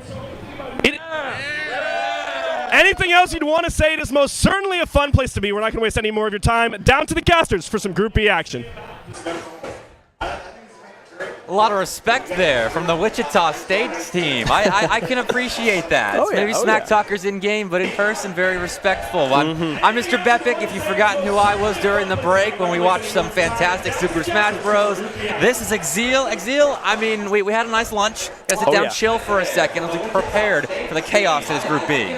Yeah, Group B is definitely one of those groups, right? It's a group of all time, I like to say. It's going to be a fun one. A lot of toss-up matches here in this group. And we have USC in this one, Wichita, Syracuse. We have the one and only Davenport, one of the top 1-2 alternatives with Concord here coming in to this weekend. Definitely expect them to perform. And then, yeah, we have just Charlotte as well. I mean, another big contender in this group, UTD. A lot of great schools coming into Group B. Can't wait to get it done.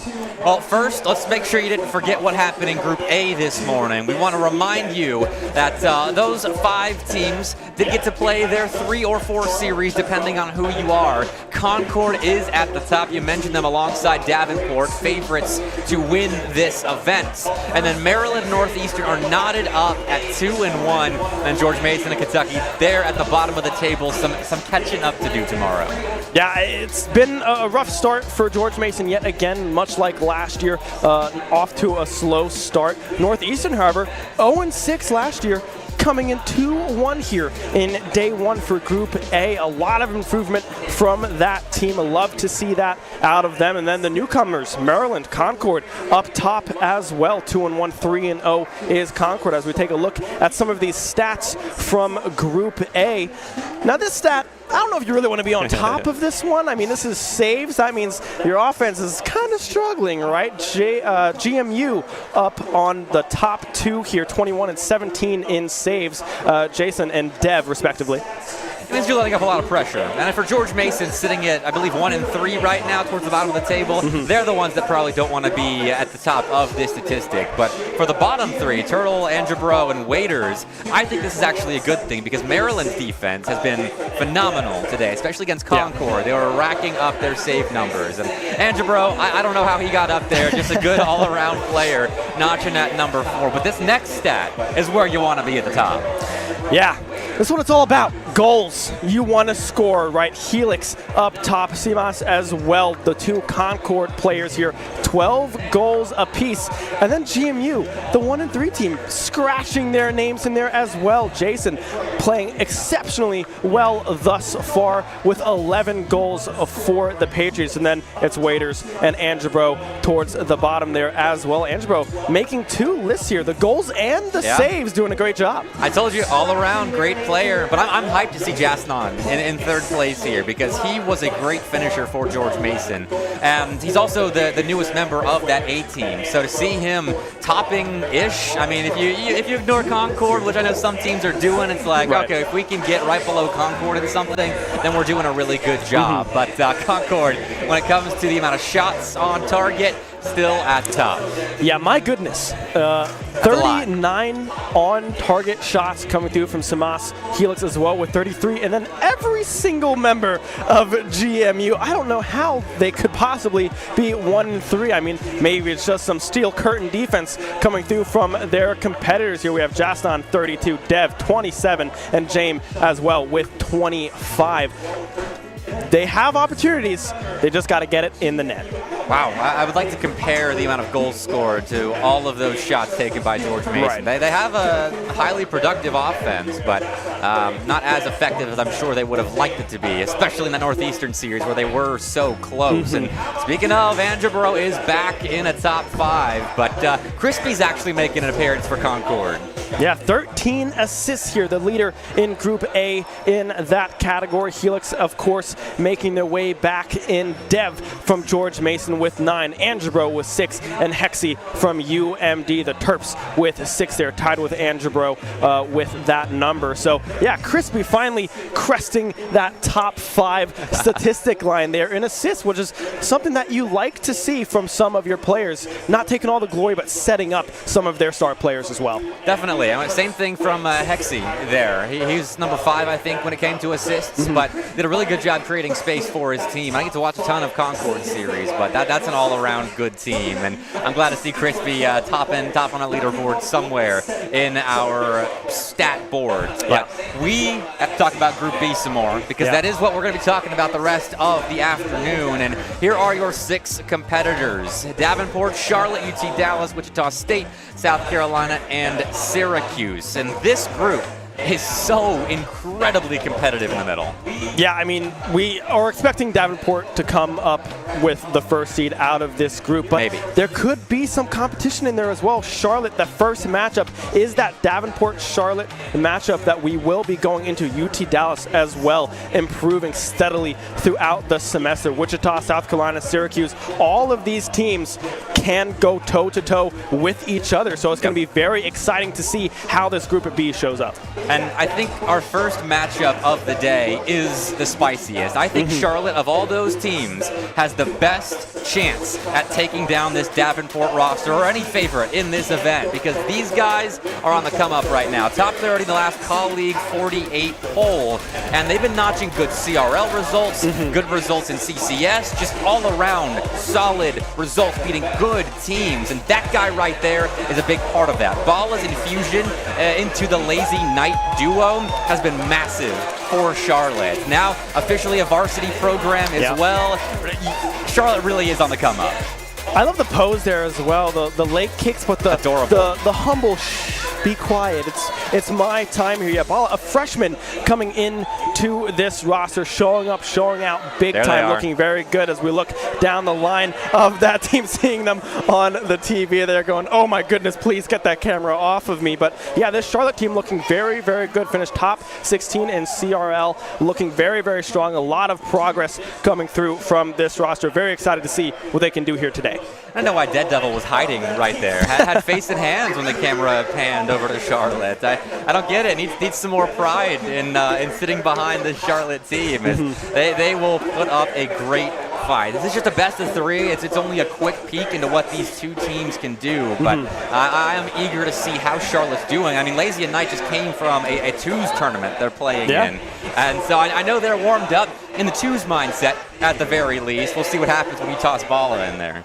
Yeah, that third player, right, does change a little bit of the dynamics when it comes to Rocket League, but I mean, when you have a player like Bala that is the one getting inserted into that 3v3 scenario, I mean, you can't complain, right? Bala is a very, very strong player, but speaking of strong players, look at Davenport, a very, very strong team coming in for this tournament. Assured top 2 is what a lot of teams and what we are expecting into this weekend. definitely. They are one of the favorites. I think have the best odds to take down Concord, who are favorites to win this whole thing. But this team came together this season of CRL, this year, the scholastic year of CRL, and they have not looked back. Davenport as a program is so deep, and these guys at the top, led by Coach Shane, of course, have such a deep background in competitive Rocket League. Cam, Bolte, and Brock have been around the competitive landscape for so long. Cam's reached some highs. Brock's also made RLCS events. I believe those two have both made RLCS main events. And then Bolte, within CRL, has been a homegrown product of the collegiate scene, rising up through the grind of playing in collegiate. And obviously, he's not too shabby at the top of competitive Rocket League as well. Yeah, Davenport, a top 8 CRL team. Cam as well, making their way over to CRL Worlds. One of the only, I think the only player here at the event that has accomplished that. A very, very strong player. And another thing about this Davenport roster is that, hey, they're loud. They like to get rowdy, like to get active. You know, they like to make sure that the other team knows that they are in the building with them. So I'm expecting some loudness to our right side of the stage here. It'll probably be loud on both sides, depending on how close this series is. So I'm glad to hear that about Davenport, because I believe I heard rumblings, this being one of the first times they've met each other in person as a team, as they are an online program, and these guys are coming together for a LAN. Yeah, it's cool to have that kind of new kind of aspect tossed into this. LAN environment is definitely different than any other environment that you will play on in any esports title, right? Specifically, Rocket League, being the game that it is just a thrill through and through. Very fast-paced, very high tempo, and the outplay potential with just mechanics alone is very, very real. And with these two rosters, knowing how good all 6 of these players are, I'd expect to see some high-level gameplay. And that is the draw of Davenport, is the individual prowess of all 3 of their members. And obviously they slot in together well, but any one of these players can pop off, can 1v3 a team even as good as Charlotte. So make sure you keep an eye on Davenport players at all time. I'm curious to see how Charlotte does combat that, because I know they're no strangers to team plays, outplays on a solo basis as well. Bala especially is the guy to look out for the Niners, but I mean Davenport is a whole other beast. Yeah, it's going to be interesting to see. We know Knight and Lazy have been playing together for quite a while, right? They are very comfortable with each other's play styles. The insertion of Bala as well has only elevated this team to new heights as we fly into our beautiful fly through in from our production here. But on the side of Davenport, I think Cam is the one that I'm looking at the most, right? Has a lot of experience, very, very individually talented, and has really the capabilities to run away with a Rocket League match. So if they can control that player on the side of Charlotte, you might be looking for some very, very close games here and a potential upset. All right, well, let's get into game 1 of Charlotte versus Davenport, one of the biggest matches of Group B, kicking us off in our afternoon segment. So hopefully you're not feeling the sluggishness of a post-lunch sit-down just yet, because this series should have you off your feet, on your feet, out of your seat. So close. Bala trying to get connection with that ball, won't be able to do so. Davenport in strong control thus far in Charlotte's half of the pitch. Brock taking it into the corner, trying to find a cross, set up, the follow-up coming through, but great defense coming through from Knight, able to keep that one out of the net. Sketchy defense all around from Charlotte right now, but they get out, get themselves a chance, though Cam is on the right side of a save there, and Davenport will connect on a pass, but Bala intervenes, and already high-flying action, fast-paced around Manfield Knight, as Charlotte and Davenport command a lot of respect, I think, as teams on the field, and this series is showing exactly why so far.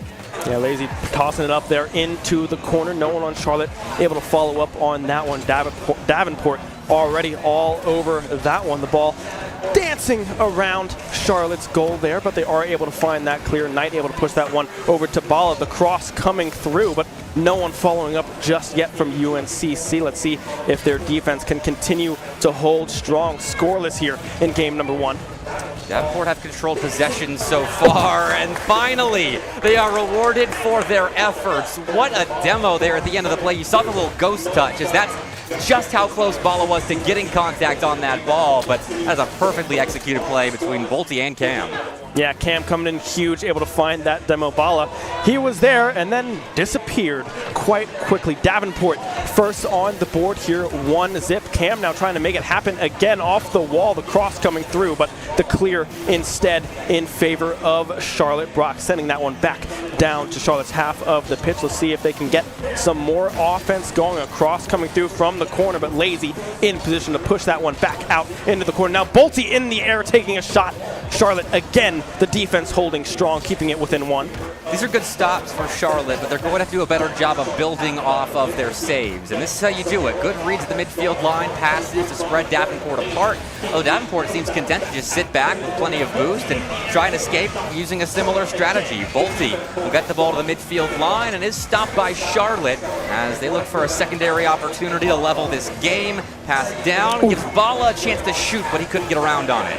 Yeah, unable to get to that pass in time is Bala. I like what they are starting to construct, though. A lot of ball movement when it comes to their offensive attack here from Charlotte, making sure Davenport cannot just huddle up in these corners. They can find some passing avenues and try to strike, but Davenport's defense holding strong thus far as we crest the halfway mark of game number 1. Cam now in the air, going to challenge Lazy. Lazy, however, winning out on that 50-50.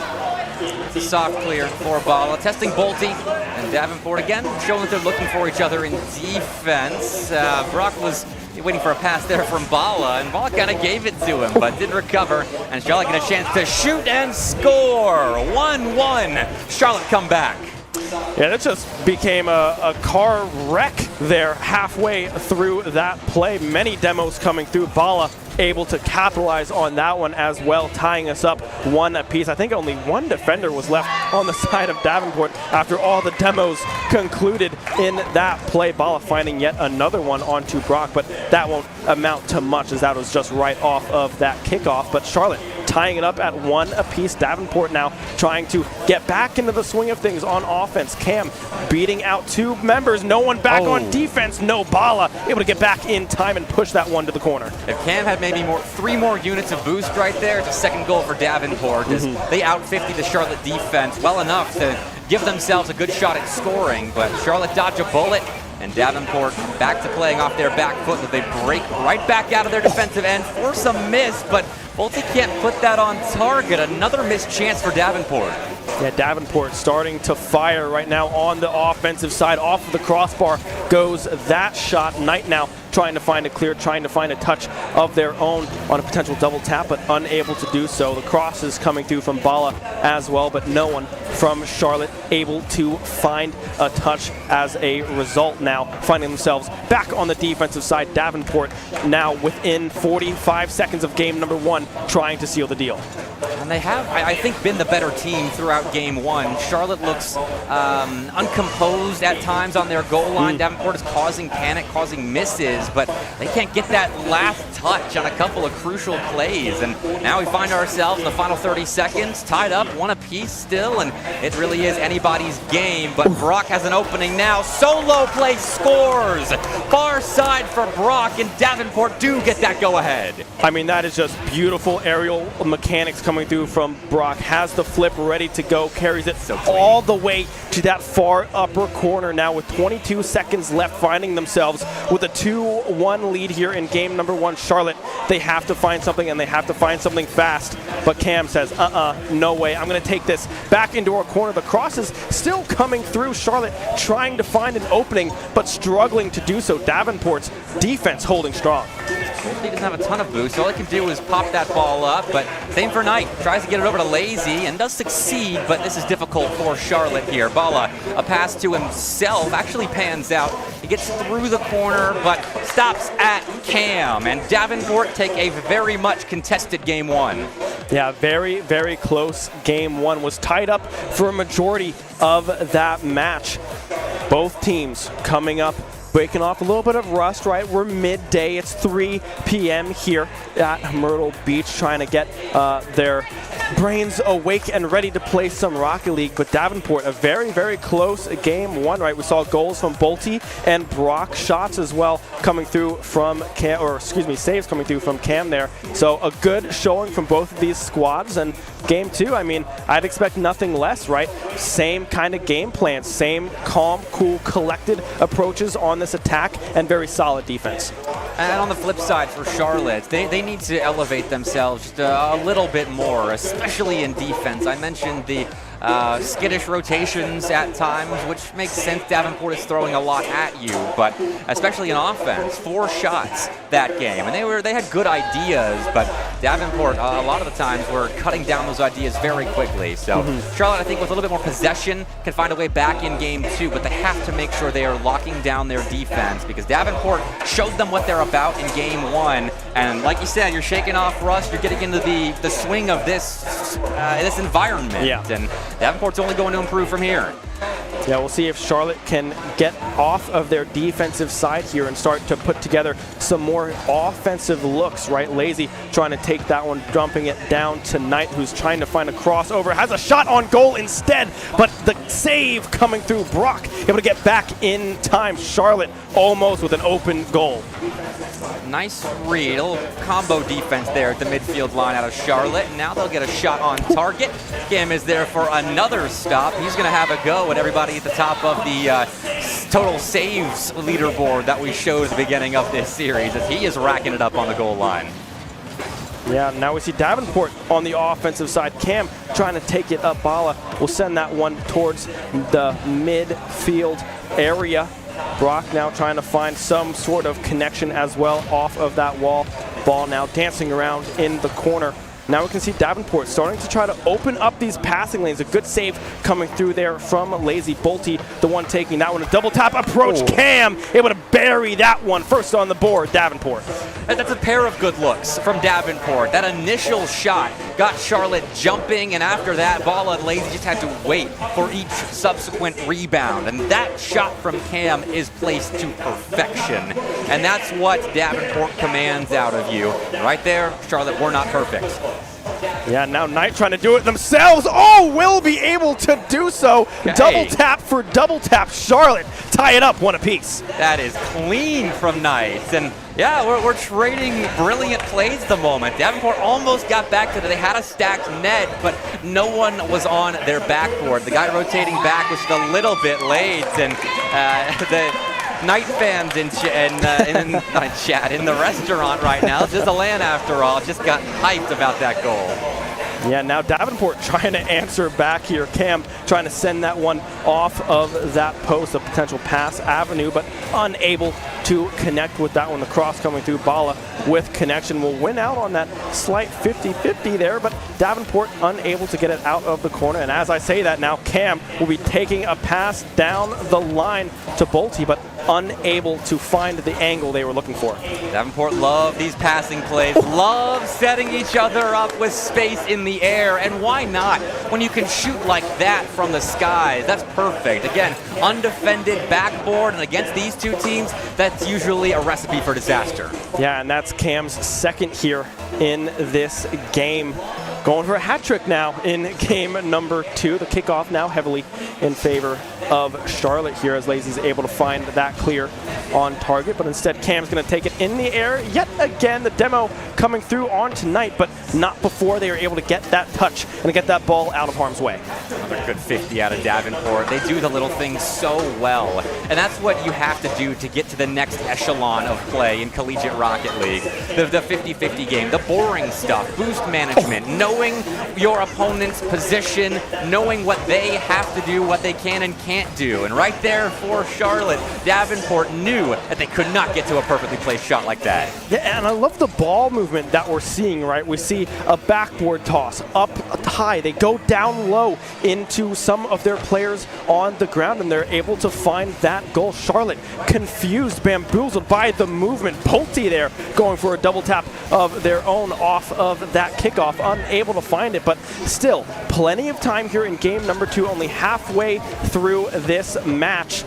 But I mean, Davenport right now relentless on the offense. Oh, Lazy's found one demo. Knight's beaten another player. Lazy will catch, shoot, and be stopped by Bolty. What a read. Didn't have a whole lot of boost to make that stop, but Bolty was on top of things, even with all the chaos caused by Charlotte and their plans in transition. But Davenport prevent that second goal from going in and have their insurance policy still intact here with 2 minutes left. Yeah, they have that cushion. They have about a 2-goal lead here. They have a 2-goal lead here with 2 minutes to go in game number 2. Still being aggressive on this offensive side. Ball now in the air, has some boost, flip reset, up in the air. The double tap is absolutely gorgeous. This is the difference maker from Charlotte last year to Charlotte this year. This freshman is unbelievable. That's a ball goal right there. It's kind of a freebie that Charlotte gets. If ball is given a little bit of space like that, he's usually good for 1 or 2 like that in a best of whatever you're playing. And that is so important, and it's now negated by Cam getting his hat trick as Davenport score a kickoff goal. Yeah, Cam now with his third, just an unfortunate kickoff.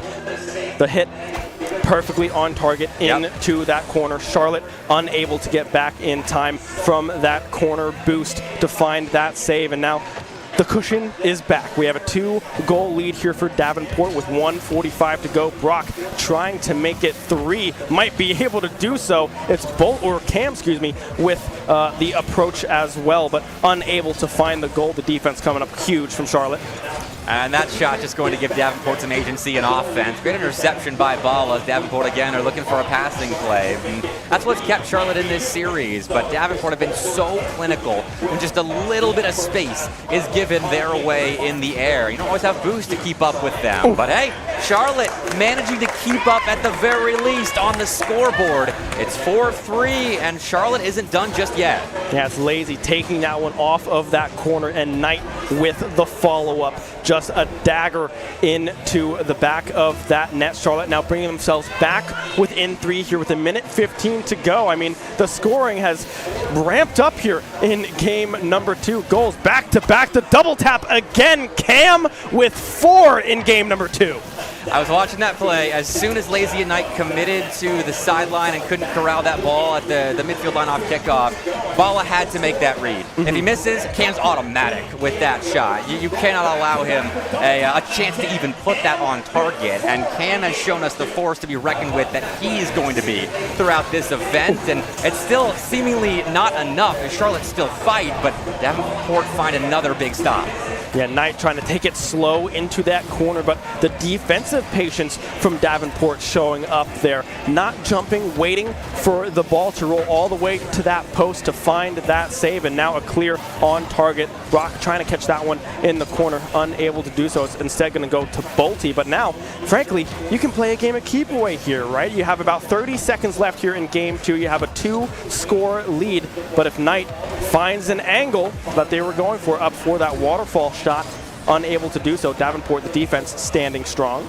A little awkward now, though, but Bolty off the backboard had nothing to find that save with except for momentum and gravity. And Brock as well on the goal line. It's a great combo stop by Davenport. And Knight on the other end of the pitch had to make a big save to keep Charlotte in this thing. But if they don't have control of this ball, this series is over. Close, but no cigar for Charlotte as they drop the Davenport 2-0. It's a great win to begin Davenport's campaign to a grand finals that they, I'm sure, are expecting to be in.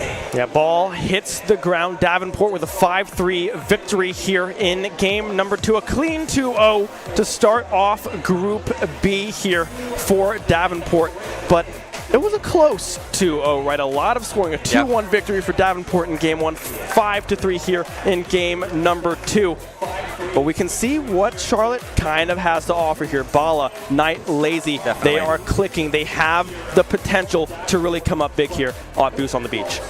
Comparing Charlotte's series against Davenport to what they can be against your UCDs, South Carolina, Wichita States, it's apples and oranges. Because you're talking about one of the tournament favorites. And to start off your run with them is really rough. That's not the last we've seen of Charlotte for sure, but let's talk about Davenport and how commanding they were in that series. So clinical in offense. The shooting was near flawless. Charlotte was making great saves to keep that close, but Davenport clean from the get-go.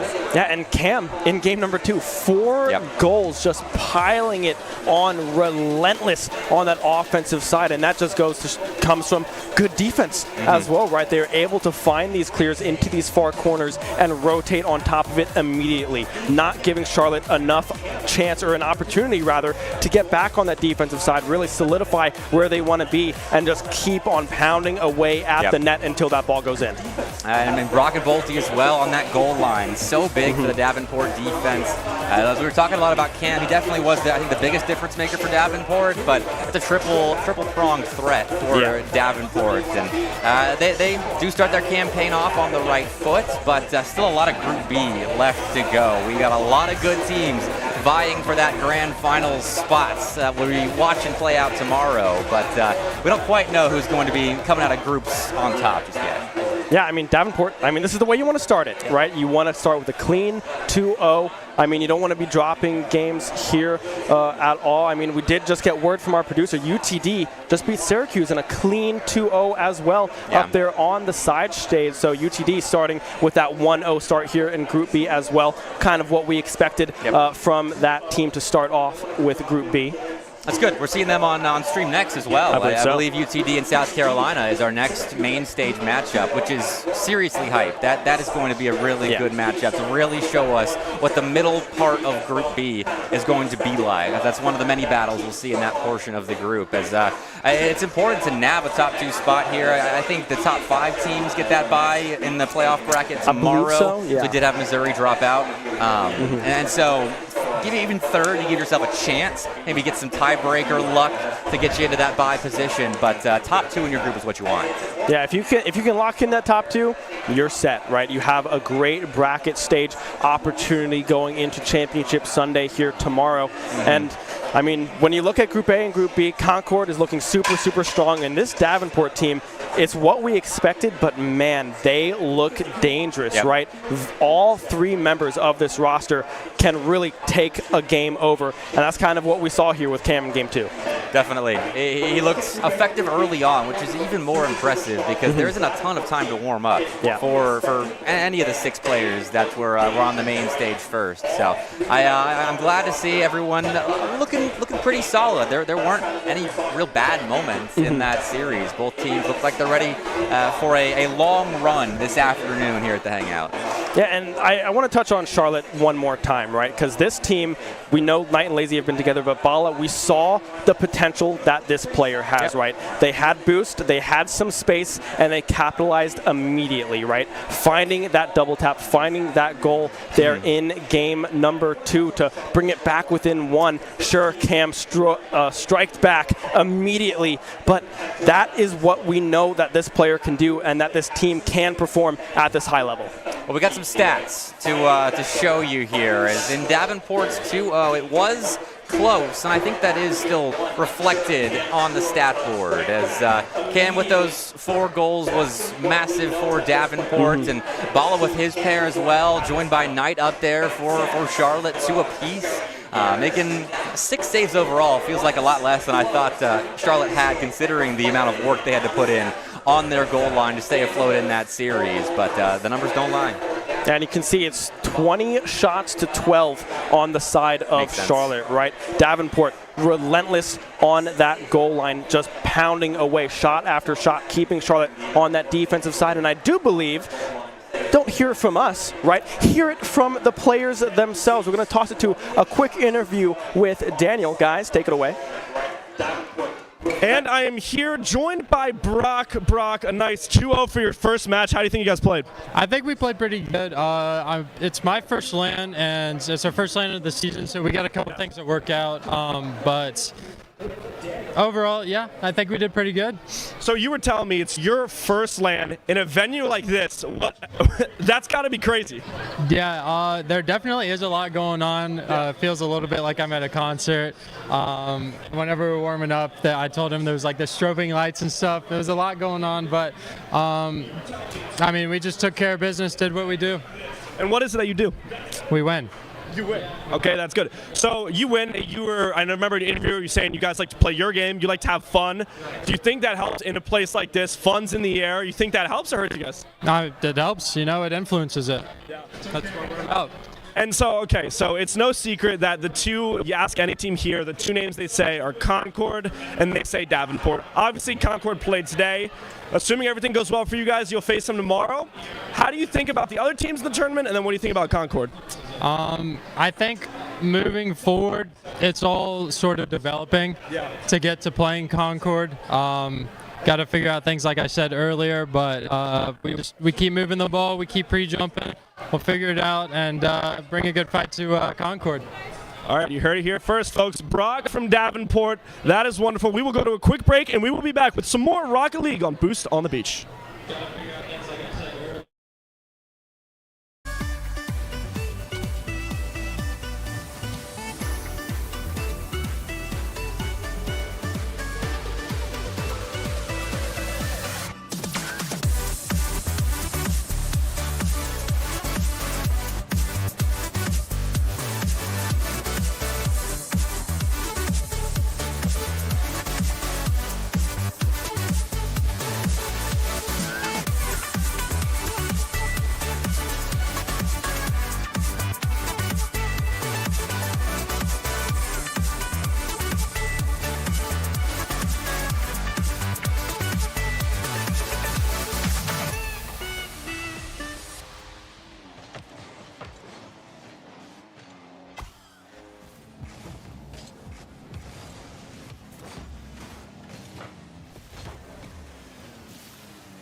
2025. I'm back here out in the crowd, joined by Jeff.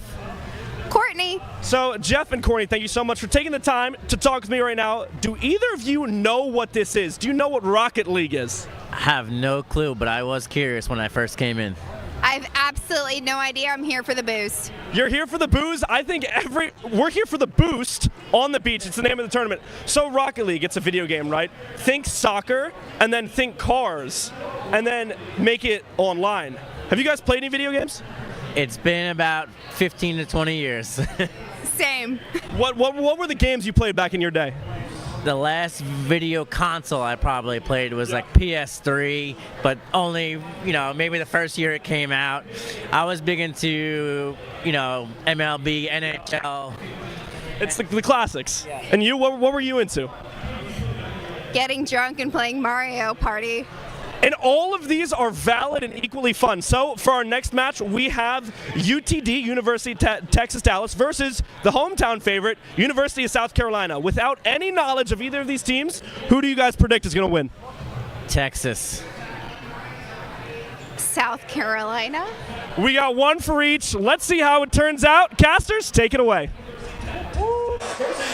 Thank you so much, Dan. What a great job he's done this entire weekend so far. Just talking to anybody and everybody who wants to get involved here. Welcome back to Boost on the Beach, and we've got a thriller coming up for you. My name is DJ TJ, and with me is the wonderful Mr. Bepic.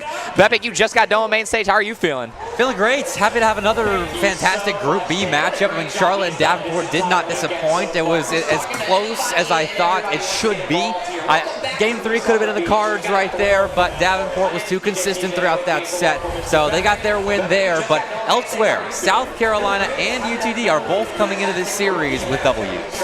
I mean, we get our first full group of 6. Obviously, Missouri dropped out of Group A, so now we get the full Boost on the Beach action. And like you mentioned, group stage is not disappointed. There's been a lot of early storylines that we're seeing. Charlotte obviously sitting towards the bottom, but that'll probably change pretty quickly here. But South Carolina barely survived a close one against Wichita State towards the end there. 2 games. It was a sweep, but both games were 1-goal affairs. I think Game 1 had a lengthy overtime as well. Wichita State showed some clutch in that series, but South Carolina won it while all of the get up on that table stuff was going on, and so I can't imagine the stops they had to make, the ice they had to show, with all of that in their ears. Which that's the glory of the full 6-team group, is that second side stage match. You get the sirens, you get the dancing, you get the entire 9 yards. So for South Carolina, that's probably what helped them win. They've been to this land multiple times, and they survived, and now we get a Southeastern Classic, especially for us too. Oh yeah, I mean, these are 2 Southeastern Esports League Tier 1 rosters. UTD plays top 4. South Carolina just missed out on top 4 going into our playoffs, so both at the top of their respective regions and vying for a top spot in this group. Yeah, well, without further ado, let's take a look at the teams. The returning University of South Carolina, your hometown Gamecocks.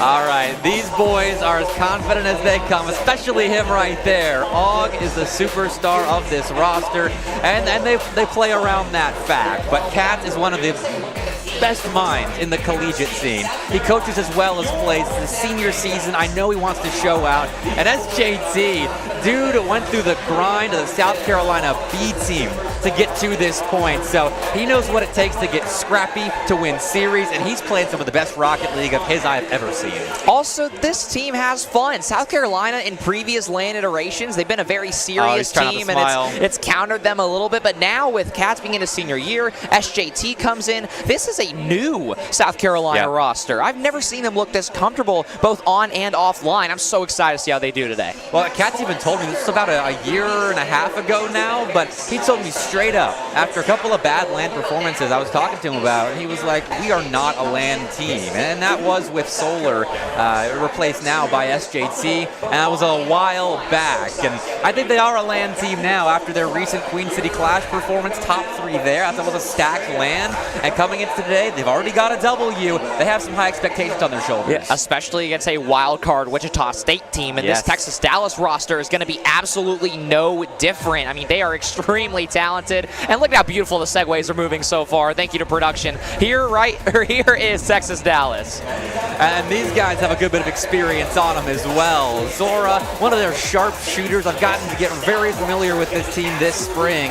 They had a rough start, but they've got some veteran leadership. Dalton has been around the block. He's been at the top of CRL. He knows how to win.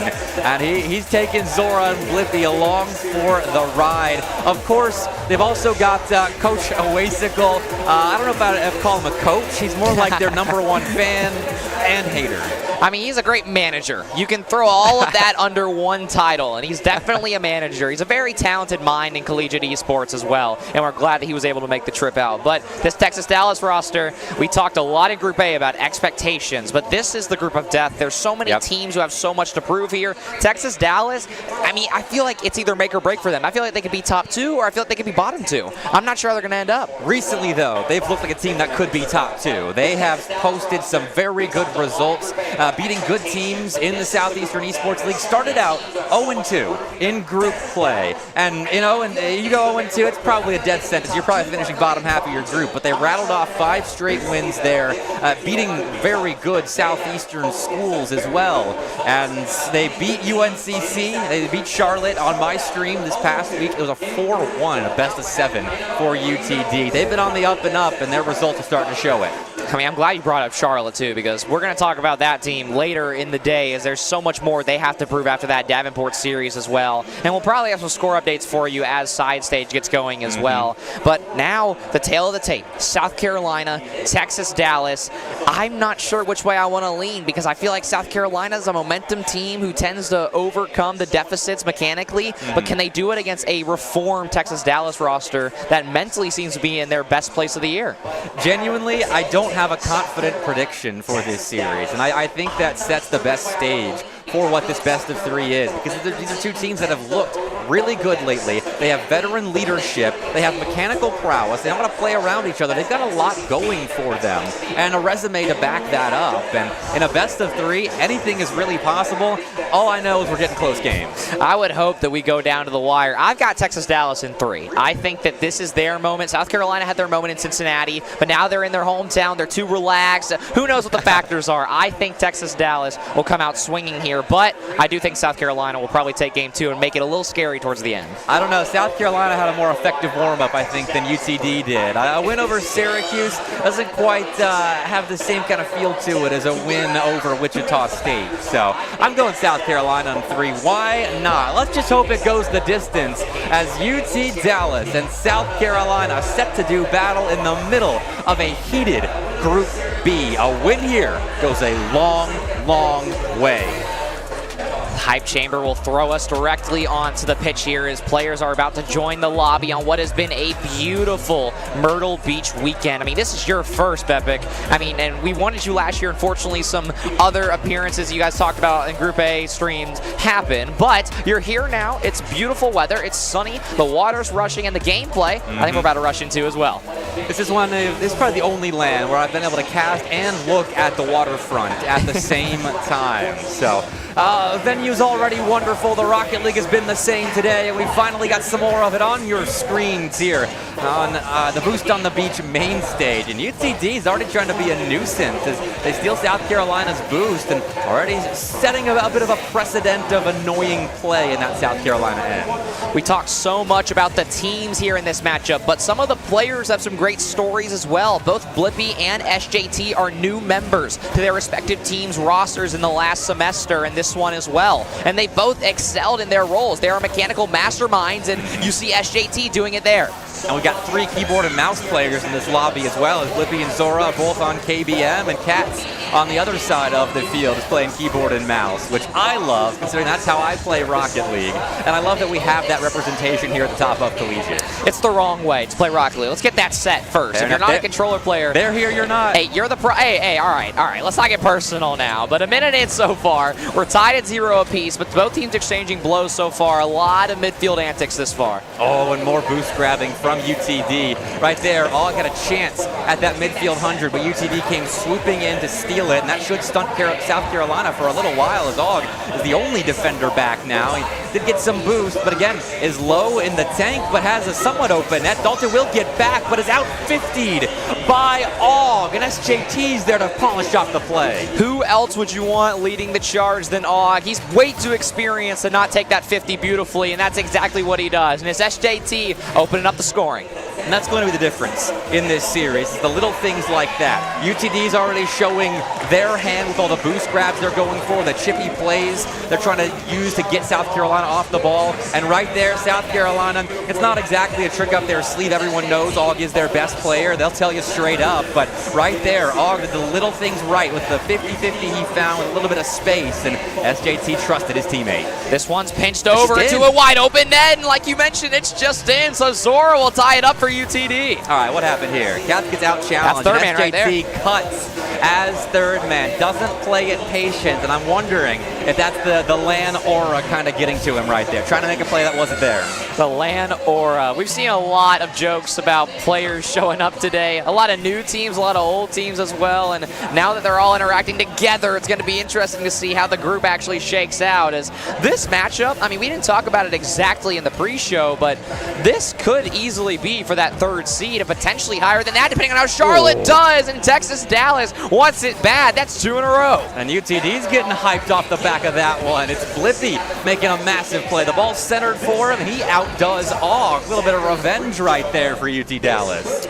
2 minutes in, about as scrappy as we would expect it to be, as both of these teams have had their inconsistencies in the past, but the mechanics have never changed. You can always rely on a highlight play or two and a redirect as well coming down the field from UTD. As now Dalton will try to take any sort of possession that he can. It looks like it'll be tapped down as well by Zora, as he's going to try to play off the Dalton shot. Now it's an open net if someone can get it middle. Blippi can't find the touch, and now you've got UTD on their back foot, moving backwards, no pun intended, and now South Carolina has to try and get some attack moving.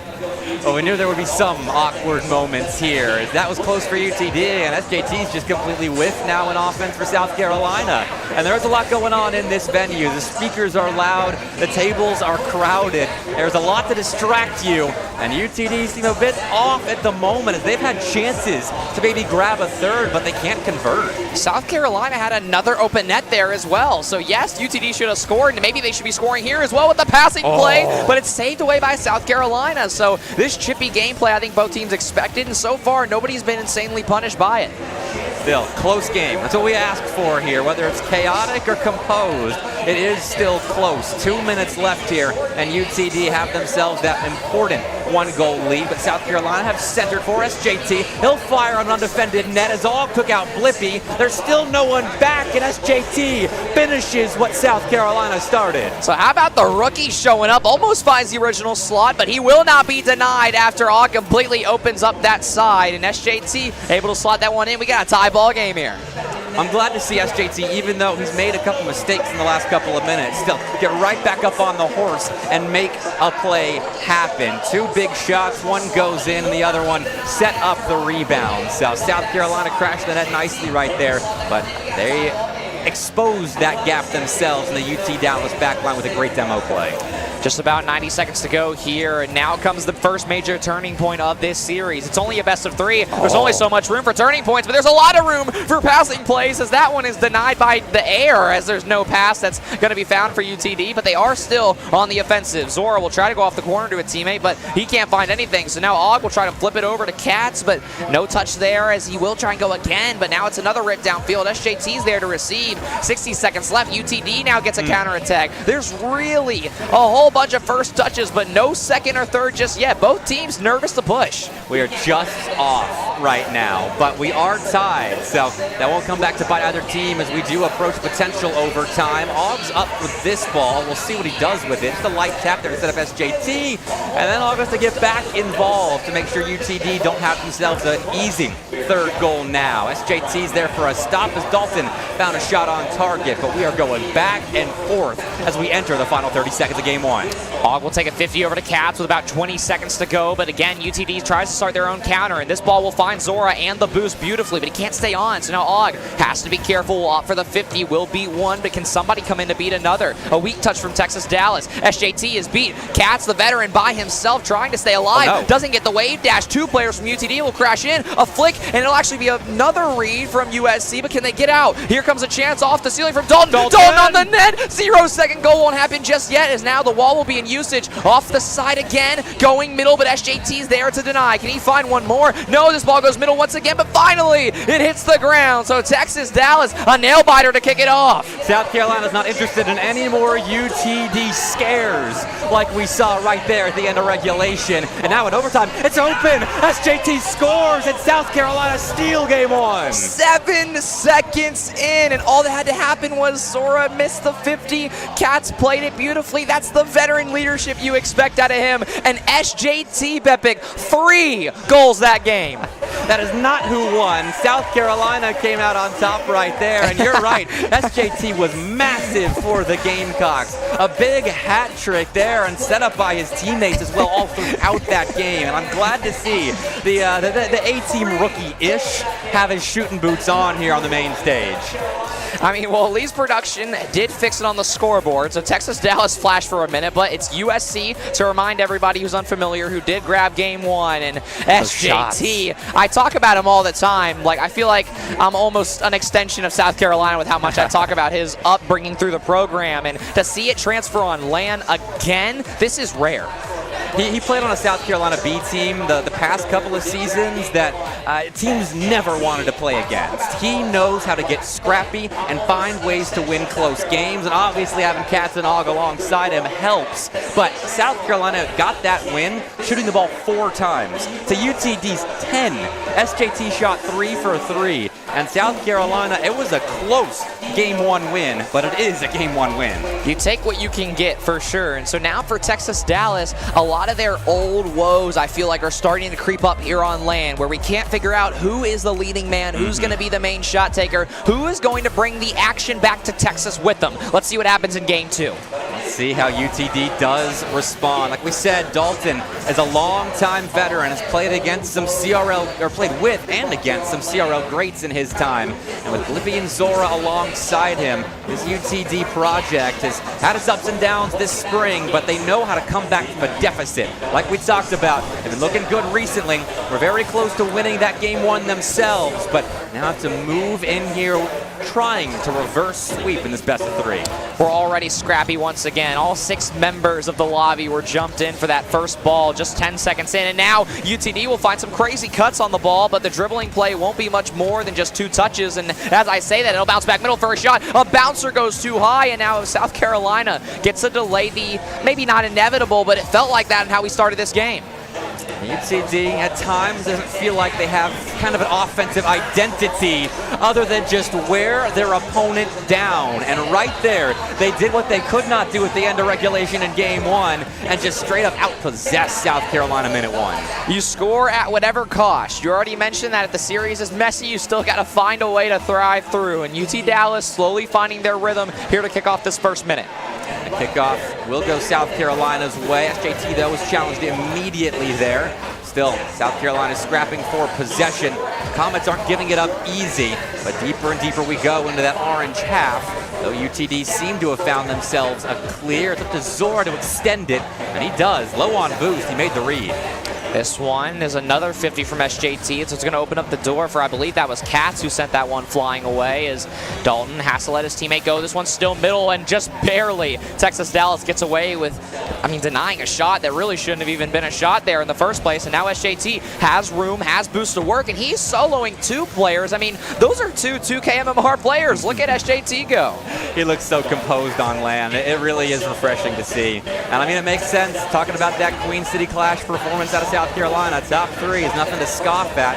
I'm sure looking for something similar here at Boost on the Beach, but they'll have to come back from this UTD early advantage. And the Comets want more, though. That is a clearance of a UTD player, so they're going to be short-staffed now in transition defense. But last man does well. Zora on the backboard gets several important touches as he had to buy time for his teammates to get back. The 50-50 game from South Carolina has been impeccable this game. They started on their back foot, but since then they've had a really decent amount of control, especially in the orange half, but that one was super close. It looks like it was Blippi who was able to push that one away. As now we'll see another UTD counter. Can Katz find anything? Has to give it away just to give his team some time. Won't find the bump either, and SJT was pre-jumped up for that one. As now he'll go right back up over to Katz, who does find the redirect, but all can't go just yet. He'll kind of give it a fake jump, and so now it opens the door for Dalton to go down to a teammate who will try to go off the backboard. It's off the top bar, and I believe it was an own goal. Okay, let's see that one again. UTD put a great shot in the general direction of the South Carolina net, but that ball was high. SJT doubled it for UTD, and that shot goes far down and in. I'd like to see in the player cam, SJT still got a smile, but UTD, I think, have a more important 2-goal lead. And Katz will find the 1v1 off the kickoff. So just like that, South Carolina's right back in it, and this series is nowhere close to being over. Dalton tried to get that ball to Zora there with 100 boost, but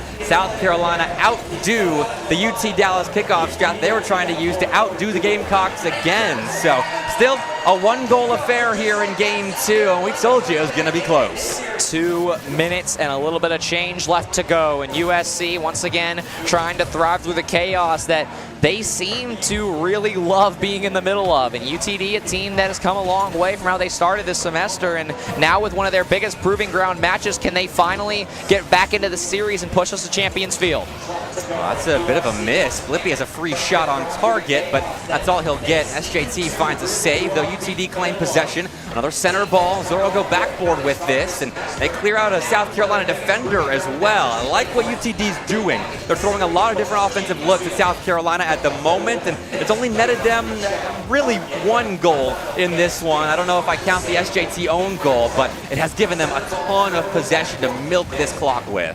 Some slight double commits for South Carolina, but it's SJT who's got a reset and has room to work. He'll fake it and try and go through one, but I don't believe he actually did get the reset, so now Cats will try to find something middle. It's going to be right back to SJT, who has a shot, but is blocked for the time being, as Texas Dallas now showing a few cracks in their armor, and now Ogg's off the ceiling, going middle. Cats going to go back to a teammate, or he's actually going to go top right corner, but he cannot find an angle there, so UTD once again gets the reset. Here comes the flick. He's over one. Is there more in the tank? No, Blippi will be taken off, but now Dalton gets his fair stab at it. 50 seconds to go. UTD holding on by a thread. And now South Carolina's turn to have a go at a late clutch moment, as UTD was trying to score on 0 seconds last game, and if this holds up, South Carolina trying to do the same, but Ogg has a chance with an open net. I think it was SJT running interference for him. So here we go again. A beautiful catch and jump from Ogg off the sidewall, and yes, you called it. SJT bumps the third man, and there's nothing Dalton can do. So here we go again. We're tied it to a piece. Late game scenario. So far, the cards are over in the Carolinas. Let's see what the main stage has in store for us here. What late game antics are the Comets and the Gamecocks going to get up to? Blippi's got a double flip reset plus a clear. The ball is stopped to the midfield line. Dalton is taken out by Ogg, but Cats is being interfered with by Blippi. No one's where they should be. We got players behind enemy lines causing whatever havoc they can, but South Carolina come away with a chance. It's an open shooting opportunity for Cats, but Blippi finds an all-important save, and UTD posture themselves for a 0-second opportunity. Blippi will try to strip the ball from SJT, but it's a good neutral 54 South Carolina. They've got possession now. Cats will center this, and the crossbar denies what would have been a worldie of a game winner. Are getting into the swing of things, but South Carolina, I think more so when it comes to the opportunities in overtime. All the way off the ceiling to SJT, looking for the win. It's an initial stop, but Blippi. All the way off the ceiling to SJT, looking for the win. It's an initial stop, but Blippi needs more help, and actually he had time to get back to that himself, so he is his own help, and UTD have a his own backboard through the lag, is able to find a touch. Can he find the read as well? No. So Texas Dallas has a little bit of room. SJT's there to counter, but Blippi's there to read it as well, and so once again, we're back and forth in the midfield. Texas Dallas's awkward net might open up just a sliver, but no, the defense prevails. We're just going to keep playing game 2 until the stream comes back, and I think we have returned 2.5 minutes in, and Dalton again has to make a diving save to keep UTD fighting. They need this next goal. A concession is a series loss in a pivotal early day match, but South Carolina keep going. They keep pressuring UTD, forcing any kind of cracks to get bigger, but Zora now gets a chance to solo an offense, sets up Blippi on target, but Ogg gets a big block for a C. Ogg now off the side. Can he find anything? It looks like no, and SJT has a dribble. He's got room. The rookie, the MVP so far from game 1 is there, but he's not able to find more than a pinch. So now Cats and Ogg double committing. It's going to open up the door for Blippi to make something happen, as UTD has completely shifted the pace of this overtime into their favor, as now this one, once again, we are stuck in the South Carolina half. Off the corner, he's got SJT side flipping, but nobody's there for Texas Dallas. As now Blippi will try to make a touch happen, but now it's going to be an opposite play. Net could open up, but nobody's there for the demo. Blippi has an open net. Here comes the play. SJT doesn't get it, and Texas Dallas sends us to game 3. We knew we were going the distance with this one, just didn't know how much of games 1 and 2 we would see. A 3.5-minute overtime before UTD find a way to extend this set, and this time, yes, they are the winners. Wow, so through a 8-minute game almost with a lag in overtime, both teams play through it, and we still have more Rocket League left to be played. I'm not sure if we're going to have a tech pause or not, but now the audio is starting to come back in the venue, so it seems like things are coming together. I know we had some slight setup issues yesterday, but so far the action's there at least. Well, that's all we can ask for. I mean, this is one of the most tense series we might see all day. 2 3-2 scores, plenty of offense to go around, but talk about the UT Dallas save counts. 12 saves made on 17 USC shots. That is unbelievable. 17 South Carolina shots. That is absurd. As for them showing this much confidence and poise on land, that's not something that we're used to seeing, especially here in Myrtle Beach on their home turf. But they're here to defend it against the invaders, and Texas Dallas trying to put the final flag down. Especially with the lag that we had going on through that overtime. I know it's affecting everybody, but that makes it harder to make saves, because just hitting the ball hard and on target is easy enough when you're lagging. Maybe not too easy, but still, it's easier than making saves, trying to predict where the ball is going to go. So I don't know what the plan is for Game 3 here, but I would love for us to get into this one on even standing. And well, there we go. Looks like we're playing on. All right, so we enter Champions Field for a massive deciding matchup between the hometown South Carolina Gamecocks and Texas Dallas. And right now, the momentum feels like it could shift at any given moment. SJT is from around the area, so he's the real hometown guy, even more so than the Gamecocks themselves. But into Game 3, and it is UT Dallas again outpossessing South Carolina, and they'll reset with Dalton in the corner. He's interfered with, though, has the ball pickpocketed from him, and South Carolina begin their attempt at an offensive. I mean, UTD now has a flip reset. What a play that was from Blippi, but the mechanical mastermind for Texas Dallas only able to find so much against a very stout South Carolina defense. As now Zora tries to pinch one out. Not much that he can do, and he's met by Blippi, who so far has been a crutch for the UT Dallas defense, but they've got to be careful because SJT was very narrowly about to shoot that one. No goals in the first minute, but not for lack of trying. Plenty of opportunities on both sides, but now I think both these teams have a read on what the other is trying to do. Both love their passing plays, both love their demo plays. We have such an even matchup between UT Dallas and South Carolina, and Og is jumping at ghosts right there, but UTD don't find anything as a result of it. In fact, it's Cats clearing, shooting, and scoring! The senior comes up big for his Gamecocks. The demos come through. I believe it was it Og or SJT there who got the third man? I couldn't tell, but either way, there's nothing that Dalton could do. Once again, bumped on the back line, and Texas Dallas are now down to kick off the game once again. It looked like Dalton went up for that ball, trying to undercut it from underneath, and I'm not sure if that was an interference play from South Carolina or UTD breaking down a bit defensively, but now is not the time for that. This is a critical game right now, and South Carolina start us off on the right foot, but as we've seen the last couple of games, we know how long we could be going here. Og has a flip reset, has room, does get a solid 50, but will lose it for the time being. SJT very quickly onto the next ball, and now there's a pass middle, another shot opportunity, and now a counterattack, a huge bump. The net's going to open up, and Texas Dallas ties it up. What a snipe in the midfield. Who was that took out Cats here? Sorry, not Cats. Okay, it was Og that was taken. I had to rewatch it. A lot going on in that play, but Dalton was able to walk that ball right down Main Street here as he had no contest getting that shot in. 3 minutes to go, and every game keeps on following the script where we have a scrappy first 2 minutes, but we always end up tied whenever the lights are the brightest, and we're only in group stage, so there's still a lot left to be answered here in the next 3 minutes. But once again, the momentum can shift whenever these teams feel like it, and Blippi will try to do that right now. Dalton's going to rotate back fast, thanks to the help of a South Carolina demo.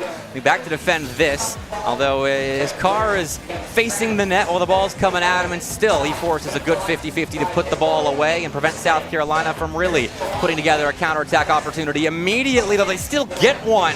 Og has that shot go off the crossbar. So close for South Carolina, but UTD continue to keep them out.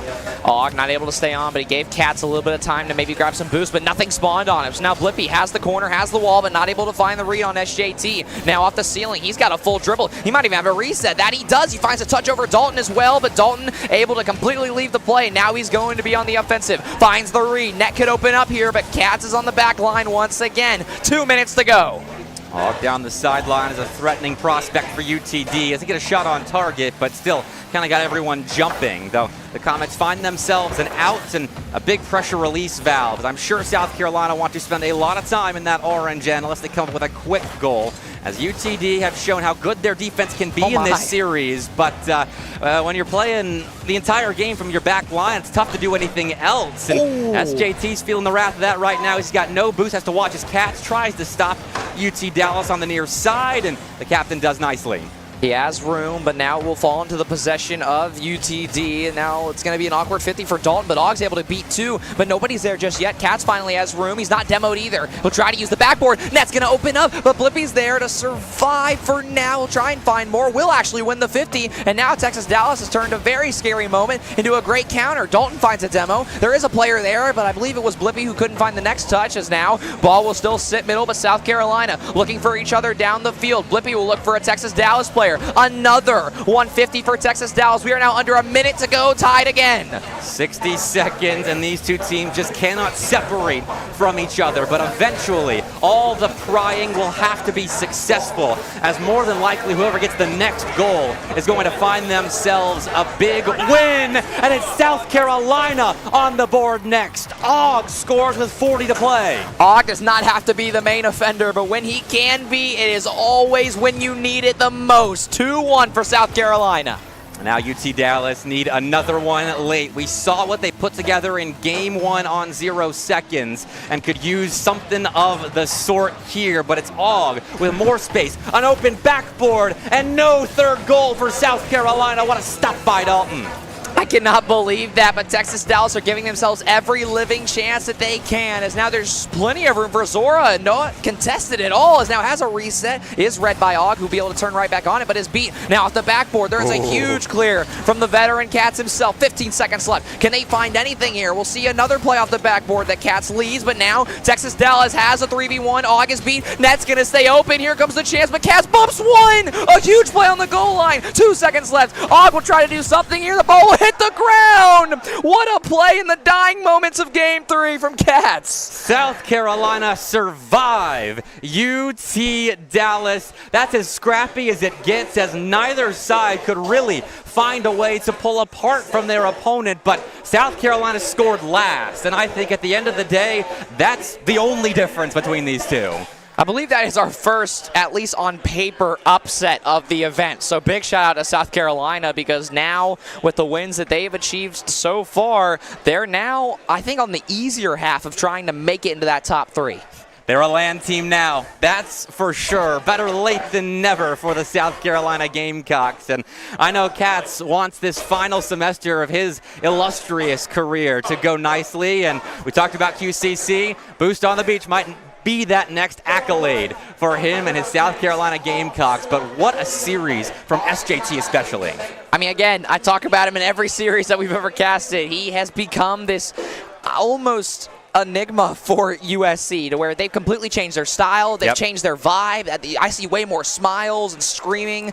This has just simply never been what USC's been known for. They've been a more slow, methodical team, but now with SJT, they can be annoying, they can be as talented as they want to be, mechanical as they want to be, and they clear up room against teams that on paper have them outmatched, but that's just USC now. And I love that Og has his secondary mechanical threat, because Cats has some mechs, but SJT on the ball is as scary a threat as Og is, and it's fun to see that growth. And for UTD, they were so close. They were playmaking that entire best of 3, just came up ever so short there in game 3. And they still do have the power to write their narrative. Yes. I mean, you look at teams like George Mason, you look at teams like UTD, who are expected to do well when they show up, but now is UTD going to follow that same pipeline that George Mason followed earlier this morning? I'm not sure.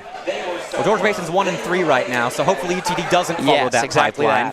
Go in the opposite direction of George Mason right now, and hope that you have a good seed going into tomorrow. But every team does make it to the playoff bracket tomorrow, so as long as you're hot on Sunday, that's what matters. I mean, but that seeding, though, you don't want to get Davenport. You don't probably want to get Charlotte the way they've been playing. True. And then you don't want to get Concord especially. So there is a lot to fight for. The way that tiebreakers will shake out either in this group or across groups is going to be very chaotic tomorrow. Still, fantastic showing on the main stage for both these two teams, and this is where you need to be bringing your A game. Make sure your playbook is deep as it was for South Carolina and UTD there. Not sure what the result was off on the side stream. Let's see, Wichita State and Charlotte are playing up there right now. That should be another banger. I would hope that Charlotte shows out in 2-0s, but it probably has a very close match. As we are going to have an interview coming to you very soon. We're waiting on our lovely host, Dan, to get that whole thing set up. But production has informed us of a few results. I didn't actually hear him through my headset, so maybe you got him there. I think he said that there was a win over Syracuse.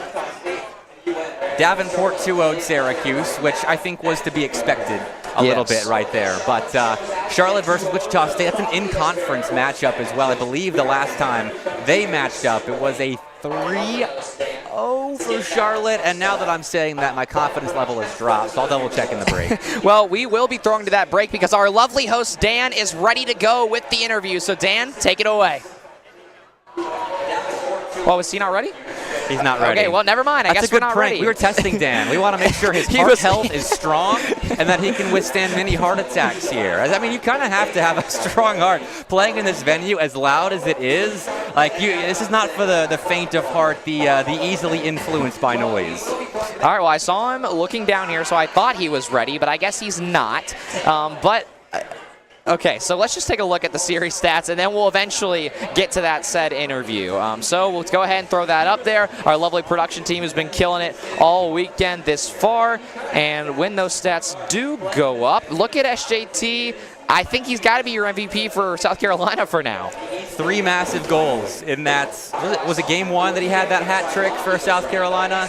And then outside of that, it was Ogden Katz doing the scoring. But SJT did come up huge for his team. And then on the back line, racking up saves left and right, both teams, honestly. Which, considering the total amount of shots there, Blippi had 12 overall. Both sides were extremely active on their own goal lines. Yeah, in terms of big shockers, I think both Dalton and Zora struggling to find the back of the net. That's a new one. And also, Dalton had to play on the back line of UTD for almost that entire series. So I wonder if they're going to try and maybe find some rotational or systematic changes moving forward, because you need somebody like that on your front line. We'll see what Coach Owasical decides to tell him in the break, if he's just the hype man or if they are going to have a conversation potentially looking different going forward. But that was still a good series for them. I mean, one more bounce goes their way, and I think they're the ones taking that set. Well, we still have a long day of group stage, but now we actually do have the interview. So without further ado, it's Dan with the interview. Take it away. We are here. I'm here joined by Katz and Katz's entire family. First off, though, Katz, close game against UTD. Yeah, it was a really close game. You know, we knew going into it that they were going to play us close, but we came in prepared. We came in solid. We did exactly what we wanted to do. Game 1, Game 2, there was a little bit of server problems. I'm not going to say that's why we lost, but it was definitely difficult for both teams. Now overtime, came in Game 3, did what we needed to do, and took care of business, and we're on to the next one against Syracuse. So UTD did, in their interview before the tournament, they did single you out specifically. They said, we are excited to play USC. Do you feel like, was that reciprocal? How do you feel now that you won? Yeah, we haven't played UTD too much. We played against their JV team and their C team, and all 3 of their rosters are incredibly good and incredibly talented. So it's definitely exciting to play against their varsity roster. Definitely a team that we don't normally get to play much, so we were very excited to see what that was going to look like, see how they played against us, and we were happy with the way we executed. Heard it from the man himself. Now moving on to the parents. Mr. and Mrs. Katz, what is it like to come out here, drive all the way to, I mean, not all the way, I guess you guys are from the state, but what's it like watching your kid play esports? No, it's a lot of fun. You know, normally we're watching this streaming at home on the couch, but to have the real full live environment is a lot of fun.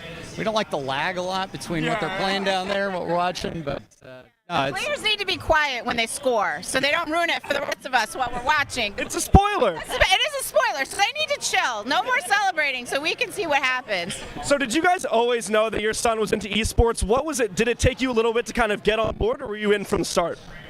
To be honest, we always fought about him spending too much time on the computer, and then he started coaching. And he was like, Mom, I'm getting money. And that changes the game.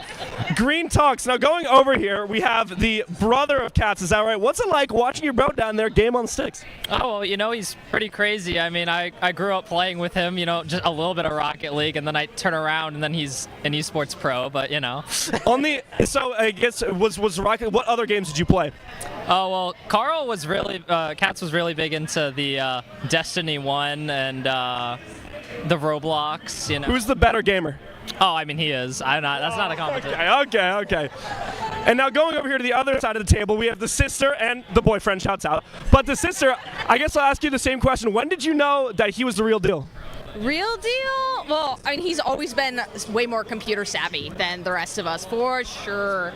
But I know he was really getting into it on Twitch for a while, and that was when he started getting a lot of attention for his coaching and his general know-how in the games. And then so when he started building just his game knowledge and started turning it into this, I don't want to say full enterprise, but he's doing a great job. He's got a lot of recognition in the space for his work as both a coach and a player. And I mean, the USC program wouldn't be where it is today without him and his influence. So I'm proud of all the boys, but I get to brag about him. So. We get to brag about him, and he gets to brag about his win. Thank you all for the interview. We're going to throw it to a quick break, but don't worry, we have so much more Rocket League to get to.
Live from Boost on the Beach 2025, I am here joined by some wonderful members of the Hangout crew.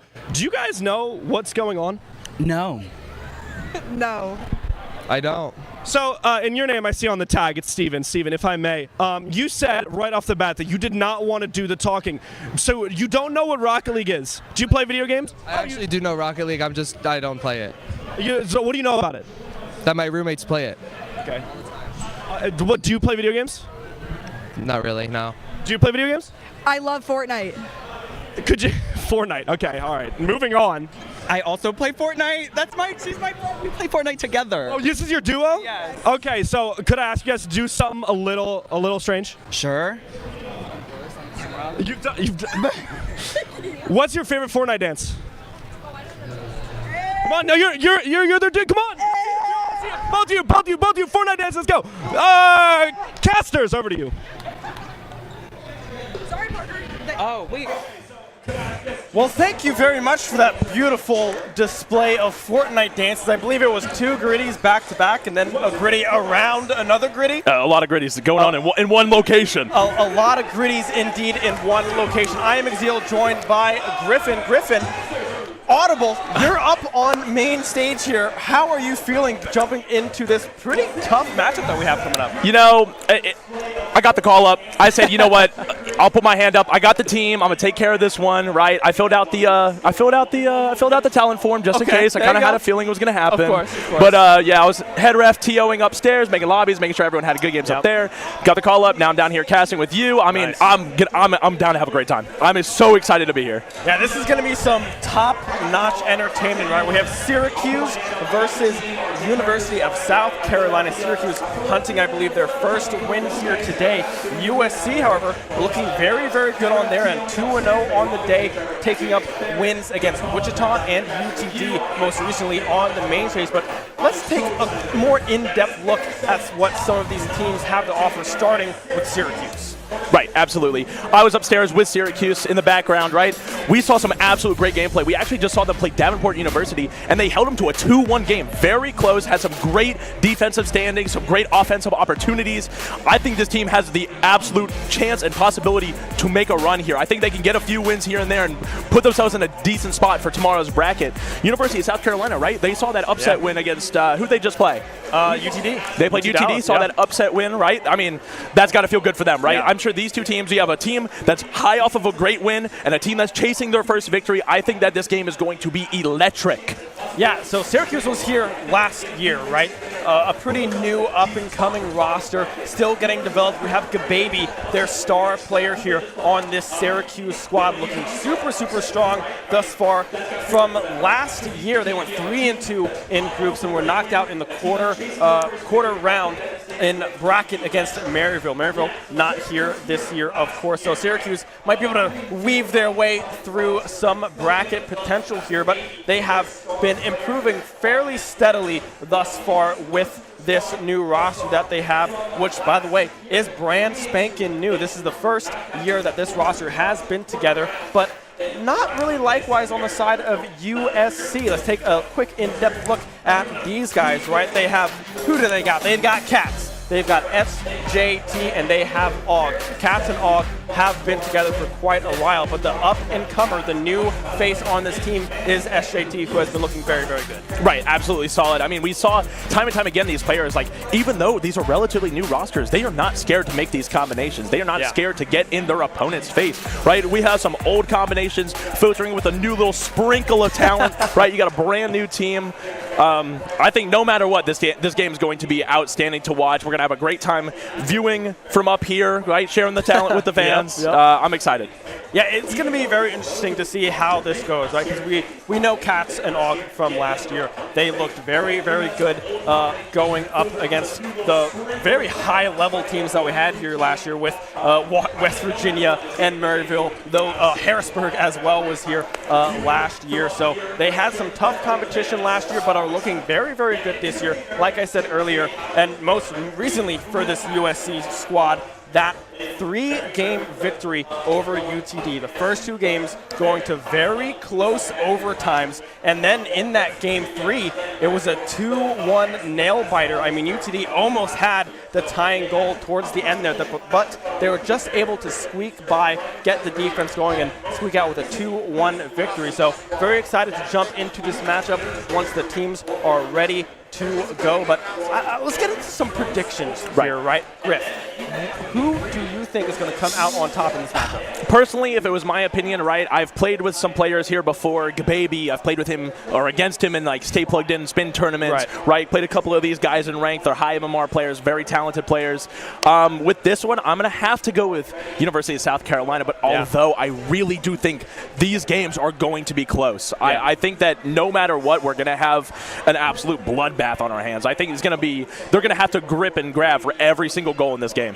Yeah, this is definitely going to be a close one, right? Specifically if Gababy gets activated on the side of Syracuse, right? The leading scorer for this team. And it's been, who has it been? It's been Mr. Lindell and Casey Taus, looking very good on the Syracuse side of things as well, being able to feed the ball to Gababy, find those avenues, those passing lanes opening up. So when Gababy gets space, they are very, very dangerous. So it's going to be up to USC to try to lock down on that defensive side, not let Gababy get a lot of these close, clean looks as we hop into the hype chamber, into the fly-through. That's a good sign. That means we might get started here very, very shortly. I mean, I'm excited. I think that Syracuse definitely has the opportunity, especially with like the two supporting casts, right? Making sure Gababy is always in the right spot. But I think this game is really going to come down to whether Gababy can maintain his positioning and awareness on the field, right? If he gets too eager on offense and leaves his two kind of teammates that don't have as much experience on defense against three talented players, I think that it might go bad for Syracuse here. So I think that no matter what, they're going to have to play smart. I think playing the smarter team is going to win this game. Yeah, South Carolina already off and swinging. A shot on goal coming through from Og Lindell there on the defensive side for Syracuse. So we will have to see what happens here. SJT up in the air again, going for that double tap. Won't be able to connect with a follow-up from Og. Strikes true. USC first on the board. I mean, that's absolutely what you want to see. You want to see SJT getting active early, right? This rookie player that you mentioned connecting well with his senior teammates. I mean, fantastic start for South Carolina, right? They're going to get active early and put some pressure on Syracuse. Yeah, Syracuse has to get back into the swing of things. Found themselves early on that defensive side within the first 20 seconds of that one. Let's see if they can get any offense going here. But Cats, another shot on goal. Lindell back on that defensive side, able to find that save, keeping it within one here. But USC already pushing the advantage, looking very, very powerful on this offensive side, able to transition these clears beautifully.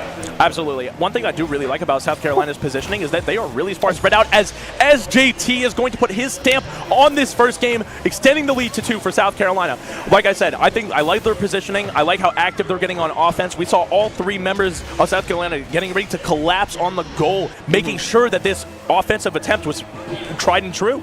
Yeah, I mean, Syracuse back on that defensive side. They thought they found that clear, but instead it was a follow-up from the newcomer, SJT, able to find that angle. Cats as well, tossing it back up to SJT, who had a shot on goal there, but good defense coming through from Syracuse Orange. Now a little bit of a pass play back and forth. Now SJT flip reset in the back pocket, will be able to navigate the traffic. 3-0 for the Gamecocks. Right, an unfortunate pass and kind of a missed touch coming out from Syracuse, leaving one member back for them, and it's just gonna roll in the back of the net. An unfortunate series of events, but I mean, extended the lead to 3-0 for South Carolina, right? They're in a comfortable position.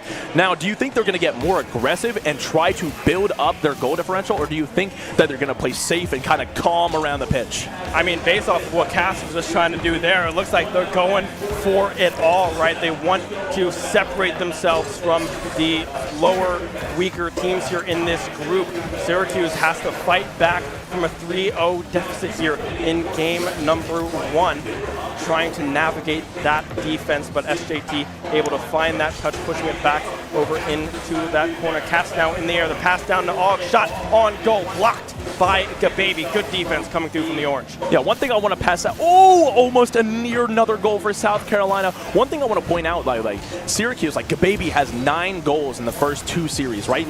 If you're averaging 4 games total, 9 goals, that's over 2 goals a game, right? Yeah. He is obviously putting in work for his team as it's going to be a race back. What a save by Gababy. Once again, keeping his team alive in this game. He does not want to go out like this.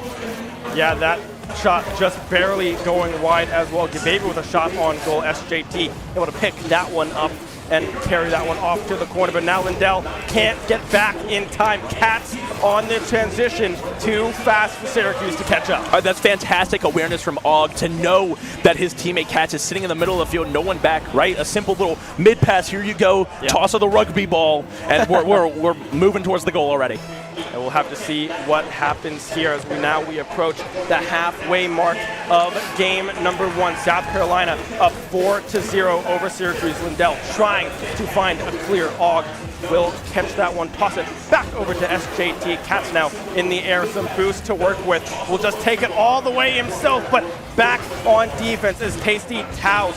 Great stuff coming through from the defenseman of Syracuse, keeping this just a 4-score game. I mean, Syracuse is doing a fantastic job on defense, given the fact that they have let up 4 goals. They are doing really well at not doubling up on balls and kind of knowing, like, okay, you go, now I go, now you go, now I go. I get boost, you get boost, right? They're doing a really good job of realizing that if they let their opponent overextend like this, Gababy's going to look to find the back of the net, not quite able to get it. If they're able to get their teammates to, or their opponents, sorry, to overextend, they might be able to bite back a little bit, get one here, one there, and those add up over time, Ben. I think that this game might be out of the reach as Og is going to extend that to 5 with a near post shot that falls in the back of the net. I think that Syracuse definitely can grab a win here, right? I think they can definitely find one that they were looking for all day. Yeah, I mean, Og, that was just great maneuvering through the traffic of the Syracuse defense. That flip into that near post, like you said, advancing this lead 5-0. There's still 2 minutes, just under 2 minutes to go here in game number 1. But with this 5-goal deficit and the way the trend of this game thus far, I mean, the follow-ups coming through as well. SJT trying to find yet another cross with the backflip, but unable to do so. I mean, Syracuse has been struggling to find any sort of offensive power, right? Gababy has been locked down in full. There's been a few looks here and there, but they haven't been able to capitalize on anything just yet as SJT is now in the air, tossing it back down to Cats, who will not fully commit yet. Instead, will toss it over to the corner for Og. Now the cross coming through. Cats probably just going to let that one fall down towards the bottom, but Og getting demoed means that Gababy might have an angle, but no, back on defense is Cats just in time to find a beautiful save, and with that, that means it's a brand spanking open goal for Syracuse, South Carolina. Syracuse kind of put all their eggs in one basket, right? Trying to find that counterattack. Just not enough pace on the ball. A great save coming out from South Carolina. Easy counterattack, able to extend the lead to 6. One thing that I love about South Carolina's offense is that their first man, when he is rotating out, is really, really aware of, like, oh, wait, I can turn back in. Gababy going to drop this one down. Saved by Cats, cleared by Og. Sorry. Hold on. Something happened. All right. But yeah, the first man is able to turn back into the play really fast, and I think that really allows. That's a great bump. Oh my goodness, that's awareness. Yeah, that was good. That was a beautiful bump indeed coming through. I mean, I believe that's SJT with that one. Yeah, Gababy was in position to try to find that save, but SJT coming in clutch with that bump. 7-0 now with 33 seconds to go here for South Carolina. I mean, Syracuse, with 30 seconds to go, I'm not sure if you're going to come back from this one in game number 1. Set your sights on game number 2 instead, because right now the Gamecocks are running away with game number 1. Right, absolutely. And like you said earlier, Gababy has really just been locked down on offense. He's kind of been forced to play this second to third man role as Gababy makes a hairline save, right? Keeping this one at 7, not letting it get to 8. Pat towards the goal. Mr. Lindell clears it off the line. 1 second. Keep the ball up if you can. Shot here by Gababy. Going to look to find the back of the net. They get one. Welcome to Brazil. Welcome to Brazil. Yeah, Gababy finally finding an angle to find that goal.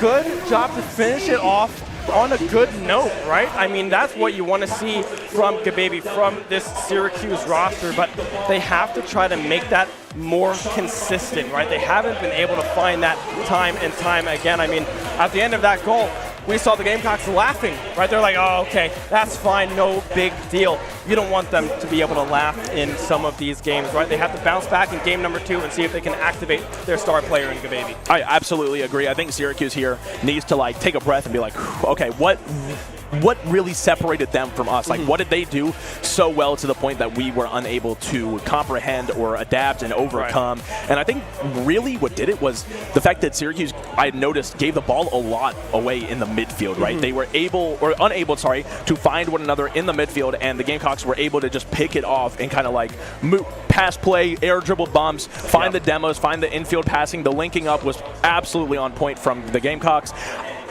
If I'm Syracuse, I'm like, okay, how do we maintain the middle of the field better, right? How do we adapt and overcome from this situation? And I think it's got to be the fact that they can't rely on Gababy so much, right? He does so much for them on offense and defense that it's going to come down to whether or not Mr. Lindell and Tasty can figure out how to maneuver in the middle of the field better to cut off some of these angles from the Gamecocks, right? And if you don't even have to hit the ball sometimes, right? You just got to apply that pressure, make them throw it away, and then if the Gababy ends up with the ball for free, then you can build out of the back and build from there. Look, we're in game 2. Game 2 underway. SJT with 2 demos right out of the gate. Lindell and Tasty Towels going down immediately, but unable to capitalize on anything just yet, as the kickoff did go in favor of Syracuse. Let's see if they can lock down this defense and capitalize on these clears. It's Gababy now, no boost to their name. The cross coming through off the post. Og now with demos back to back. We'll have to see if Syracuse can get this ball out of their half of the pitch, but right now it seems to be a repeat of game number 1. The Gamecocks in full control of this ball.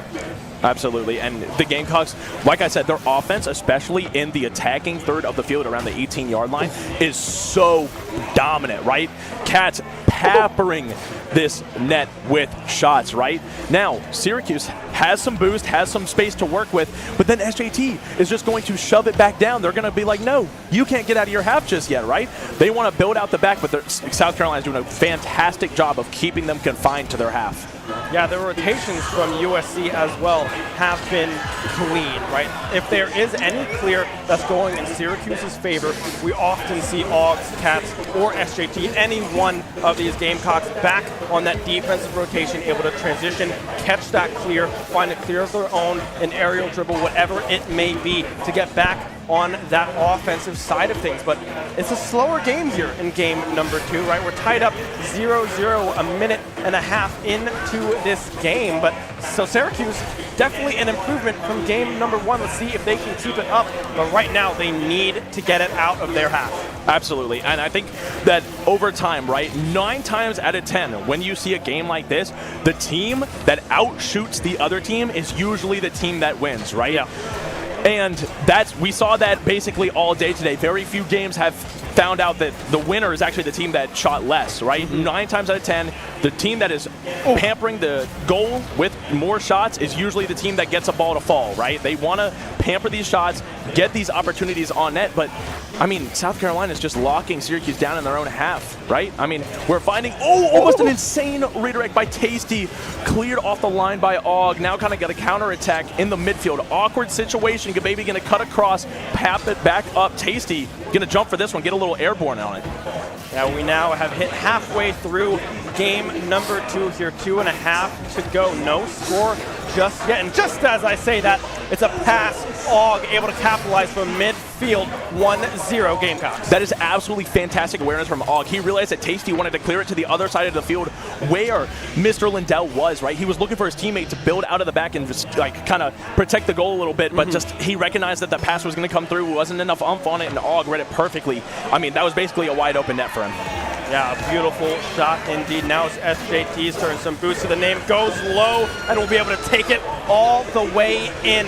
You saw the read coming through from the Q's player. I believe it was Lindell. They think SJT is going to take that high, go for that flip. Instead, it's the fake out. They stay low, dribble that one into the net. 2-0 now, South Carolina. Yes, the classic up and down fake. I've seen it far too many times. Now we see Mr. Lindell trying to secure some space here for Syracuse with that demo, but again, the Gamecocks back on this offensive side. They don't need all three members to do this. Oftentimes, you only need the two. Sometimes it's just the one with SJT. Gababy now trying to find a clear, pushing that one back over to the other half of the field. Tasty Towels now trying to get aggressive, get active. Lindell up in the air, but the defense holding strong for South Carolina. Right. I mean, they're at the point where they have a 2-goal lead. They don't need to play extra. Gababy going to pat this one over the top of the net. Back down, Cat's going to look to follow up. Gababy once again clearing it off the line. We're going to look to get to it quick. Wants to release some pressure. Like you said, though, South Carolina, they're dominant on offense. They're prominent on defense, right? They are basically doing everything right in this game, right? They're almost playing perfect Rocket League. They're playing the perfect balance of offense and defense. They're giving, they're taking. It's right now it looks like a well-orchestrated orchestra. Machine. Well-oiled machine. We'll go with well-oiled machine. Syracuse now, a minute to go here, down 2. Have to get something going if they're looking to tie this one up. FJT there in the air, shot on goal, but Gababy there to get that save. Towels and everyone getting demo. This is an open goal almost, but of course the respawn's coming in time to find the saves that were needed, but that just stunts any kind of momentum that Syracuse was going for. SJT going head hunting right now against Syracuse. Og shot on goal. Gababy back in time to find that save, sitting at that goal line as we approach 30 seconds left in game number 2. It's going to be SJT able to find the angle. Og burying that one into the back. I mean, that's got to be so annoying for the Syracuse, right? You have to realize, like, you're going to have this player passing the ball, one ready to shoot, and then Cat's just absolutely annoying everybody in the goal, getting bumps, bumping people out where they want to be. I mean, what's the word I'm looking for? Well-orchestrated? Well-orchestrated attack from South Carolina, right? I mean, basically all three of the team got active as Gababy going to look to sneak this one by, able to get a goal on the board. Hey, you got to take one where you can get one. Yeah, 16 seconds left now here in game number 2. Syracuse still down 2 after that midfield shot going in from Gababy. They're going to have to need some pretty quick goals here. We've seen a 1-second goal already today. The clear here off of kickoff going in favor of Syracuse, but Og pushing that one off into the corner. Tasty Towels as well, trying to find the angle, but no, the clears coming through from South Carolina. 1 second on the clock. It will hit the ground. A clean 2-0 for the Gamecocks as now they advance to 3-0 here in Group B. Right. I mean, they are definitely making a name for themselves out here in Group B, right? But we have to remember, you have some other really dominant teams. UTD, who they were able to defeat. You have Davenport. You have Charlotte. I wonder how University of South Carolina is really going to stack up against those teams, right? Yeah. Unfortunately, Syracuse is unable to find their first win of the day. However, I mean, I'm excited for what is to come from both of these teams. I mean, we saw a lot of great plays from both sides of the field. Yeah, and props to Syracuse as well, staying in it, able to find 1 goal in game number 1. Mind you, that was very one-sided, a 7-1 victory there for the Gamecocks. And then game 2, keeping it closer, but the defense in that later half, that second half of game number 2, just letting up a few goals, and then that snowball just began to start. It's a 3-1 victory here for the Gamecocks in game number 2, and the clean 2-0 in the series as well. So I like what I'm seeing from Syracuse, Gababy specifically, but I'm also loving what I'm seeing from these Gamecocks right now. They have shown up and are looking very, very good here for Group B. Right, and we just got word that Davenport actually 2-0'd Wichita State, looking to make themselves even more dominant. I mean, they are the #1 seed overall for a reason, right? They're looking to take down just about anybody. I cannot wait for South Carolina to play Davenport. I think that is going to be an absolute howler of a game, right? I'm so excited to watch that one. Yeah, I mean, both of these teams are clicking right now, specifically USC. Davenport advancing to that 3-0 line as well here in Group B. So we'll have to see if they keep that up. Definitely one of the favorites as well, alongside Concord over in Group A going into this weekend. We're like, all right, 1-2, Davenport, Concord kind of in that zone. But you never know who is going to show up, and right now USC is showing up big. So that 3-8, maybe that 2-8. Hey, why not toss in that 1-12 1 to 11 range right in this weekend and see what happens. I 100% agree. I think when it comes down to Rocket League, anyone can beat anyone on any day, right? Yeah. Stuff can happen. Players can psych themselves out. Stuff could go wrong. And no matter what, any of these players, they can take a game off anyone here, right? They got to keep their heads high, man. Everything, I mean, like, dominant teams are going to be dominant teams, right? But you got to try to make a name for yourself while you're here, right? You can't just roll over and take it. I mean, Syracuse last year, they came back and reverse swept GMU, right? They were down 2-0 in the first round of playoffs, found that reverse sweep, but then unfortunately had to meet a very good Maryville team in the quarter. So we know what's possible. We know the Syracuse roster can do wonderful things. It's just a matter of can they get there in time, right? And right now, Gababy is starting to come online, starting to get unlocked a little bit as well, alongside Lindell and Tacey Cows as well, have been looking very, very good as we take a quick look at these stats real quick. Yeah, I mean, we see from South Carolina combined 38 shots in 2 games to Syracuse's 9. So 38-9. That's a huge differential. That's almost like a 4.2 differential off the top of my head. I don't know if that's right or not. But, I mean, the shot differential, like I said, the team that shoots more is naturally just going to have more opportunities on net. We see 11 saves from Gababy alone, 9 from Mr. Lindell. I mean, you can't say that they weren't putting in effort because they were on that goal line, holding it down for as long as they can. Yeah, and like you said, the relentless pressure, the shots coming through from South Carolina, it's just a matter of time until one goes in, right? When you have that amount of pressure and can keep rolling with it, it's really hard to stay on top of things. But hey, don't hear it from us. We have an interview standing by. Dan, take it away.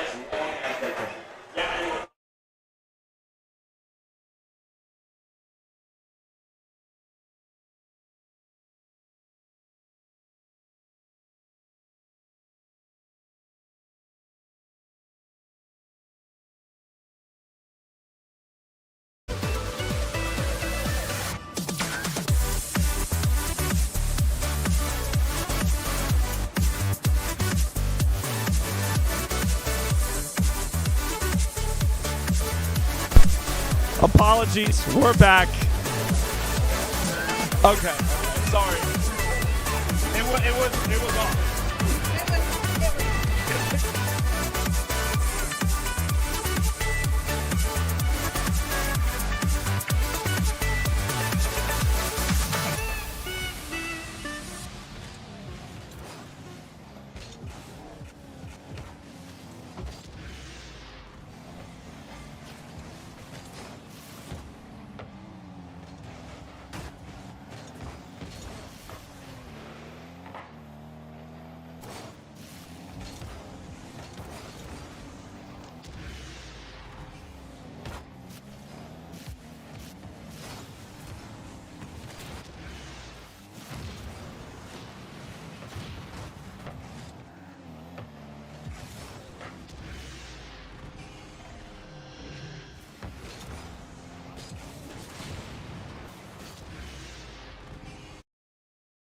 Apologize for the technical difficulty. That was definitely someone else's fault. It was my fault. I am joined by SJT. SJT, a pretty dominant showing there. How do you think you guys played?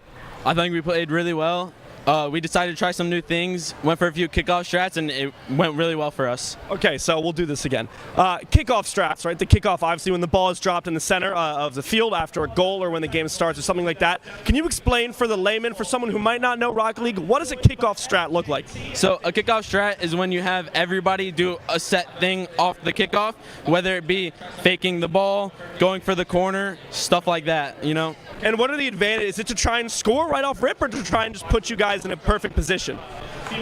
It's more to put you in a perfect position. There's a few teams here that do it really well, some better than others, you know, but we're going to figure it out.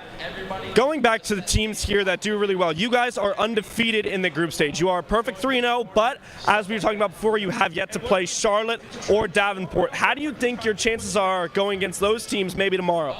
You know, Davenport's a new opponent for us. We know the players. They're really good. We're going to try our best against them, but we'll see how that goes. And then with Charlotte's had our number the past few times we played them, but we always play them really close. It's anybody's game, really. Boost on the Beach. I know you guys have come here a lot. What do you think about this event? Give me a few words.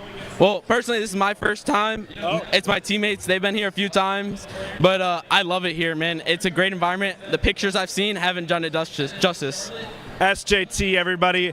USC, congratulations to them, but we have one more match here on main stage. It will be Syracuse versus Wichita, so do not go anywhere. We will be right back.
on the Beach 2025, joined by a very special guest. Do you mind introducing yourself? My name is Travis Yang. I'm the director of Esports competition up at Syracuse. Up at Syracuse. But that's not why you're here. No, because where were you before Syracuse? I was at a little school down in Kansas, Wichita State University. And what match do we have coming up? We got the Orange versus the Shockers. The Orange versus the Shockers, and there's a lot of talk, Travis, coming from both sides. People are mad. People want to know where your real loyalties lie. Well, I grew up in Wichita, and I'm a Kansas boy, so I got to say, go Orange! Go Orange! That's right, you heard it here first. But no, we're not done. Because you're not getting away that easy.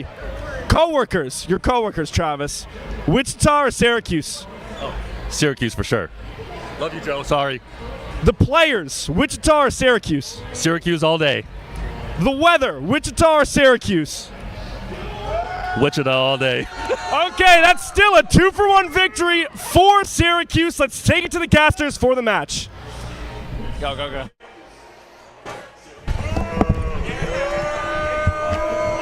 Whoa! What? How'd I get up here? I don't know, man. I tripped falling, and now I'm here. I was down there. Nikita Bear! How you feeling? I'm feeling good. I'm up on the stage. I haven't been on the stage yet today. This is you're just above everybody. Do you feel tall? I feel massive. I feel like a giant. And you can look down at these players. You know, Nikita, I've been doing some fraternizing with the enemy, some might say. I've been talking with Wichita State. I've been making them think that we're friends, when in reality, it's just I've been sleeping with the enemy to gather info. Okay. What intel have you acquired? These guys, let me tell you, Mr. Pickles here, sitting in front of us, he can pickle anything. Okay. He can pickle absolutely anything. Boone here, sitting in the middle. You know, on the left here, we got Mass. He's a solid player. Someone to watch out for. But Nikita, I want you to tell me about these Syracuse boys. I think we have a video that could help introduce as well. Yeah, I think the folks have seen this a couple times. They look good, though. We got some fellas. I mean, of course, it's going to start with Gababy. Oh, look at that flex. I mean, those biceps can move mountains. Tasty Toes. Everybody knows him. Pointing to Otto. You know him. You love him. Yeah, and of course, you have Mr. Lindell at the back. I like how they include the coach in every one of these. You're about to see Gav. Yeah, Coach Gavilan. He's drawing up a plan. He's drawing up a plan. He's drawing up the plays. Yeah, so what do we got? We'll go one by one. You got Tasty Tows. Homie loves the environment. Does not enjoy the fish offerings that this location has. Have you seen the catfish in the pond? Oh, there's catfish in the pond. I will say there's a lot of fish. The water color outside is striking. In a good way? In a way that makes me wonder if that's what the water looks like. I will say this is a phenomenal venue. I love the lunch boxes. I don't know if you guys have seen on the Roman cam the lunch boxes up on the wall. Got a Cat in the Hat one, Alvin and the Chipmunks. What isn't there to love? You got and you have like candy up there. There's a lot of stuff up there. Looking down here, I'm making eye contact with this guy because he thinks he's tough. Hey, he's trying to distract me. The competition, it goes both ways. People think it's just on the pitch. People think it's just Rocket League playing car soccer. No, this is an in-depth. This is a tournament. As we get a look here at the Wichita boys. Okay, Boone has just been drippy the entire weekend. It's kind of annoying. He's been drippy the entire weekend. Yeah, he gave his jacket to the coach for the shot, but he looks so tough. Wait until it comes out. There he is. He can pickle anything. Is that a quote? That's a direct quote. Okay. Look at that. It's so tough. I will say Coach Busey's has got that sauce on it. Yeah. He really got that on right now. I will say I do respect the whole wheat vibe that they've got going on down there. Yeah, you have to shock the wheat. Is that how what is shocking the wheat? I don't know the process, but I know they do it. You gotta. Well, they shock wheat. We here in Syracuse. By the way, this is not a biased broadcast in any sense. Here in Syracuse, we eat orange. We eat orange. We live orange. We breathe orange. People ask us. They say, "Hey, man, do you like other colors?" And what do we tell them? No. That's right. We tell them no. All right. Let's talk about the Rocket League. Let's get into the meat and the potatoes here. Both of these teams have something in common. Do you know what it is? Travis Yang. Oh, wow. Okay, both of these teams have two things in common. Do you know what it is? No. They don't win. Oh. Awkward. Yeah, we have the what do they call like the Super Bowl for like the bad teams? Is like the trash bowl or whatever it is? Yeah, the trash bowl. This is going to determine who is going to be winless and not. Basically, like someone will walk out of here with a win, and it's kind of like a demoralizing game if you're at the losing end of this one. It really could set the tide for the rest of the tournament. It's a fight to get to the top of the trash heap. But some would argue it's better to be on top of the trash heap than at the bottom of the mountain. Yeah, that's true. For Wichita, though, the paths have been, the outcome is the same for both. Yes. But the paths have been very different. I think Wichita has had at least one game 3, if not 2. Syracuse, I don't think, has taken a game yet. Syracuse, look, it's been rough for our boys in orange, but you can see in each of these games, Syracuse they come out with a slow game 1, bad game 1, but then when they start getting into their groove, they start figuring out their rotations, they start trusting each other, Gababy starts fragging out. Yep. They start doing better. I will say, though, I've been watching Wichita. They've been playing a lot of teams close. They played USC close. They played UTD close. UTD close. They've been looking good, but as we've said, it's a fight between David and Goliath, but they're both David. so there takes no miracle here. I mean, I guess they could both be Goliath. I mean, we know who won in the end, so. We do. Well, what if they tie?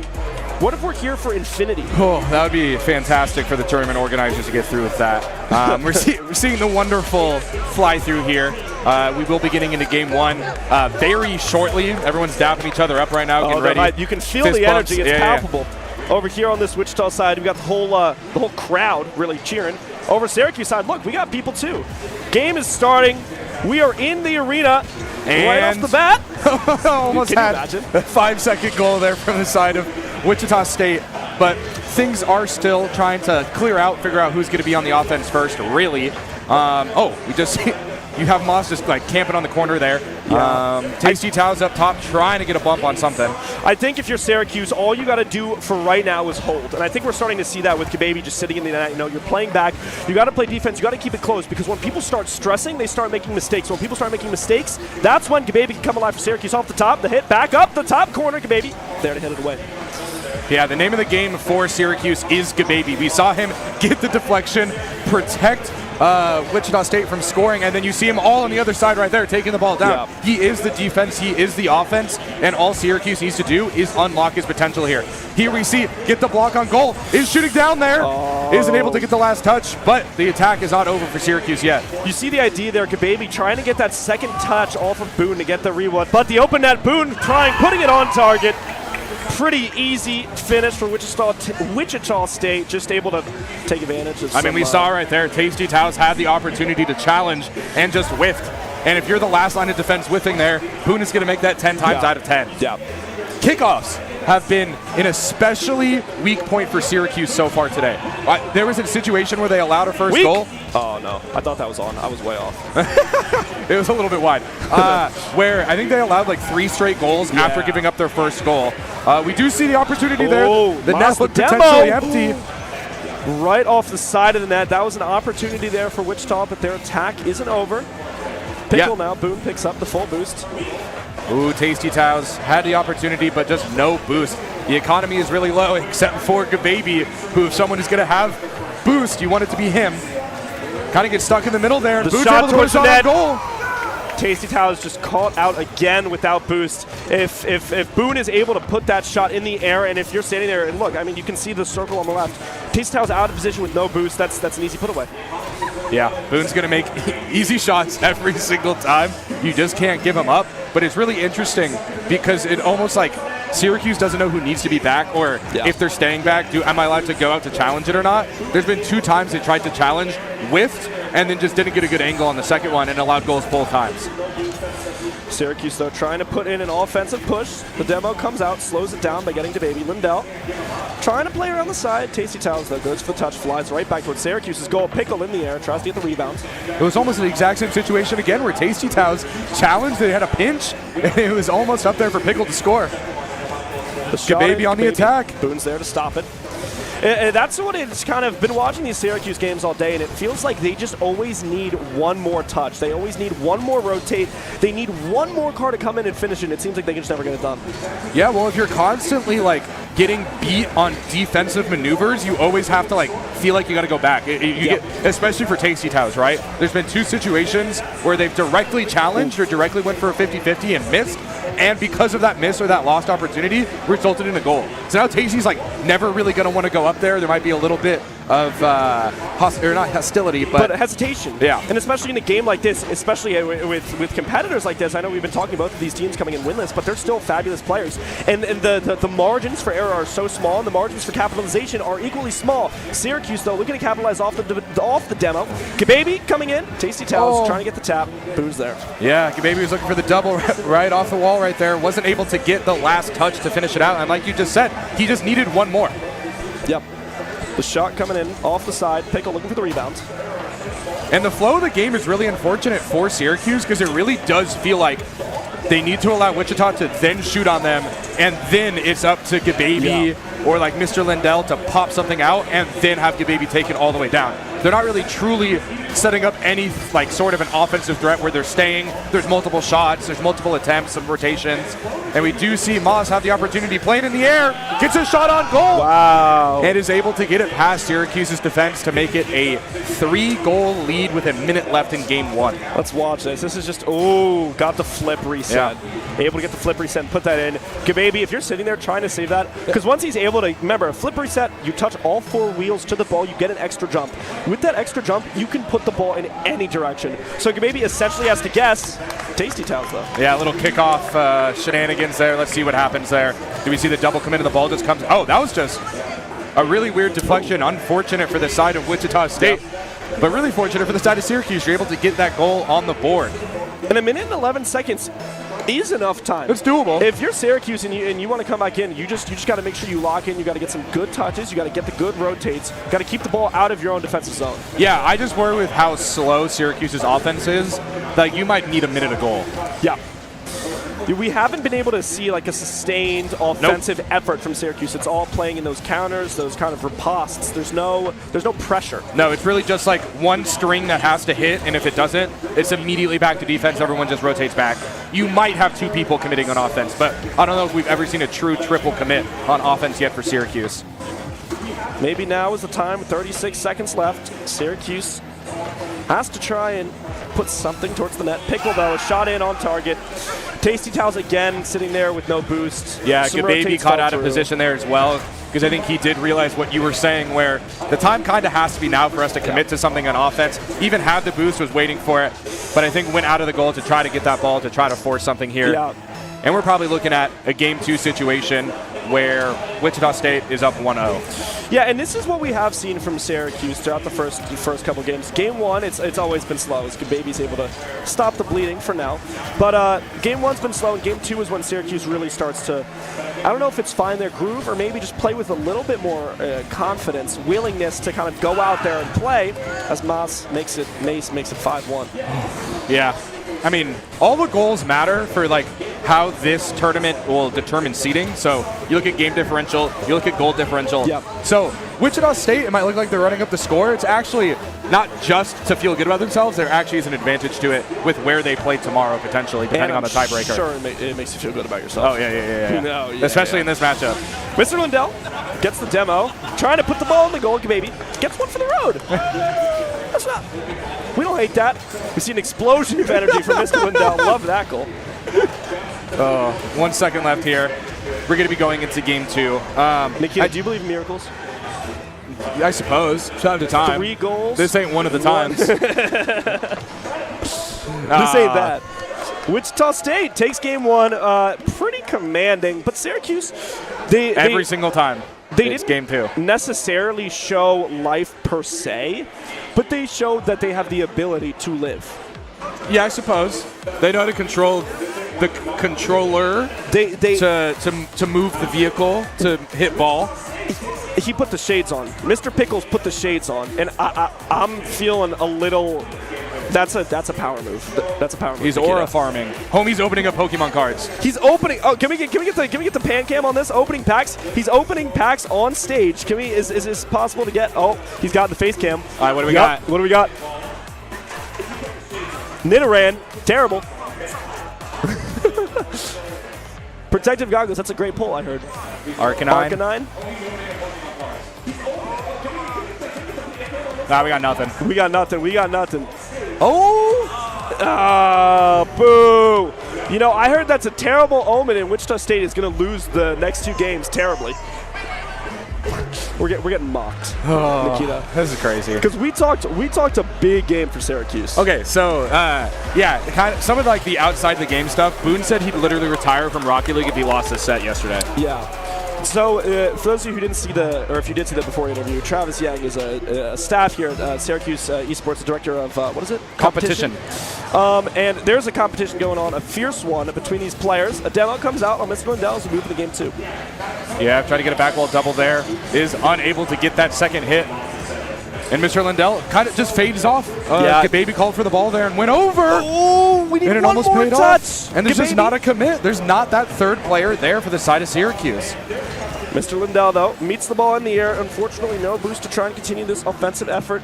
Mace gets the demo on a Tasty Towels. Pickle taking it up for a little solo freestyle. Baby meets the ball in the air. Yeah, is able to replenish his boost as well. Syracuse in a good position to fend off this offensive attack from Wichita State. And I think if you're comparing just like the first minute of this to what we just saw in the last game, this is infinitely better for the side of Syracuse. Yeah. We're actually seeing some form of an offensive threat. We've been in the blue side zone for the first minute of the game here, and that's really what you need for your Syracuse. You need sustained offensive pressure because it is a numbers game. The more shots you have on goal, the more chances you have to put it in. Baby now playing on the side, 32 boost to his name. Going to be rejected by Boone. Oh, no. Boone. Boone had the opportunity there. I think if it was a better touch or a better read on the ball, that could have just been a free goal right there. A little bit wide. Gets the credit for the save now. Mace flies up, rejected by Tasty Towels. Yeah, good challenge there. Able to Pickle, the flip get reset. the ball off. And just wide once again. And those are the types of mistakes that Syracuse will take advantage of every single time. Gababy able to clear the ball here. Has a little bit in the tank. But Pickle's able to just send it right back. Lindell, not much boost, but able to still hit that ball out. The hit back in from Moss, sent to the middle of the field. Gababy now met it, throws a lazy shot attempt in, batted off by Pickle. Tasty's not able to get it, but I think Gababy is behind, and Gababy just goes back to try to defend against this staunch Wichita State offense. Shot is wide again. Good touch. No touch from Lindell there. Yeah, Boone now full boost, tries to go in. Tasty Towels, a great touch to kind of disrupt that process that Boone was trying to get going. Gababy tries to center, nice touch away. Tasty Towels now. Looking for the quarter double. Gababy flying in, Superman. He's always there. The shot in on goal, Pickle.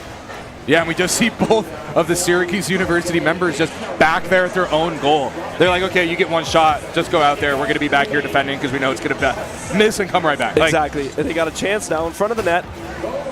Maybe the defensive play serves Syracuse in the sense that Wichita doesn't have all those players in the air. Oh, no. Missed the ball there. Still able to clear it out, but we almost saw a triple commit. Oh, Gababy able to find the spot. Boone backwards flipping.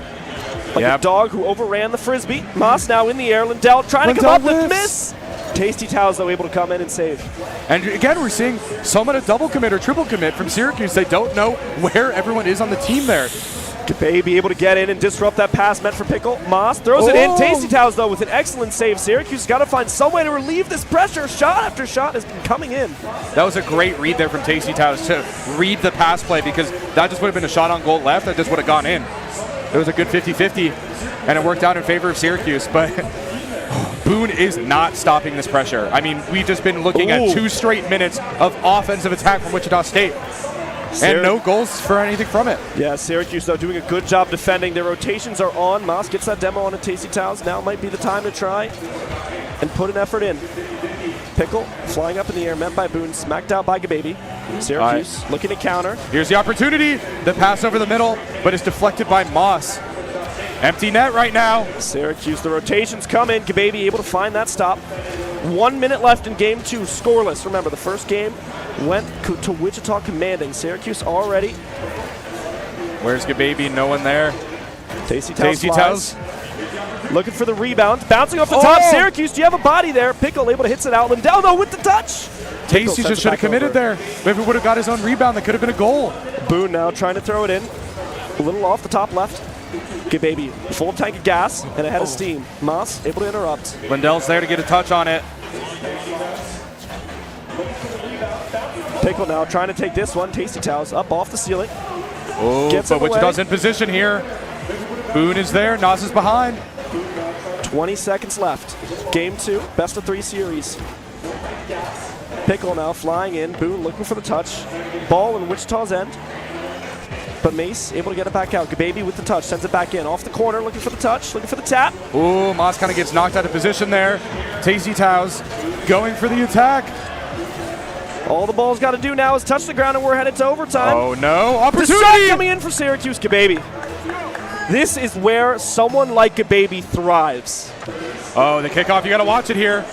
Pickle very smartly did not try to attack there. Just waited to get boosted. Off the side! And that makes all the difference there, that extra boost right there. Pickle able to close this one out. Wichita State take the series 2-0.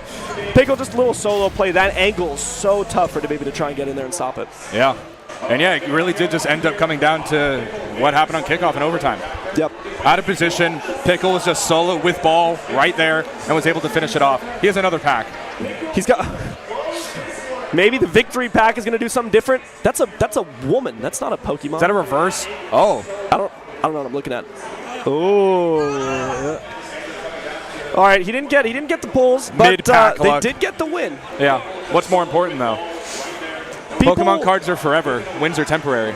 No, this is going down at Liquipedia, Rocket League. Oh, you're right. They're gonna have their names etched in history. There's another pack. How many packs did this kid bring? This could be just considered gambling. This is gambling. Nothing. What the? Another Voltorb? Oh. He was awful pack luck. Get him off the camera. Get him off the stage. What is this guy doing? He gets to usurp. He didn't even shake Syracuse's hands yet. Packs over sportsmanship apparently now. It's all fun and games. Yeah, ever since Travis Yang left, the sportsmanship level at Wichita State's really gone downhill. I heard that. I heard them talking about that. No, now we see the players go fist bump each other. We're all having fun here. As we can tell, it's a tournament for fun. I mean, to win, definitely. But we're opening. Where else can you open packs? Yeah. Oh, he's coming up. He's coming up. Oh, God. We got a visitor. Is that mic on? I believe so. Yeah? Yeah, that mic's on. Yeah? Mic's on? How are we feeling? Feeling good. It's a good way to end the day, especially after a rough start. So we take it. Okay. How's your first Boost on the Beach? How's the venue? Really fun. Okay. You know, I think it's one of the only places where you can have as rough of a day as we did and still have a lot of fun. Yeah. So, happy to be here. Yeah, great event. Yeah, I know in the interviews that you had earlier, the one team that you really were targeting were the folks in orange right there. Does it feel good? Why were you targeting specifically? I mean, first name Travis, last name Yang. It's really him. Nothing personal with any of the players. Really just Travis Yang. But is it personal with Travis Yang? Oh, it's personal with Travis Yang. But yeah, that was really it. Glad to get work done, and we'll come out tomorrow, hopefully with a better start than what we had today. Yep. And yeah. What do you think was the difference between Game 1 and Game 2? Because obviously Game 1 pretty dominant for you guys. Game 2 a little different. Do you think that's just because you kind of sunk into it and you didn't get back in, or what? I think after a game like we had in Game 1, it's kind of easy to kind of let off the gas a little bit. Yeah. And Syracuse definitely took advantage of that, and that was definitely a nail biter in the last game for us. So a little close for comfort, but yeah, Syracuse did a good job to bounce back after Game 1. The packs. Yeah, why the Pokemon cards? What's up with that? Pokemon cards, man. It's not an addiction. It's passion. That's all I've got to say. That's all you've got to say. Yeah. Any final words? Anything you're looking forward to for tomorrow? Any bracket demons you're looking at? I mean, I think we're a sleeper at this point. We had a rough day. I still think we can beat just about anyone here. So, yeah, we're excited for tomorrow to come back stronger. Great. Thank you. Come back stronger, come back better. Thank you both. Good luck tomorrow. Claps up to Boone. Nikita, that's going to do it for the Rocket League of today. Yeah, that is the last match on mainstream. We will have some stats. I believe there will be, let me check the clock, I think one more side stage match in like 5 minutes, and that'll be it for today. Yep. Groups will not be fully determined because there are some morning matches tomorrow, but there is a general layout of where things are trending. I believe Wichita might have the opportunity to make it to like that at highest third or fourth spot. Yep. Definitely sitting in that 5. Definitely above Syracuse regardless of what happens now because of that head-to-head. And we do have some of these stats. Boone looks different here. Yeah. That is... I think Boone moved to South Carolina for a little bit. But yeah, I think my favorite thing about looking at these stats is just looking at what Gababy has in comparison to every other player. You see the 12 saves and 6 shots. Most on defense, most on offense. He has more saves than I think everybody else in the lobby combined. If my math serves me correctly. That might be correct, yeah. 6, 8, 12. He has the same amount of saves as everybody else in the lobby. Yeah, and I think one of the bigger difference makers in that set was, like, look at what Pickle's shots were. 15 shots for Pickle put up more shots than the entirety of Syracuse. Yeah, and this is what we were saying, right? It is a numbers game. When you have something like Rocket League, it's just you put shots on net. If you have like literally 3-4x the shots, you're gonna win 98%. They're gonna go in. At least one of them will go in from time to time. But yeah, Wichita State takes it in a pretty overall dominant fashion. Yeah. You had a little bit of a nail biter, but they were really confident in that overtime game, taking it within the first 10 seconds over Syracuse University. This is Rocket League on Saturday at Boost on the Beach. Yeah, take it away, folks.